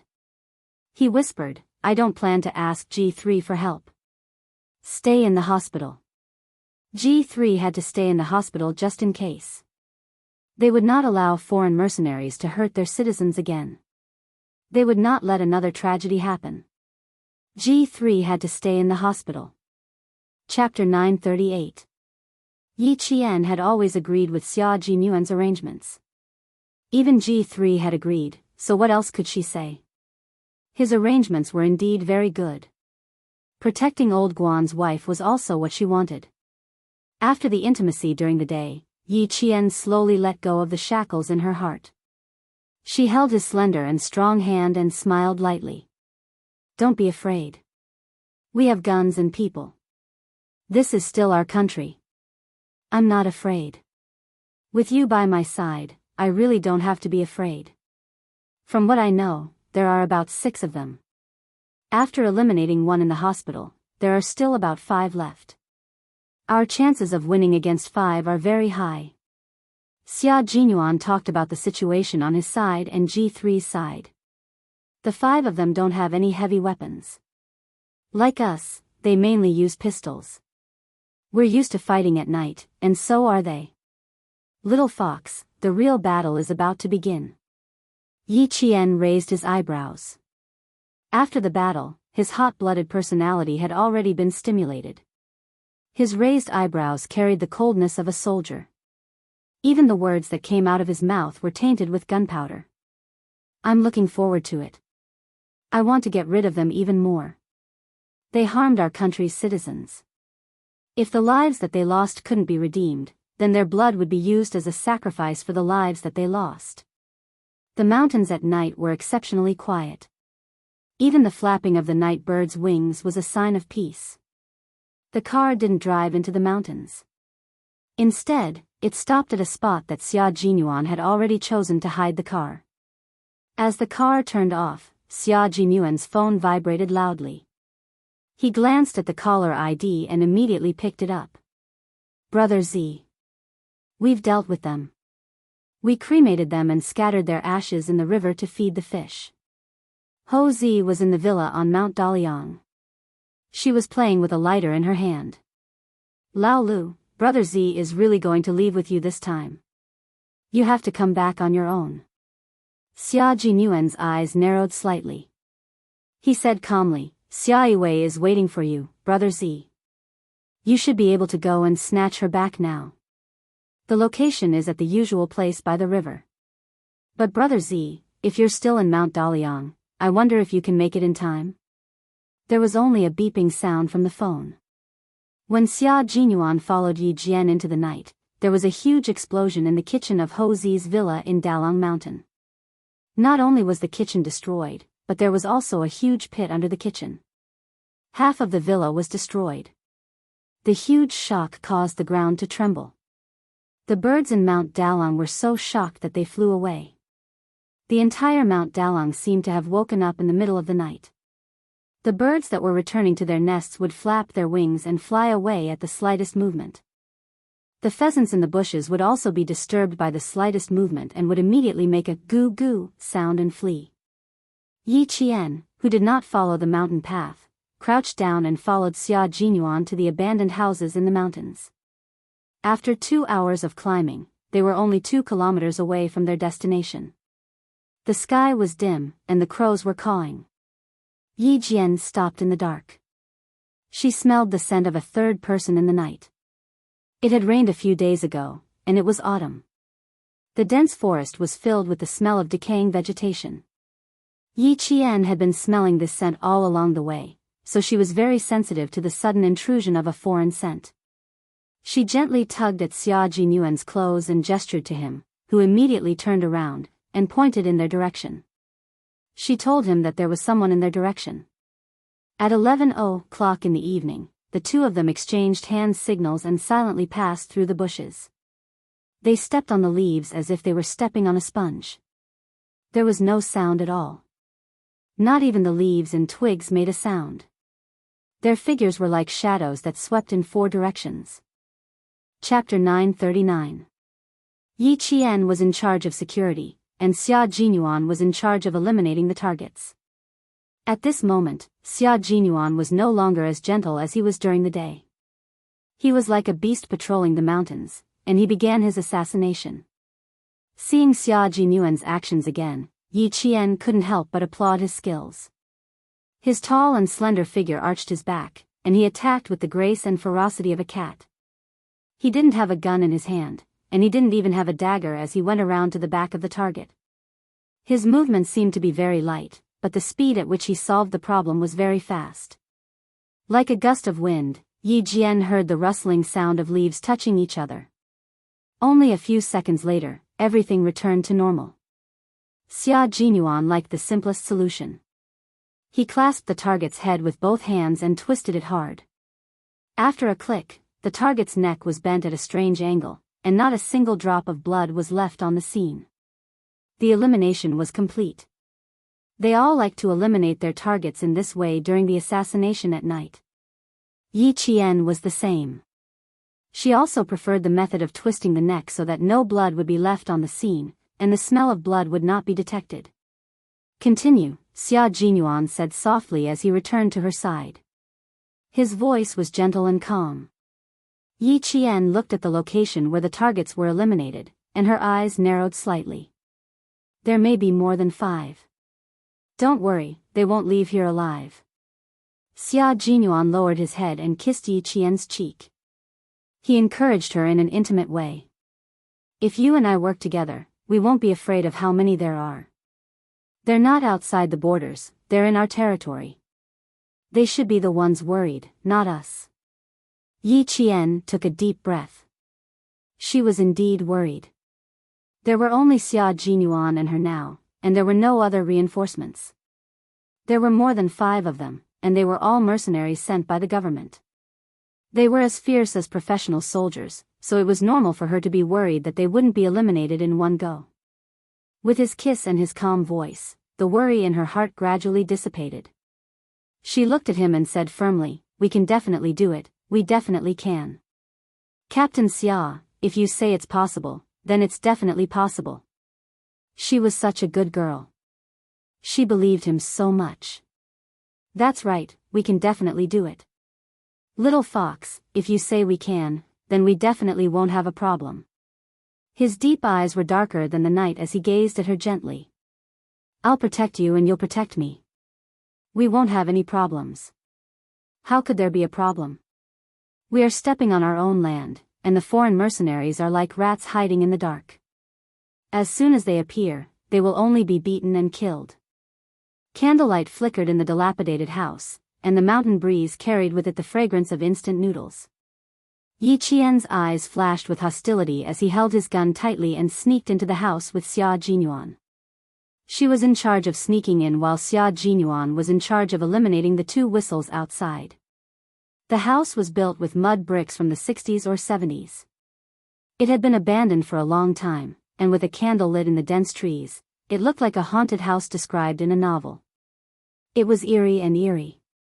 The wind in the mountains was strong, and it blew into the house that didn't even have a window frame. The candlelight flickered and was extinguished within a second. Yi Qian fired 2 shots into the darkness. Chapter 940. The room was in chaos. 3 sets of footsteps were heard. 5 people had been killed by Yi Qian, and only 3 were left. Someone cursed in the dark, and Whistle shouted from outside, "Get the fuck out here. Quick." He was also speaking a South Asian language, so Yi Qian didn't understand him. However, he knew that Whistle had been deliberately alerted by Xia Jinyuan to lure the people in the house out. Yi Qian had finished shooting from the first position. He had already hidden behind a collapsed couch, and he stared coldly at the dilapidated house. As soon as someone came out, he would immediately start shooting. The ambush caused a moment of confusion among the mercenaries who had chased them to China's territory.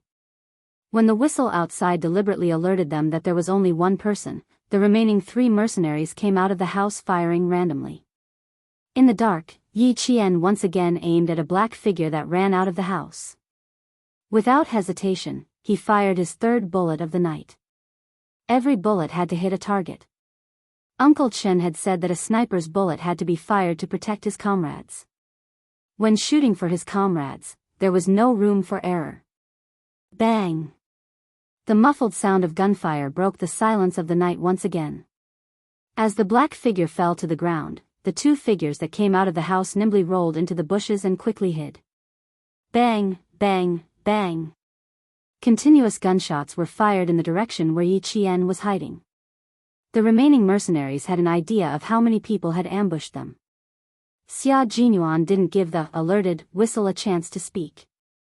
Yi Qian suppressed the remaining 2 mercenaries with gunfire, while he quickly finished off the target. The dagger in his hand was not a military dagger. It was a multi-purpose knife bought from a hardware store on the street. Although the blade was a little blunt compared to a military dagger, as long as it was used well, it could still become a sharp weapon. The leaves rustled. Xia Jinyuan swung his fist, which was sharp enough to scratch skin. The close combat of the special forces was never about hiding needles in cotton floss. Instead, it was about attacking quickly and ruthlessly, then hitting the opponent accurately. There are many parts of the human body that cause severe pain, but there is only one part that slows down the mind, the brain. Xia Jinyuan continued to attack, landing several punches on the mercenary's head. The handsome and ruthless Xia Jinyuan was like an awakened lion, so awe-inspiring that the mercenary retreated step by step and let out a blood-curdling scream. He called for reinforcements, but Yi Qian's bullets seemed to have eyes. When the vegetation moved, or when there was an unfamiliar scent in the air, the bullets would hit somewhere with a bang, preventing anyone from going to help. Damn it, what the hell? The mercenary who was hit by the bullets and had to hide again rolled under a tree. His eyes were dark as he searched for his target. The mercenary who had been hit in the head several times by Xia Jinyuan staggered. As he swayed, the leaves and shrubs around him moved. The sound of rustling could be heard at this moment, making one's heart beat faster. Yi Qian smiled slightly. Captain Xia was not only an excellent special forces soldier, but also an excellent commander. In terms of tactics, he had a gift that even the veterans admired. The bigger the commotion, the more nervous the other two mercenaries would be. This would increase their psychological pressure, and her and Xia Jinyuan's chances of winning would increase. A deep, hair-raising sound came from the darkness. The smell of blood in the wind was even stronger than before. It was so thick that it drifted into everyone's nostrils. Chapter 941. Xia Jinyuan had already killed the mercenary who was slow to react. His throat had been slit twice by Xia Jinyuan. It was not a military-grade dagger after all, so he still needed to kill the target twice. The wind was still blowing, but there was no more sound. However, the smell of blood was even stronger. Xia Jinyuan did not have time to waste in the southern province. After killing the target, he and G3 returned to the battlefield overnight. He did not have time to deal with the two mercenaries who had not shown themselves and were waiting for an opportunity to strike. Next, lure the enemy. This was the battle plan that he had discussed with Yi Qian long ago. After killing 2 or 3 targets, they would not give the mercenaries a chance to catch their breath and immediately lure the enemy. Fighting in the forest, the flowers and trees were all natural cover. They would not be easily ambushed, and neither would they allow others to be ambushed easily. The next step was to lure the enemy. Yi Qian was to lure the enemy. She was a girl, and girls represented weakness in everyone's hearts. Following Yi Qian's low voice, the two mercenaries who had been hiding in the darkness and had not moved for a long time looked in the direction of the voice. A woman in front of them. Both sides surrounded and attacked. With daggers in their hands, they quickly approached Yi Qian's direction. Xia Jinyuan finished off the whistle in his hands and went to support Yi Qian as quickly as possible. He believed that Yi Qian could take on one of the mercenaries by herself. She would not have a problem taking on one of the mercenaries, but she did not have a high chance of winning against 2. The mercenaries who came this time were comparable to soldiers in the army. They were very professional, and Yi Qian lacked actual combat experience. If she really had to take on 2 of them, she would not be able to escape unscathed. The encirclement of the 2 men did not make Yi Qian panic. Bang, bang, bang. Continuous gunshots were heard and the 2 mercenaries heard the sound of bullets breaking. There were no bullets in their pistols. Her gun had no bullets. Now was the time. While her gun was out of bullets and she needed to change her gun or change the magazine, now was the time to attack. Xia Jinyuan ran through the forest and approached the shadow as fast as he could. One of the mercenaries turned around and fired in the direction where Xia Jinyuan was running, trying to stop him. Countless birds in the forest flapped their wings and flew into the dim night sky. On the other side, the dagger in his hand glinted coldly as he thrust it towards Yi Qian. What he didn't see was that Yi Qian was smiling coldly in the dark. The black figure leaped over, and Yi Qian rolled in the bushes to avoid the attack. Yi Qian had already loaded his other pistol. In the blink of an eye, he fired 2 shots at the black figure. His speed was so fast that the other mercenary holding down Xia Jinyuan was shocked. There were 2 sounds of fighting in the forest. Unable to shoot at close range, Yi Qian was once again confronted by a mercenary tonight. Punches and kicks required strength. Not only did they have to hit the opponent's weak points, but they also had to ensure that they wouldn't be injured or killed by the opponent. Fighting was the most exhausting thing. As a girl, Principal Chen and Uncle Jen had always planned for Yi Qian's physical fitness training. Her strength was not as good as the male soldiers, but her endurance was definitely better than the male soldiers. She leaped up and grabbed onto the branches. Relying on the lightness of her body, she lifted her feet and kicked the mercenary's head repeatedly. With a low growl, Yi Jian stepped on the mercenary and threw him into the bushes. Her aura was not inferior to that of the male soldiers. The mercenary who fell into the bushes had a ferocious expression on his face. He flashed his dagger, shouted, and jumped up again to stab Yi Qian. Chapter 942. The tip of the dagger flashed past his eyes several times. With his arm cut, Yi Qian silently grasped the silver wire in his hand. As he dodged, he looked for an opportunity to strangle the mercenary to death. At the final moment of the battle, Yi Qian grabbed the mercenary's outstretched wrist. When he took a step back, he stepped on a tree with one foot and jumped behind the mercenary. At the same time, he wrapped the silver wire in his right hand around the mercenary's neck. Fuck! The mercenary cursed in broken Chinese as he felt something wrapped around his neck. He threw a punch at Yi Qian's head. If Yi Qian was hit by his fist, he would definitely die at the hands of the mercenary. After 3 years of training, Yi Qian's sensitivity to danger was higher than in his previous life. His reaction was also faster.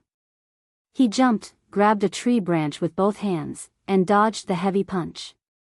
The silver wire wrapped around a tree branch, and as he dodged, it wrapped around another tree. That was enough. It was enough to eliminate the target in an instant. The silver wire was extremely thin. Once it was wrapped around the flesh, it would not be easy to pull it out. The neck was the most dangerous part of the body. Being wrapped around by anything would make a person feel fear. They would want to pull the scary thing away to free their neck. The more they thought about it, the faster they attacked, and the tighter the silver wire wrapped around them. The leaves rustled and fell like rain. One end of the silver wire wrapped around the mercenary's neck, the other end wrapped around the leaves, and then around the tree trunk. With one last punch from Yi Qian, the mercenary, who was half a head taller than Yi Qian, roared in pain. His fist swung even more fiercely. Yi Qian, who was covered in sweat, did not give his enemy a chance to retaliate. He kicked back. This was a real fight, filled with blood and death. This was a real battlefield, a bloody battlefield where it was either you die or I die. Sweat flowed into his eyes, but he did not have time to wipe it away. The dust on the leaves flew into his eyes. Even if his eyes hurt, he had to keep them open. Relying on his body's flexibility and agility, Yi Qian held the tree branch tightly with both hands. He attacked the mercenary's shoulder several times. The silver wire finally wrapped around the mercenary's neck. It was so deep that he could hear him gasping for air.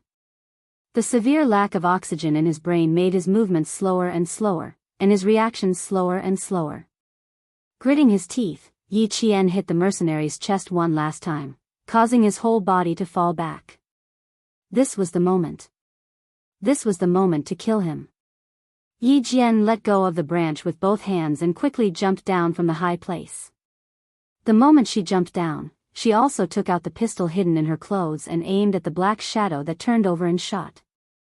The 6th mercenary had been eliminated. Yi Jian leaned against a tree and slowly sat down with her back against the tree trunk. She panted heavily as if she would suffocate if she didn't breathe properly. The smell of blood in the air was stronger than before. It was so thick that it could not be dissolved.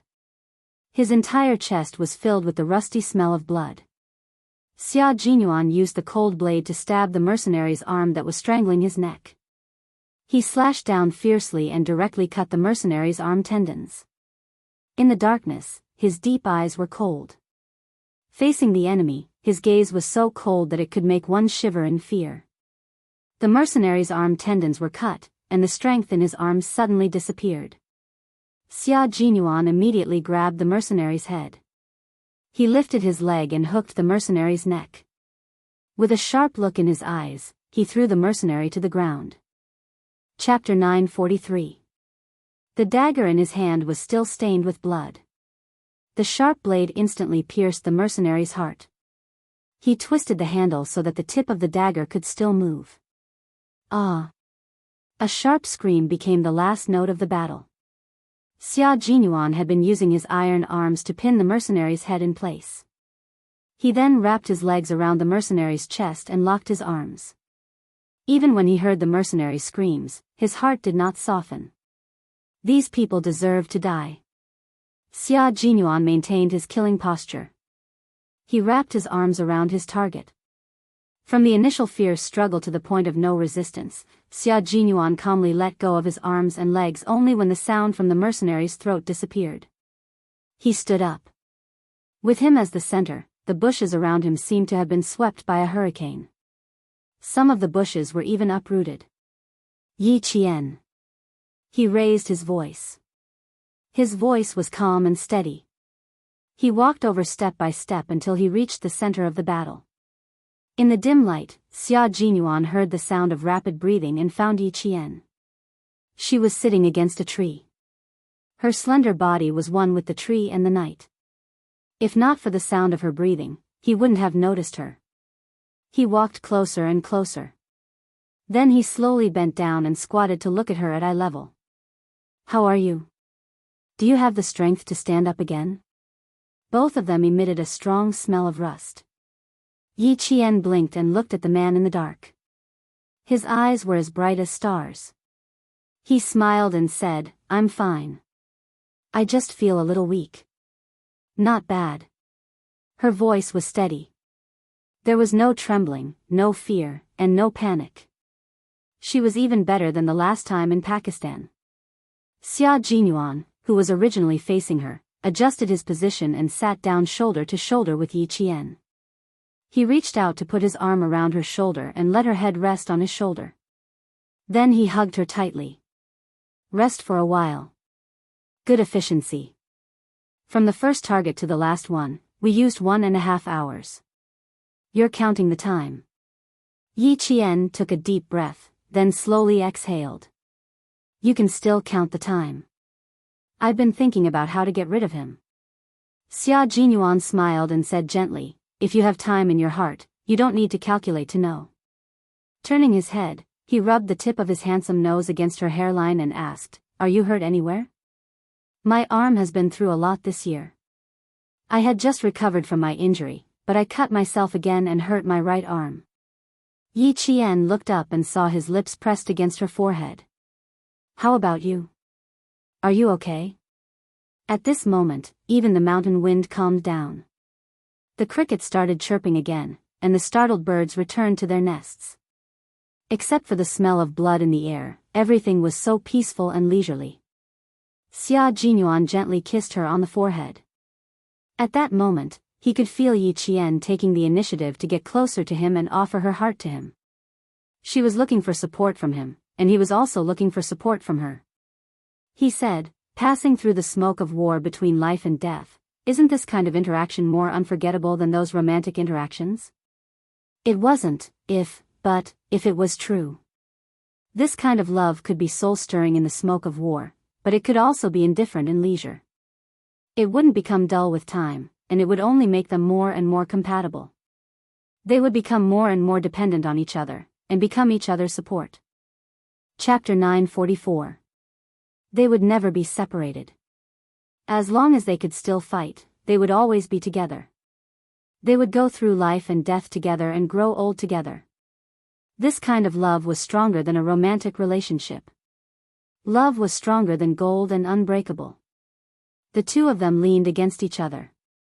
They had survived a life and death battle and leaned against each other again.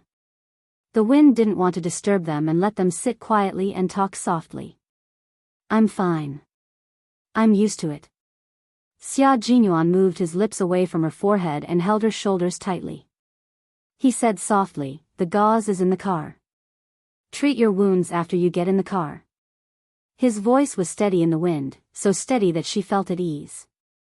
Yi Qian's breathing gradually calmed down and she no longer rested her head on his shoulders. She said calmly, "The target in southern province has been dealt with. You and G3 can return to the battlefield to look for K7. She had her phone with her to maintain contact with the military. After the small envelope was sent, a series of text messages were sent back to the military.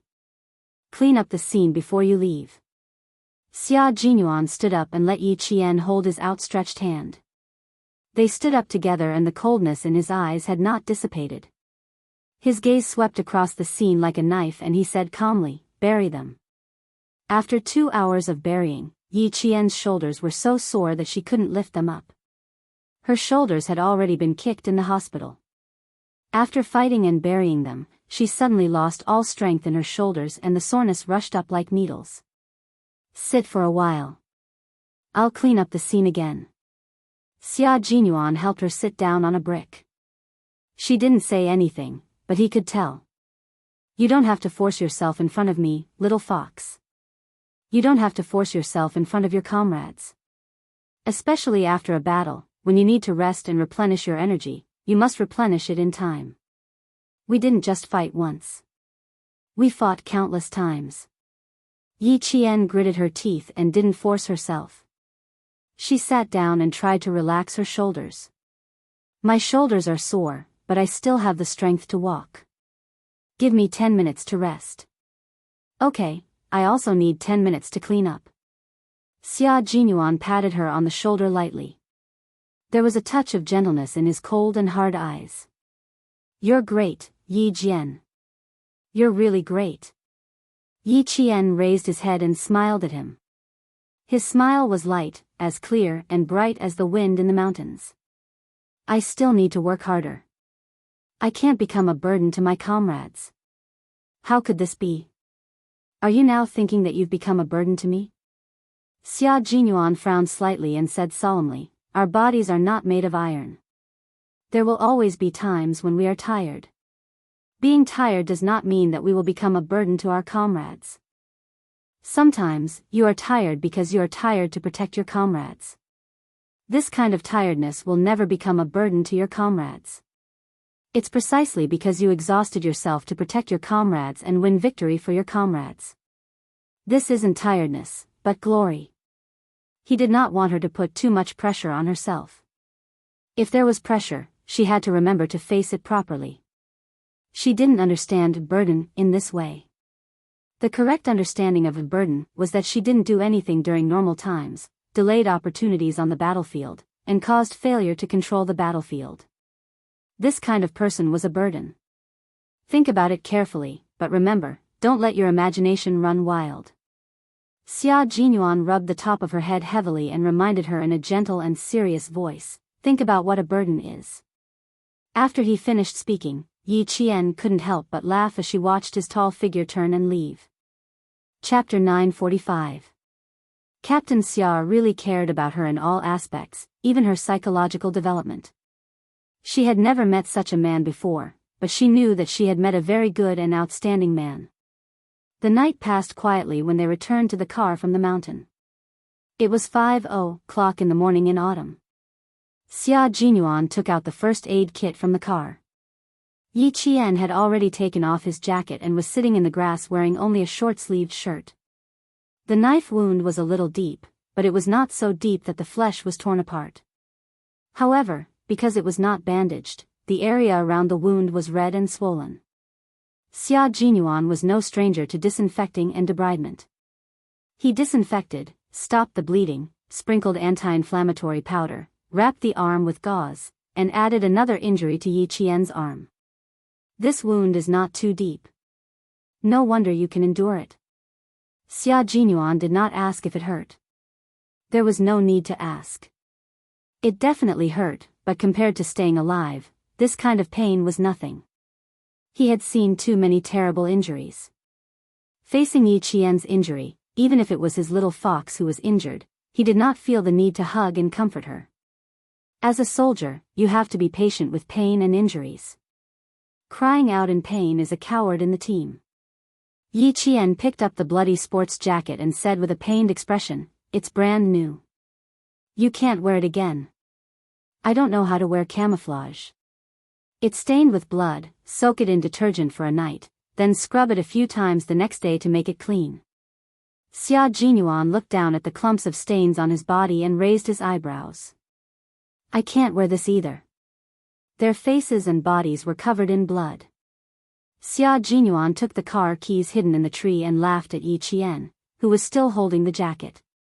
Let's go find a place with water to wash our faces and hands. Aren't we going to find G3 immediately? Yi Qian did not throw the jacket away. He hugged it in his arms and got into the car. G3 is still in the hospital alone. Should we contact him first? He started the car and turned on the headlights. The car drove into the foggy mountain road. His faint laughter came from the car. No need. He will take the initiative to go back to the hotel. The whole night's action made her bones sore. Standing in the small stream in the mountain, Yi Jian grabbed a handful of unknown water plants and washed the blood on her hands and between her fingers. A pair of slender hands that were also stained with blood reached over and held her hands. Using the grass that he had crushed earlier, he gently rubbed it between her fingers. The blood can be washed clean now, but there will be more and more in the future. Sometimes, you can even smell the blood on your hands. I've always thought that if I had a pair of hands that could smell blood, I would never be able to hold another girl's hand for the rest of my life. Sometimes, Xia Jinyuan couldn't help but tremble when he saw it. Now, as he held a pair of blood-stained hands, he felt his heart soften. The girl beside him had a pair of blood-stained hands like his. She was not afraid and did not shrink back. Instead, she faced it bravely like him and even supported him when he was in danger. Just like G3 said, it was a blessing of 3 lifetimes to find a girl who could accept them. And he really found a girl who could accept his profession. It was a blessing of 3 lifetimes. Yi Qian frowned slightly. He didn't quite understand what he meant. He joked, "Why? Did you want to hold another girl's hand before?" Chapter 946. Although he was joking, Xia Jinyuan did not dare to take it seriously. He answered seriously, "I never thought that you were the only girl I wanted to hold hands with. You were also the only girl who dared to take the initiative to hold my hands when my hands were stained with blood." His reaction made Yi Qian chuckle. "Not even when you were young and frivolous?" Xia Jinyuan pretended to think about it. When she looked at him coldly, he said slowly, "When I was young and frivolous, I did all sorts of bad things. All I thought about was how to go against my father. How could I have other thoughts? After I was young and frivolous, other people were busy with their first awakening of love, while I was busy studying for the military school entrance exam." Xia Jinyuan spoke slowly. His low voice was like dancing music, gentle and cheerful. "After graduating from the military school, I was assigned to Fujian town. The army was full of male soldiers. Before I met you, the only hands I could hold were those of male soldiers. One day, I suddenly held a girl's hand. At that time, there was only one thought in my mind. Why is it so soft? So soft that..." Yi Qian, who had been listening attentively, realized that he was talking about her again. She immediately raised her voice. Okay, I believe you. You don't have to explain." If he continued to explain, it would make her blush and feel uncomfortable. "No, this concerns my innocence. I have to explain it clearly," Major Xia said seriously. Major Xia said seriously. Yi Jian looked at him with a faint smile and an ambiguous expression. She maintained her composure on the surface, but her heart was boiling like boiling water. "This concerns my innocence. I don't want to hear it. I don't want to hear it." She wanted to cover her ears, but he was still holding her hand. She wanted to run away. How could she outrun him? Most importantly, he liked to make her feel embarrassed. The more she acted this way, the more excited he would be. "The first time I held a girl's hand, I was really shocked. It was so soft that I felt like I could break it if I used too much strength. Little fox, why is your hand so soft? It's as if it has no bones. It's so soft that it even reaches my heart. Later, when I hugged you, I thought, no wonder they say that women are made of water. I hugged you like this and really didn't want to let go. But you were still young at that time. I put you down, and you pounced on me. You even straddled me. How tall were you then? Not even 1.6 meters, like a little bean. Yi Qian wanted to drown himself in the water. He said that he and a few other soldiers had received close-range combat training within 30 meters, and their opponent was a real sniper in the army. He didn't know why Xia Jinyuan appeared out of nowhere and accidentally encountered him. Yi Qian blushed a little when he thought about how he had been pinned down by Yi Zihao. His voice sounded like it was overflowing with water as he reprimanded in a low voice, "You pervert." At that time, he was only 14. His thoughts were all over the place. You're right. At that time, I also felt like a hooligan. Xia Jinyuan, who had always done things in an upright manner, readily admitted that he was indeed a hooligan at that time. You were too bold. You straddled a male soldier all of a sudden.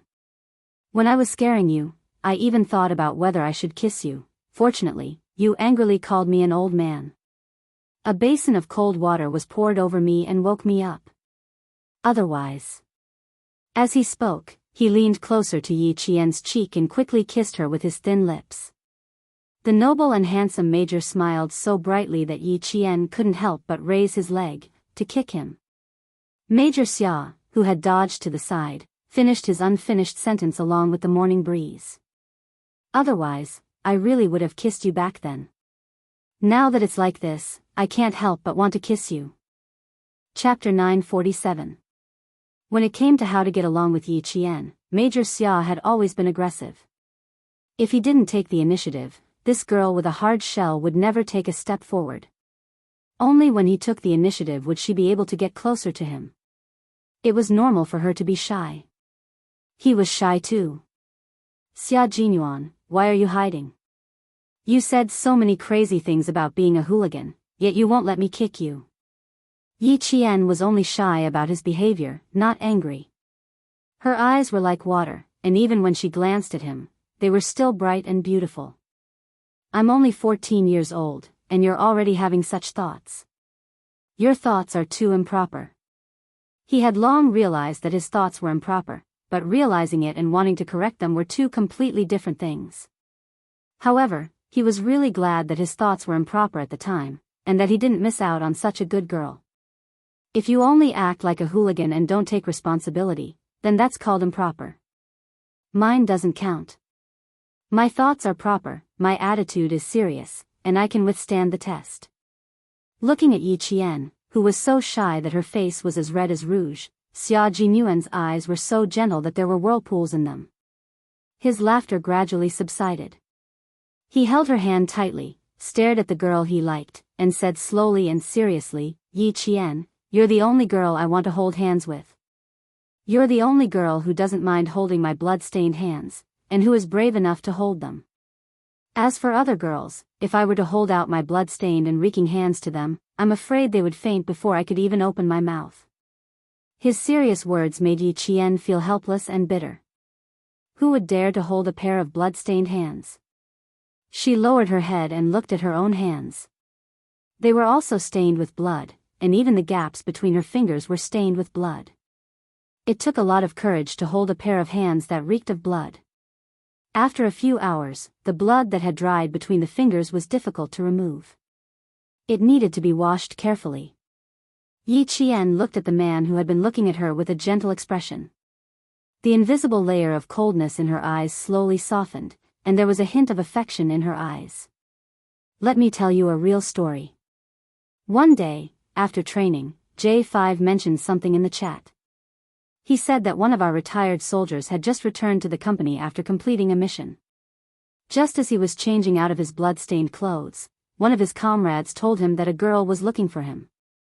The old soldier was so happy that he ran out excitedly and saw his girlfriend standing at the entrance of the camp like a flower. The soldier held his girlfriend's hand, but before he said anything, he heard his girlfriend frowning and asked why he reeked of blood on his body. And then he saw the blood between his fingers, so he immediately retracted his hand. Later, the soldier said that he would never be able to forget the expression on her face at that time. She was disgusted, very disgusted. She was disgusted by the smell of blood on his body, the bloodstains on his hands, and even more disgusted by how dirty he was. The bloodstains between his fingers were gradually cleaned, and then she rinsed them with water. Xia Jinyuan held the hand that reeked of blood as well as his own. He slowly looked up and fixed his gaze on her. His sorrowful voice was as clear as a flowing stream, trickling over. Later, the soldier broke up with her and took the initiative to end their 2-year relationship. Later on, the soldier retired from the army. It was said that he found a nurse who also had to deal with blood. This was the story I heard on the 4th day I joined the army. It was a sad story. I've been thinking about what I would have done if it were me. Chapter 948. Yi Qian also looked at him and asked with his eyes, "If it were you, what would you do?" I thought about it for a week. At that time, all I could think about was you. I thought that I needed to find a girl like Yi Qian. I needed to find a girl who could understand me, and I could understand her. Otherwise, if I appeared in front of her one day covered in blood, how scary would that be? Yi Jian smiled. She thought of herself. If one day, she appeared in front of the other him covered in blood, the other him who lived in peace would be scared half to death. Who would be willing to find a girlfriend whose hands were covered in blood and who was nowhere to be seen at the end of the year? Even if he could accept it at the time, after a long time, he would be annoyed and tired. He would not want to continue and break up would be a foregone conclusion. A boyfriend who did not understand her, and she could not tell him about the hardships and dangers she faced. That kind of love was not strong and could hit the rocks at any time. Only by finding a boyfriend who understood her, who had experienced the smoke and fire of war, who had been tempered so many times that they were inseparable. Only this kind of love was true love. Suddenly, Yi Qian understood why Xia Jinyuan wrote in his love letter. They all said that the love of a special forces soldier was the most bitter love. It was a darkness that could not be seen under the sun. It could only struggle painfully in the dark and cold corners. Even if it was lovesickness, it would hurt to the bone. Because no one could understand them, no one could truly understand them, and no one knew how dangerous their profession was. All kinds of things such as this were because the Special Forces soldiers could not tell their loved ones that they were Special Forces soldiers. Therefore, their love struggled painfully in the corner, and their lovesickness hurt to the bone. Love that could not be seen under the sun was like a small bean sprout that sprouted in the dark. It was so delicate that it could be broken with a light touch. It was too tiring to protect such a love. It would be very, very tiring. The veteran soldier was tired. Secondly, he didn't want to implicate a girl and waste her youth. Furthermore, in their line of work, there was no guarantee that they would return. Since the other party couldn't understand him, he might as well let her go and have peace of mind. I won't be scared. Look at you, you're covered in blood. Your face, the tip of your nose, your eyebrows, and your forehead are all covered in blood. Yi Qian removed her hand from his and caressed his face with her clean hand. She stopped at the corner of his eyes and smiled. Also, I can see that my face, nose, eyebrows, and forehead are all covered in blood. The way you are is the way I am. We are all the same. We don't need to be afraid of anyone, and we don't need to carefully protect anyone. You brought me up, and I'll follow in your footsteps. This is our love. This is the love between the two of us. Xia Jinyuan felt his blood boil because of her words.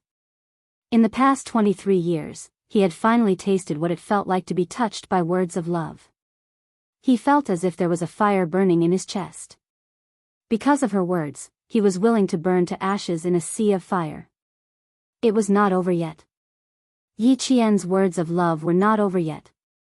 She smiled and looked at him deeply.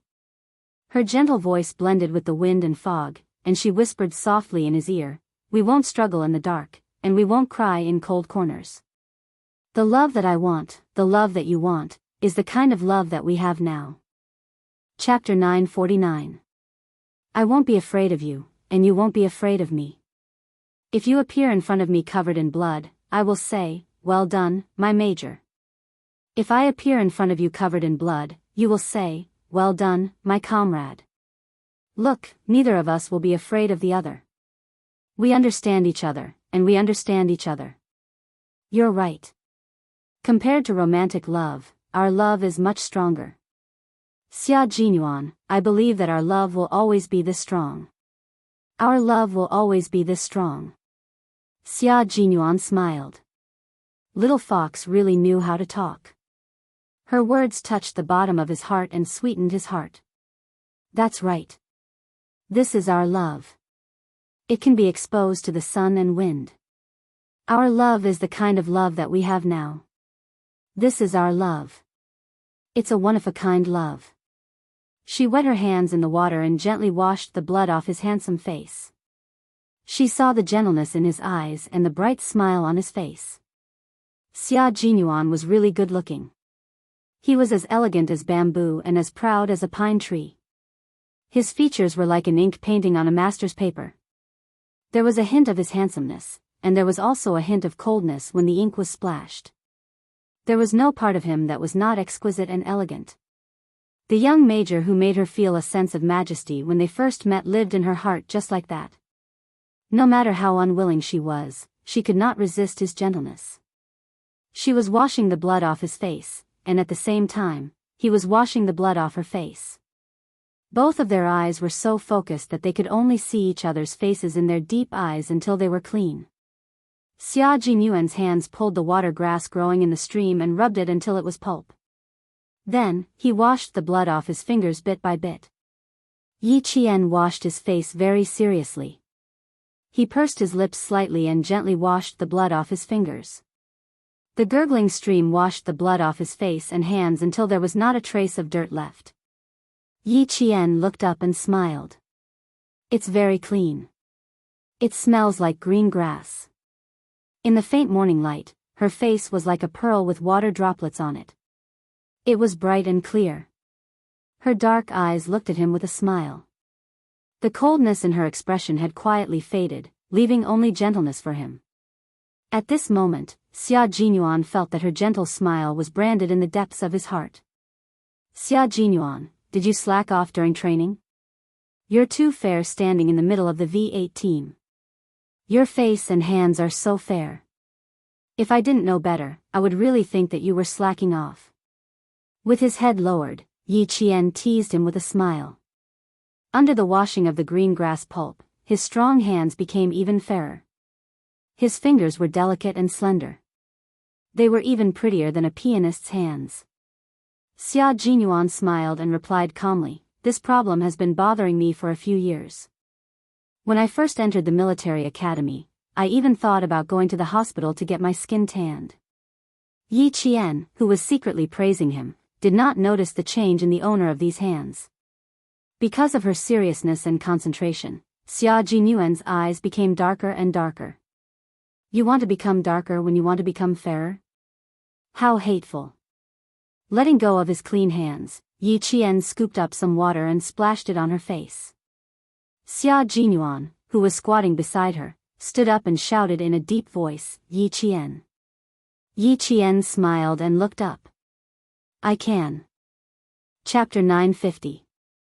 No matter how fast she reacted, it was too late now. Xia Jinyuan, who was already mentally prepared, smiled and stretched out his long arms to hug her waist. His laughter was low and deep beside her ear. It was soft, sexy, and hoarse. You want to run away now? It's too late, my little fox. Xia Jinyuan, you're going crazy again. Yi Qian, whose legs were lifted into the air, struggled. The more he struggled, the tighter the arms around his waist became. It made it hard for him to breathe. Put me down. It's uncomfortable for you to hold me like this. Was it uncomfortable to hug her like this? Then change to a more comfortable position. His arms were very strong. He lifted her up gently, allowing her legs to spread across his strong waist. His hands held her buttocks firmly, as if he was holding a child. How is it? Do you feel comfortable now? Indeed, it wasn't as comfortable as when he hugged her waist, but this made her even more embarrassed. I want to kiss you, can I? Xia Jinyuan's eyes darkened as he took a step forward and asked, "Can I kiss you right here? I really want to kiss you. I can't control myself at all. May I? May I?" The autumn morning sun peeked out of the clouds, passed through the thin mist, and gently fell on his elegant brows, making Xia Jinyuan's gentleness even clearer in Yi Qian's eyes and heart. Taking a deep breath, Yi Qian bit his lip and said helplessly, "How many more times do you need to ask? Ask until you agree." He hugged Yi Qian firmly. The smile at the corner of his mouth was graceful, and there was a hint of laziness that made Yi Qian's heart beat faster. "What if I don't agree?" "Ask until you agree." Yi Qian was exasperated. He stared at him with his clear eyes. "You're being shameless.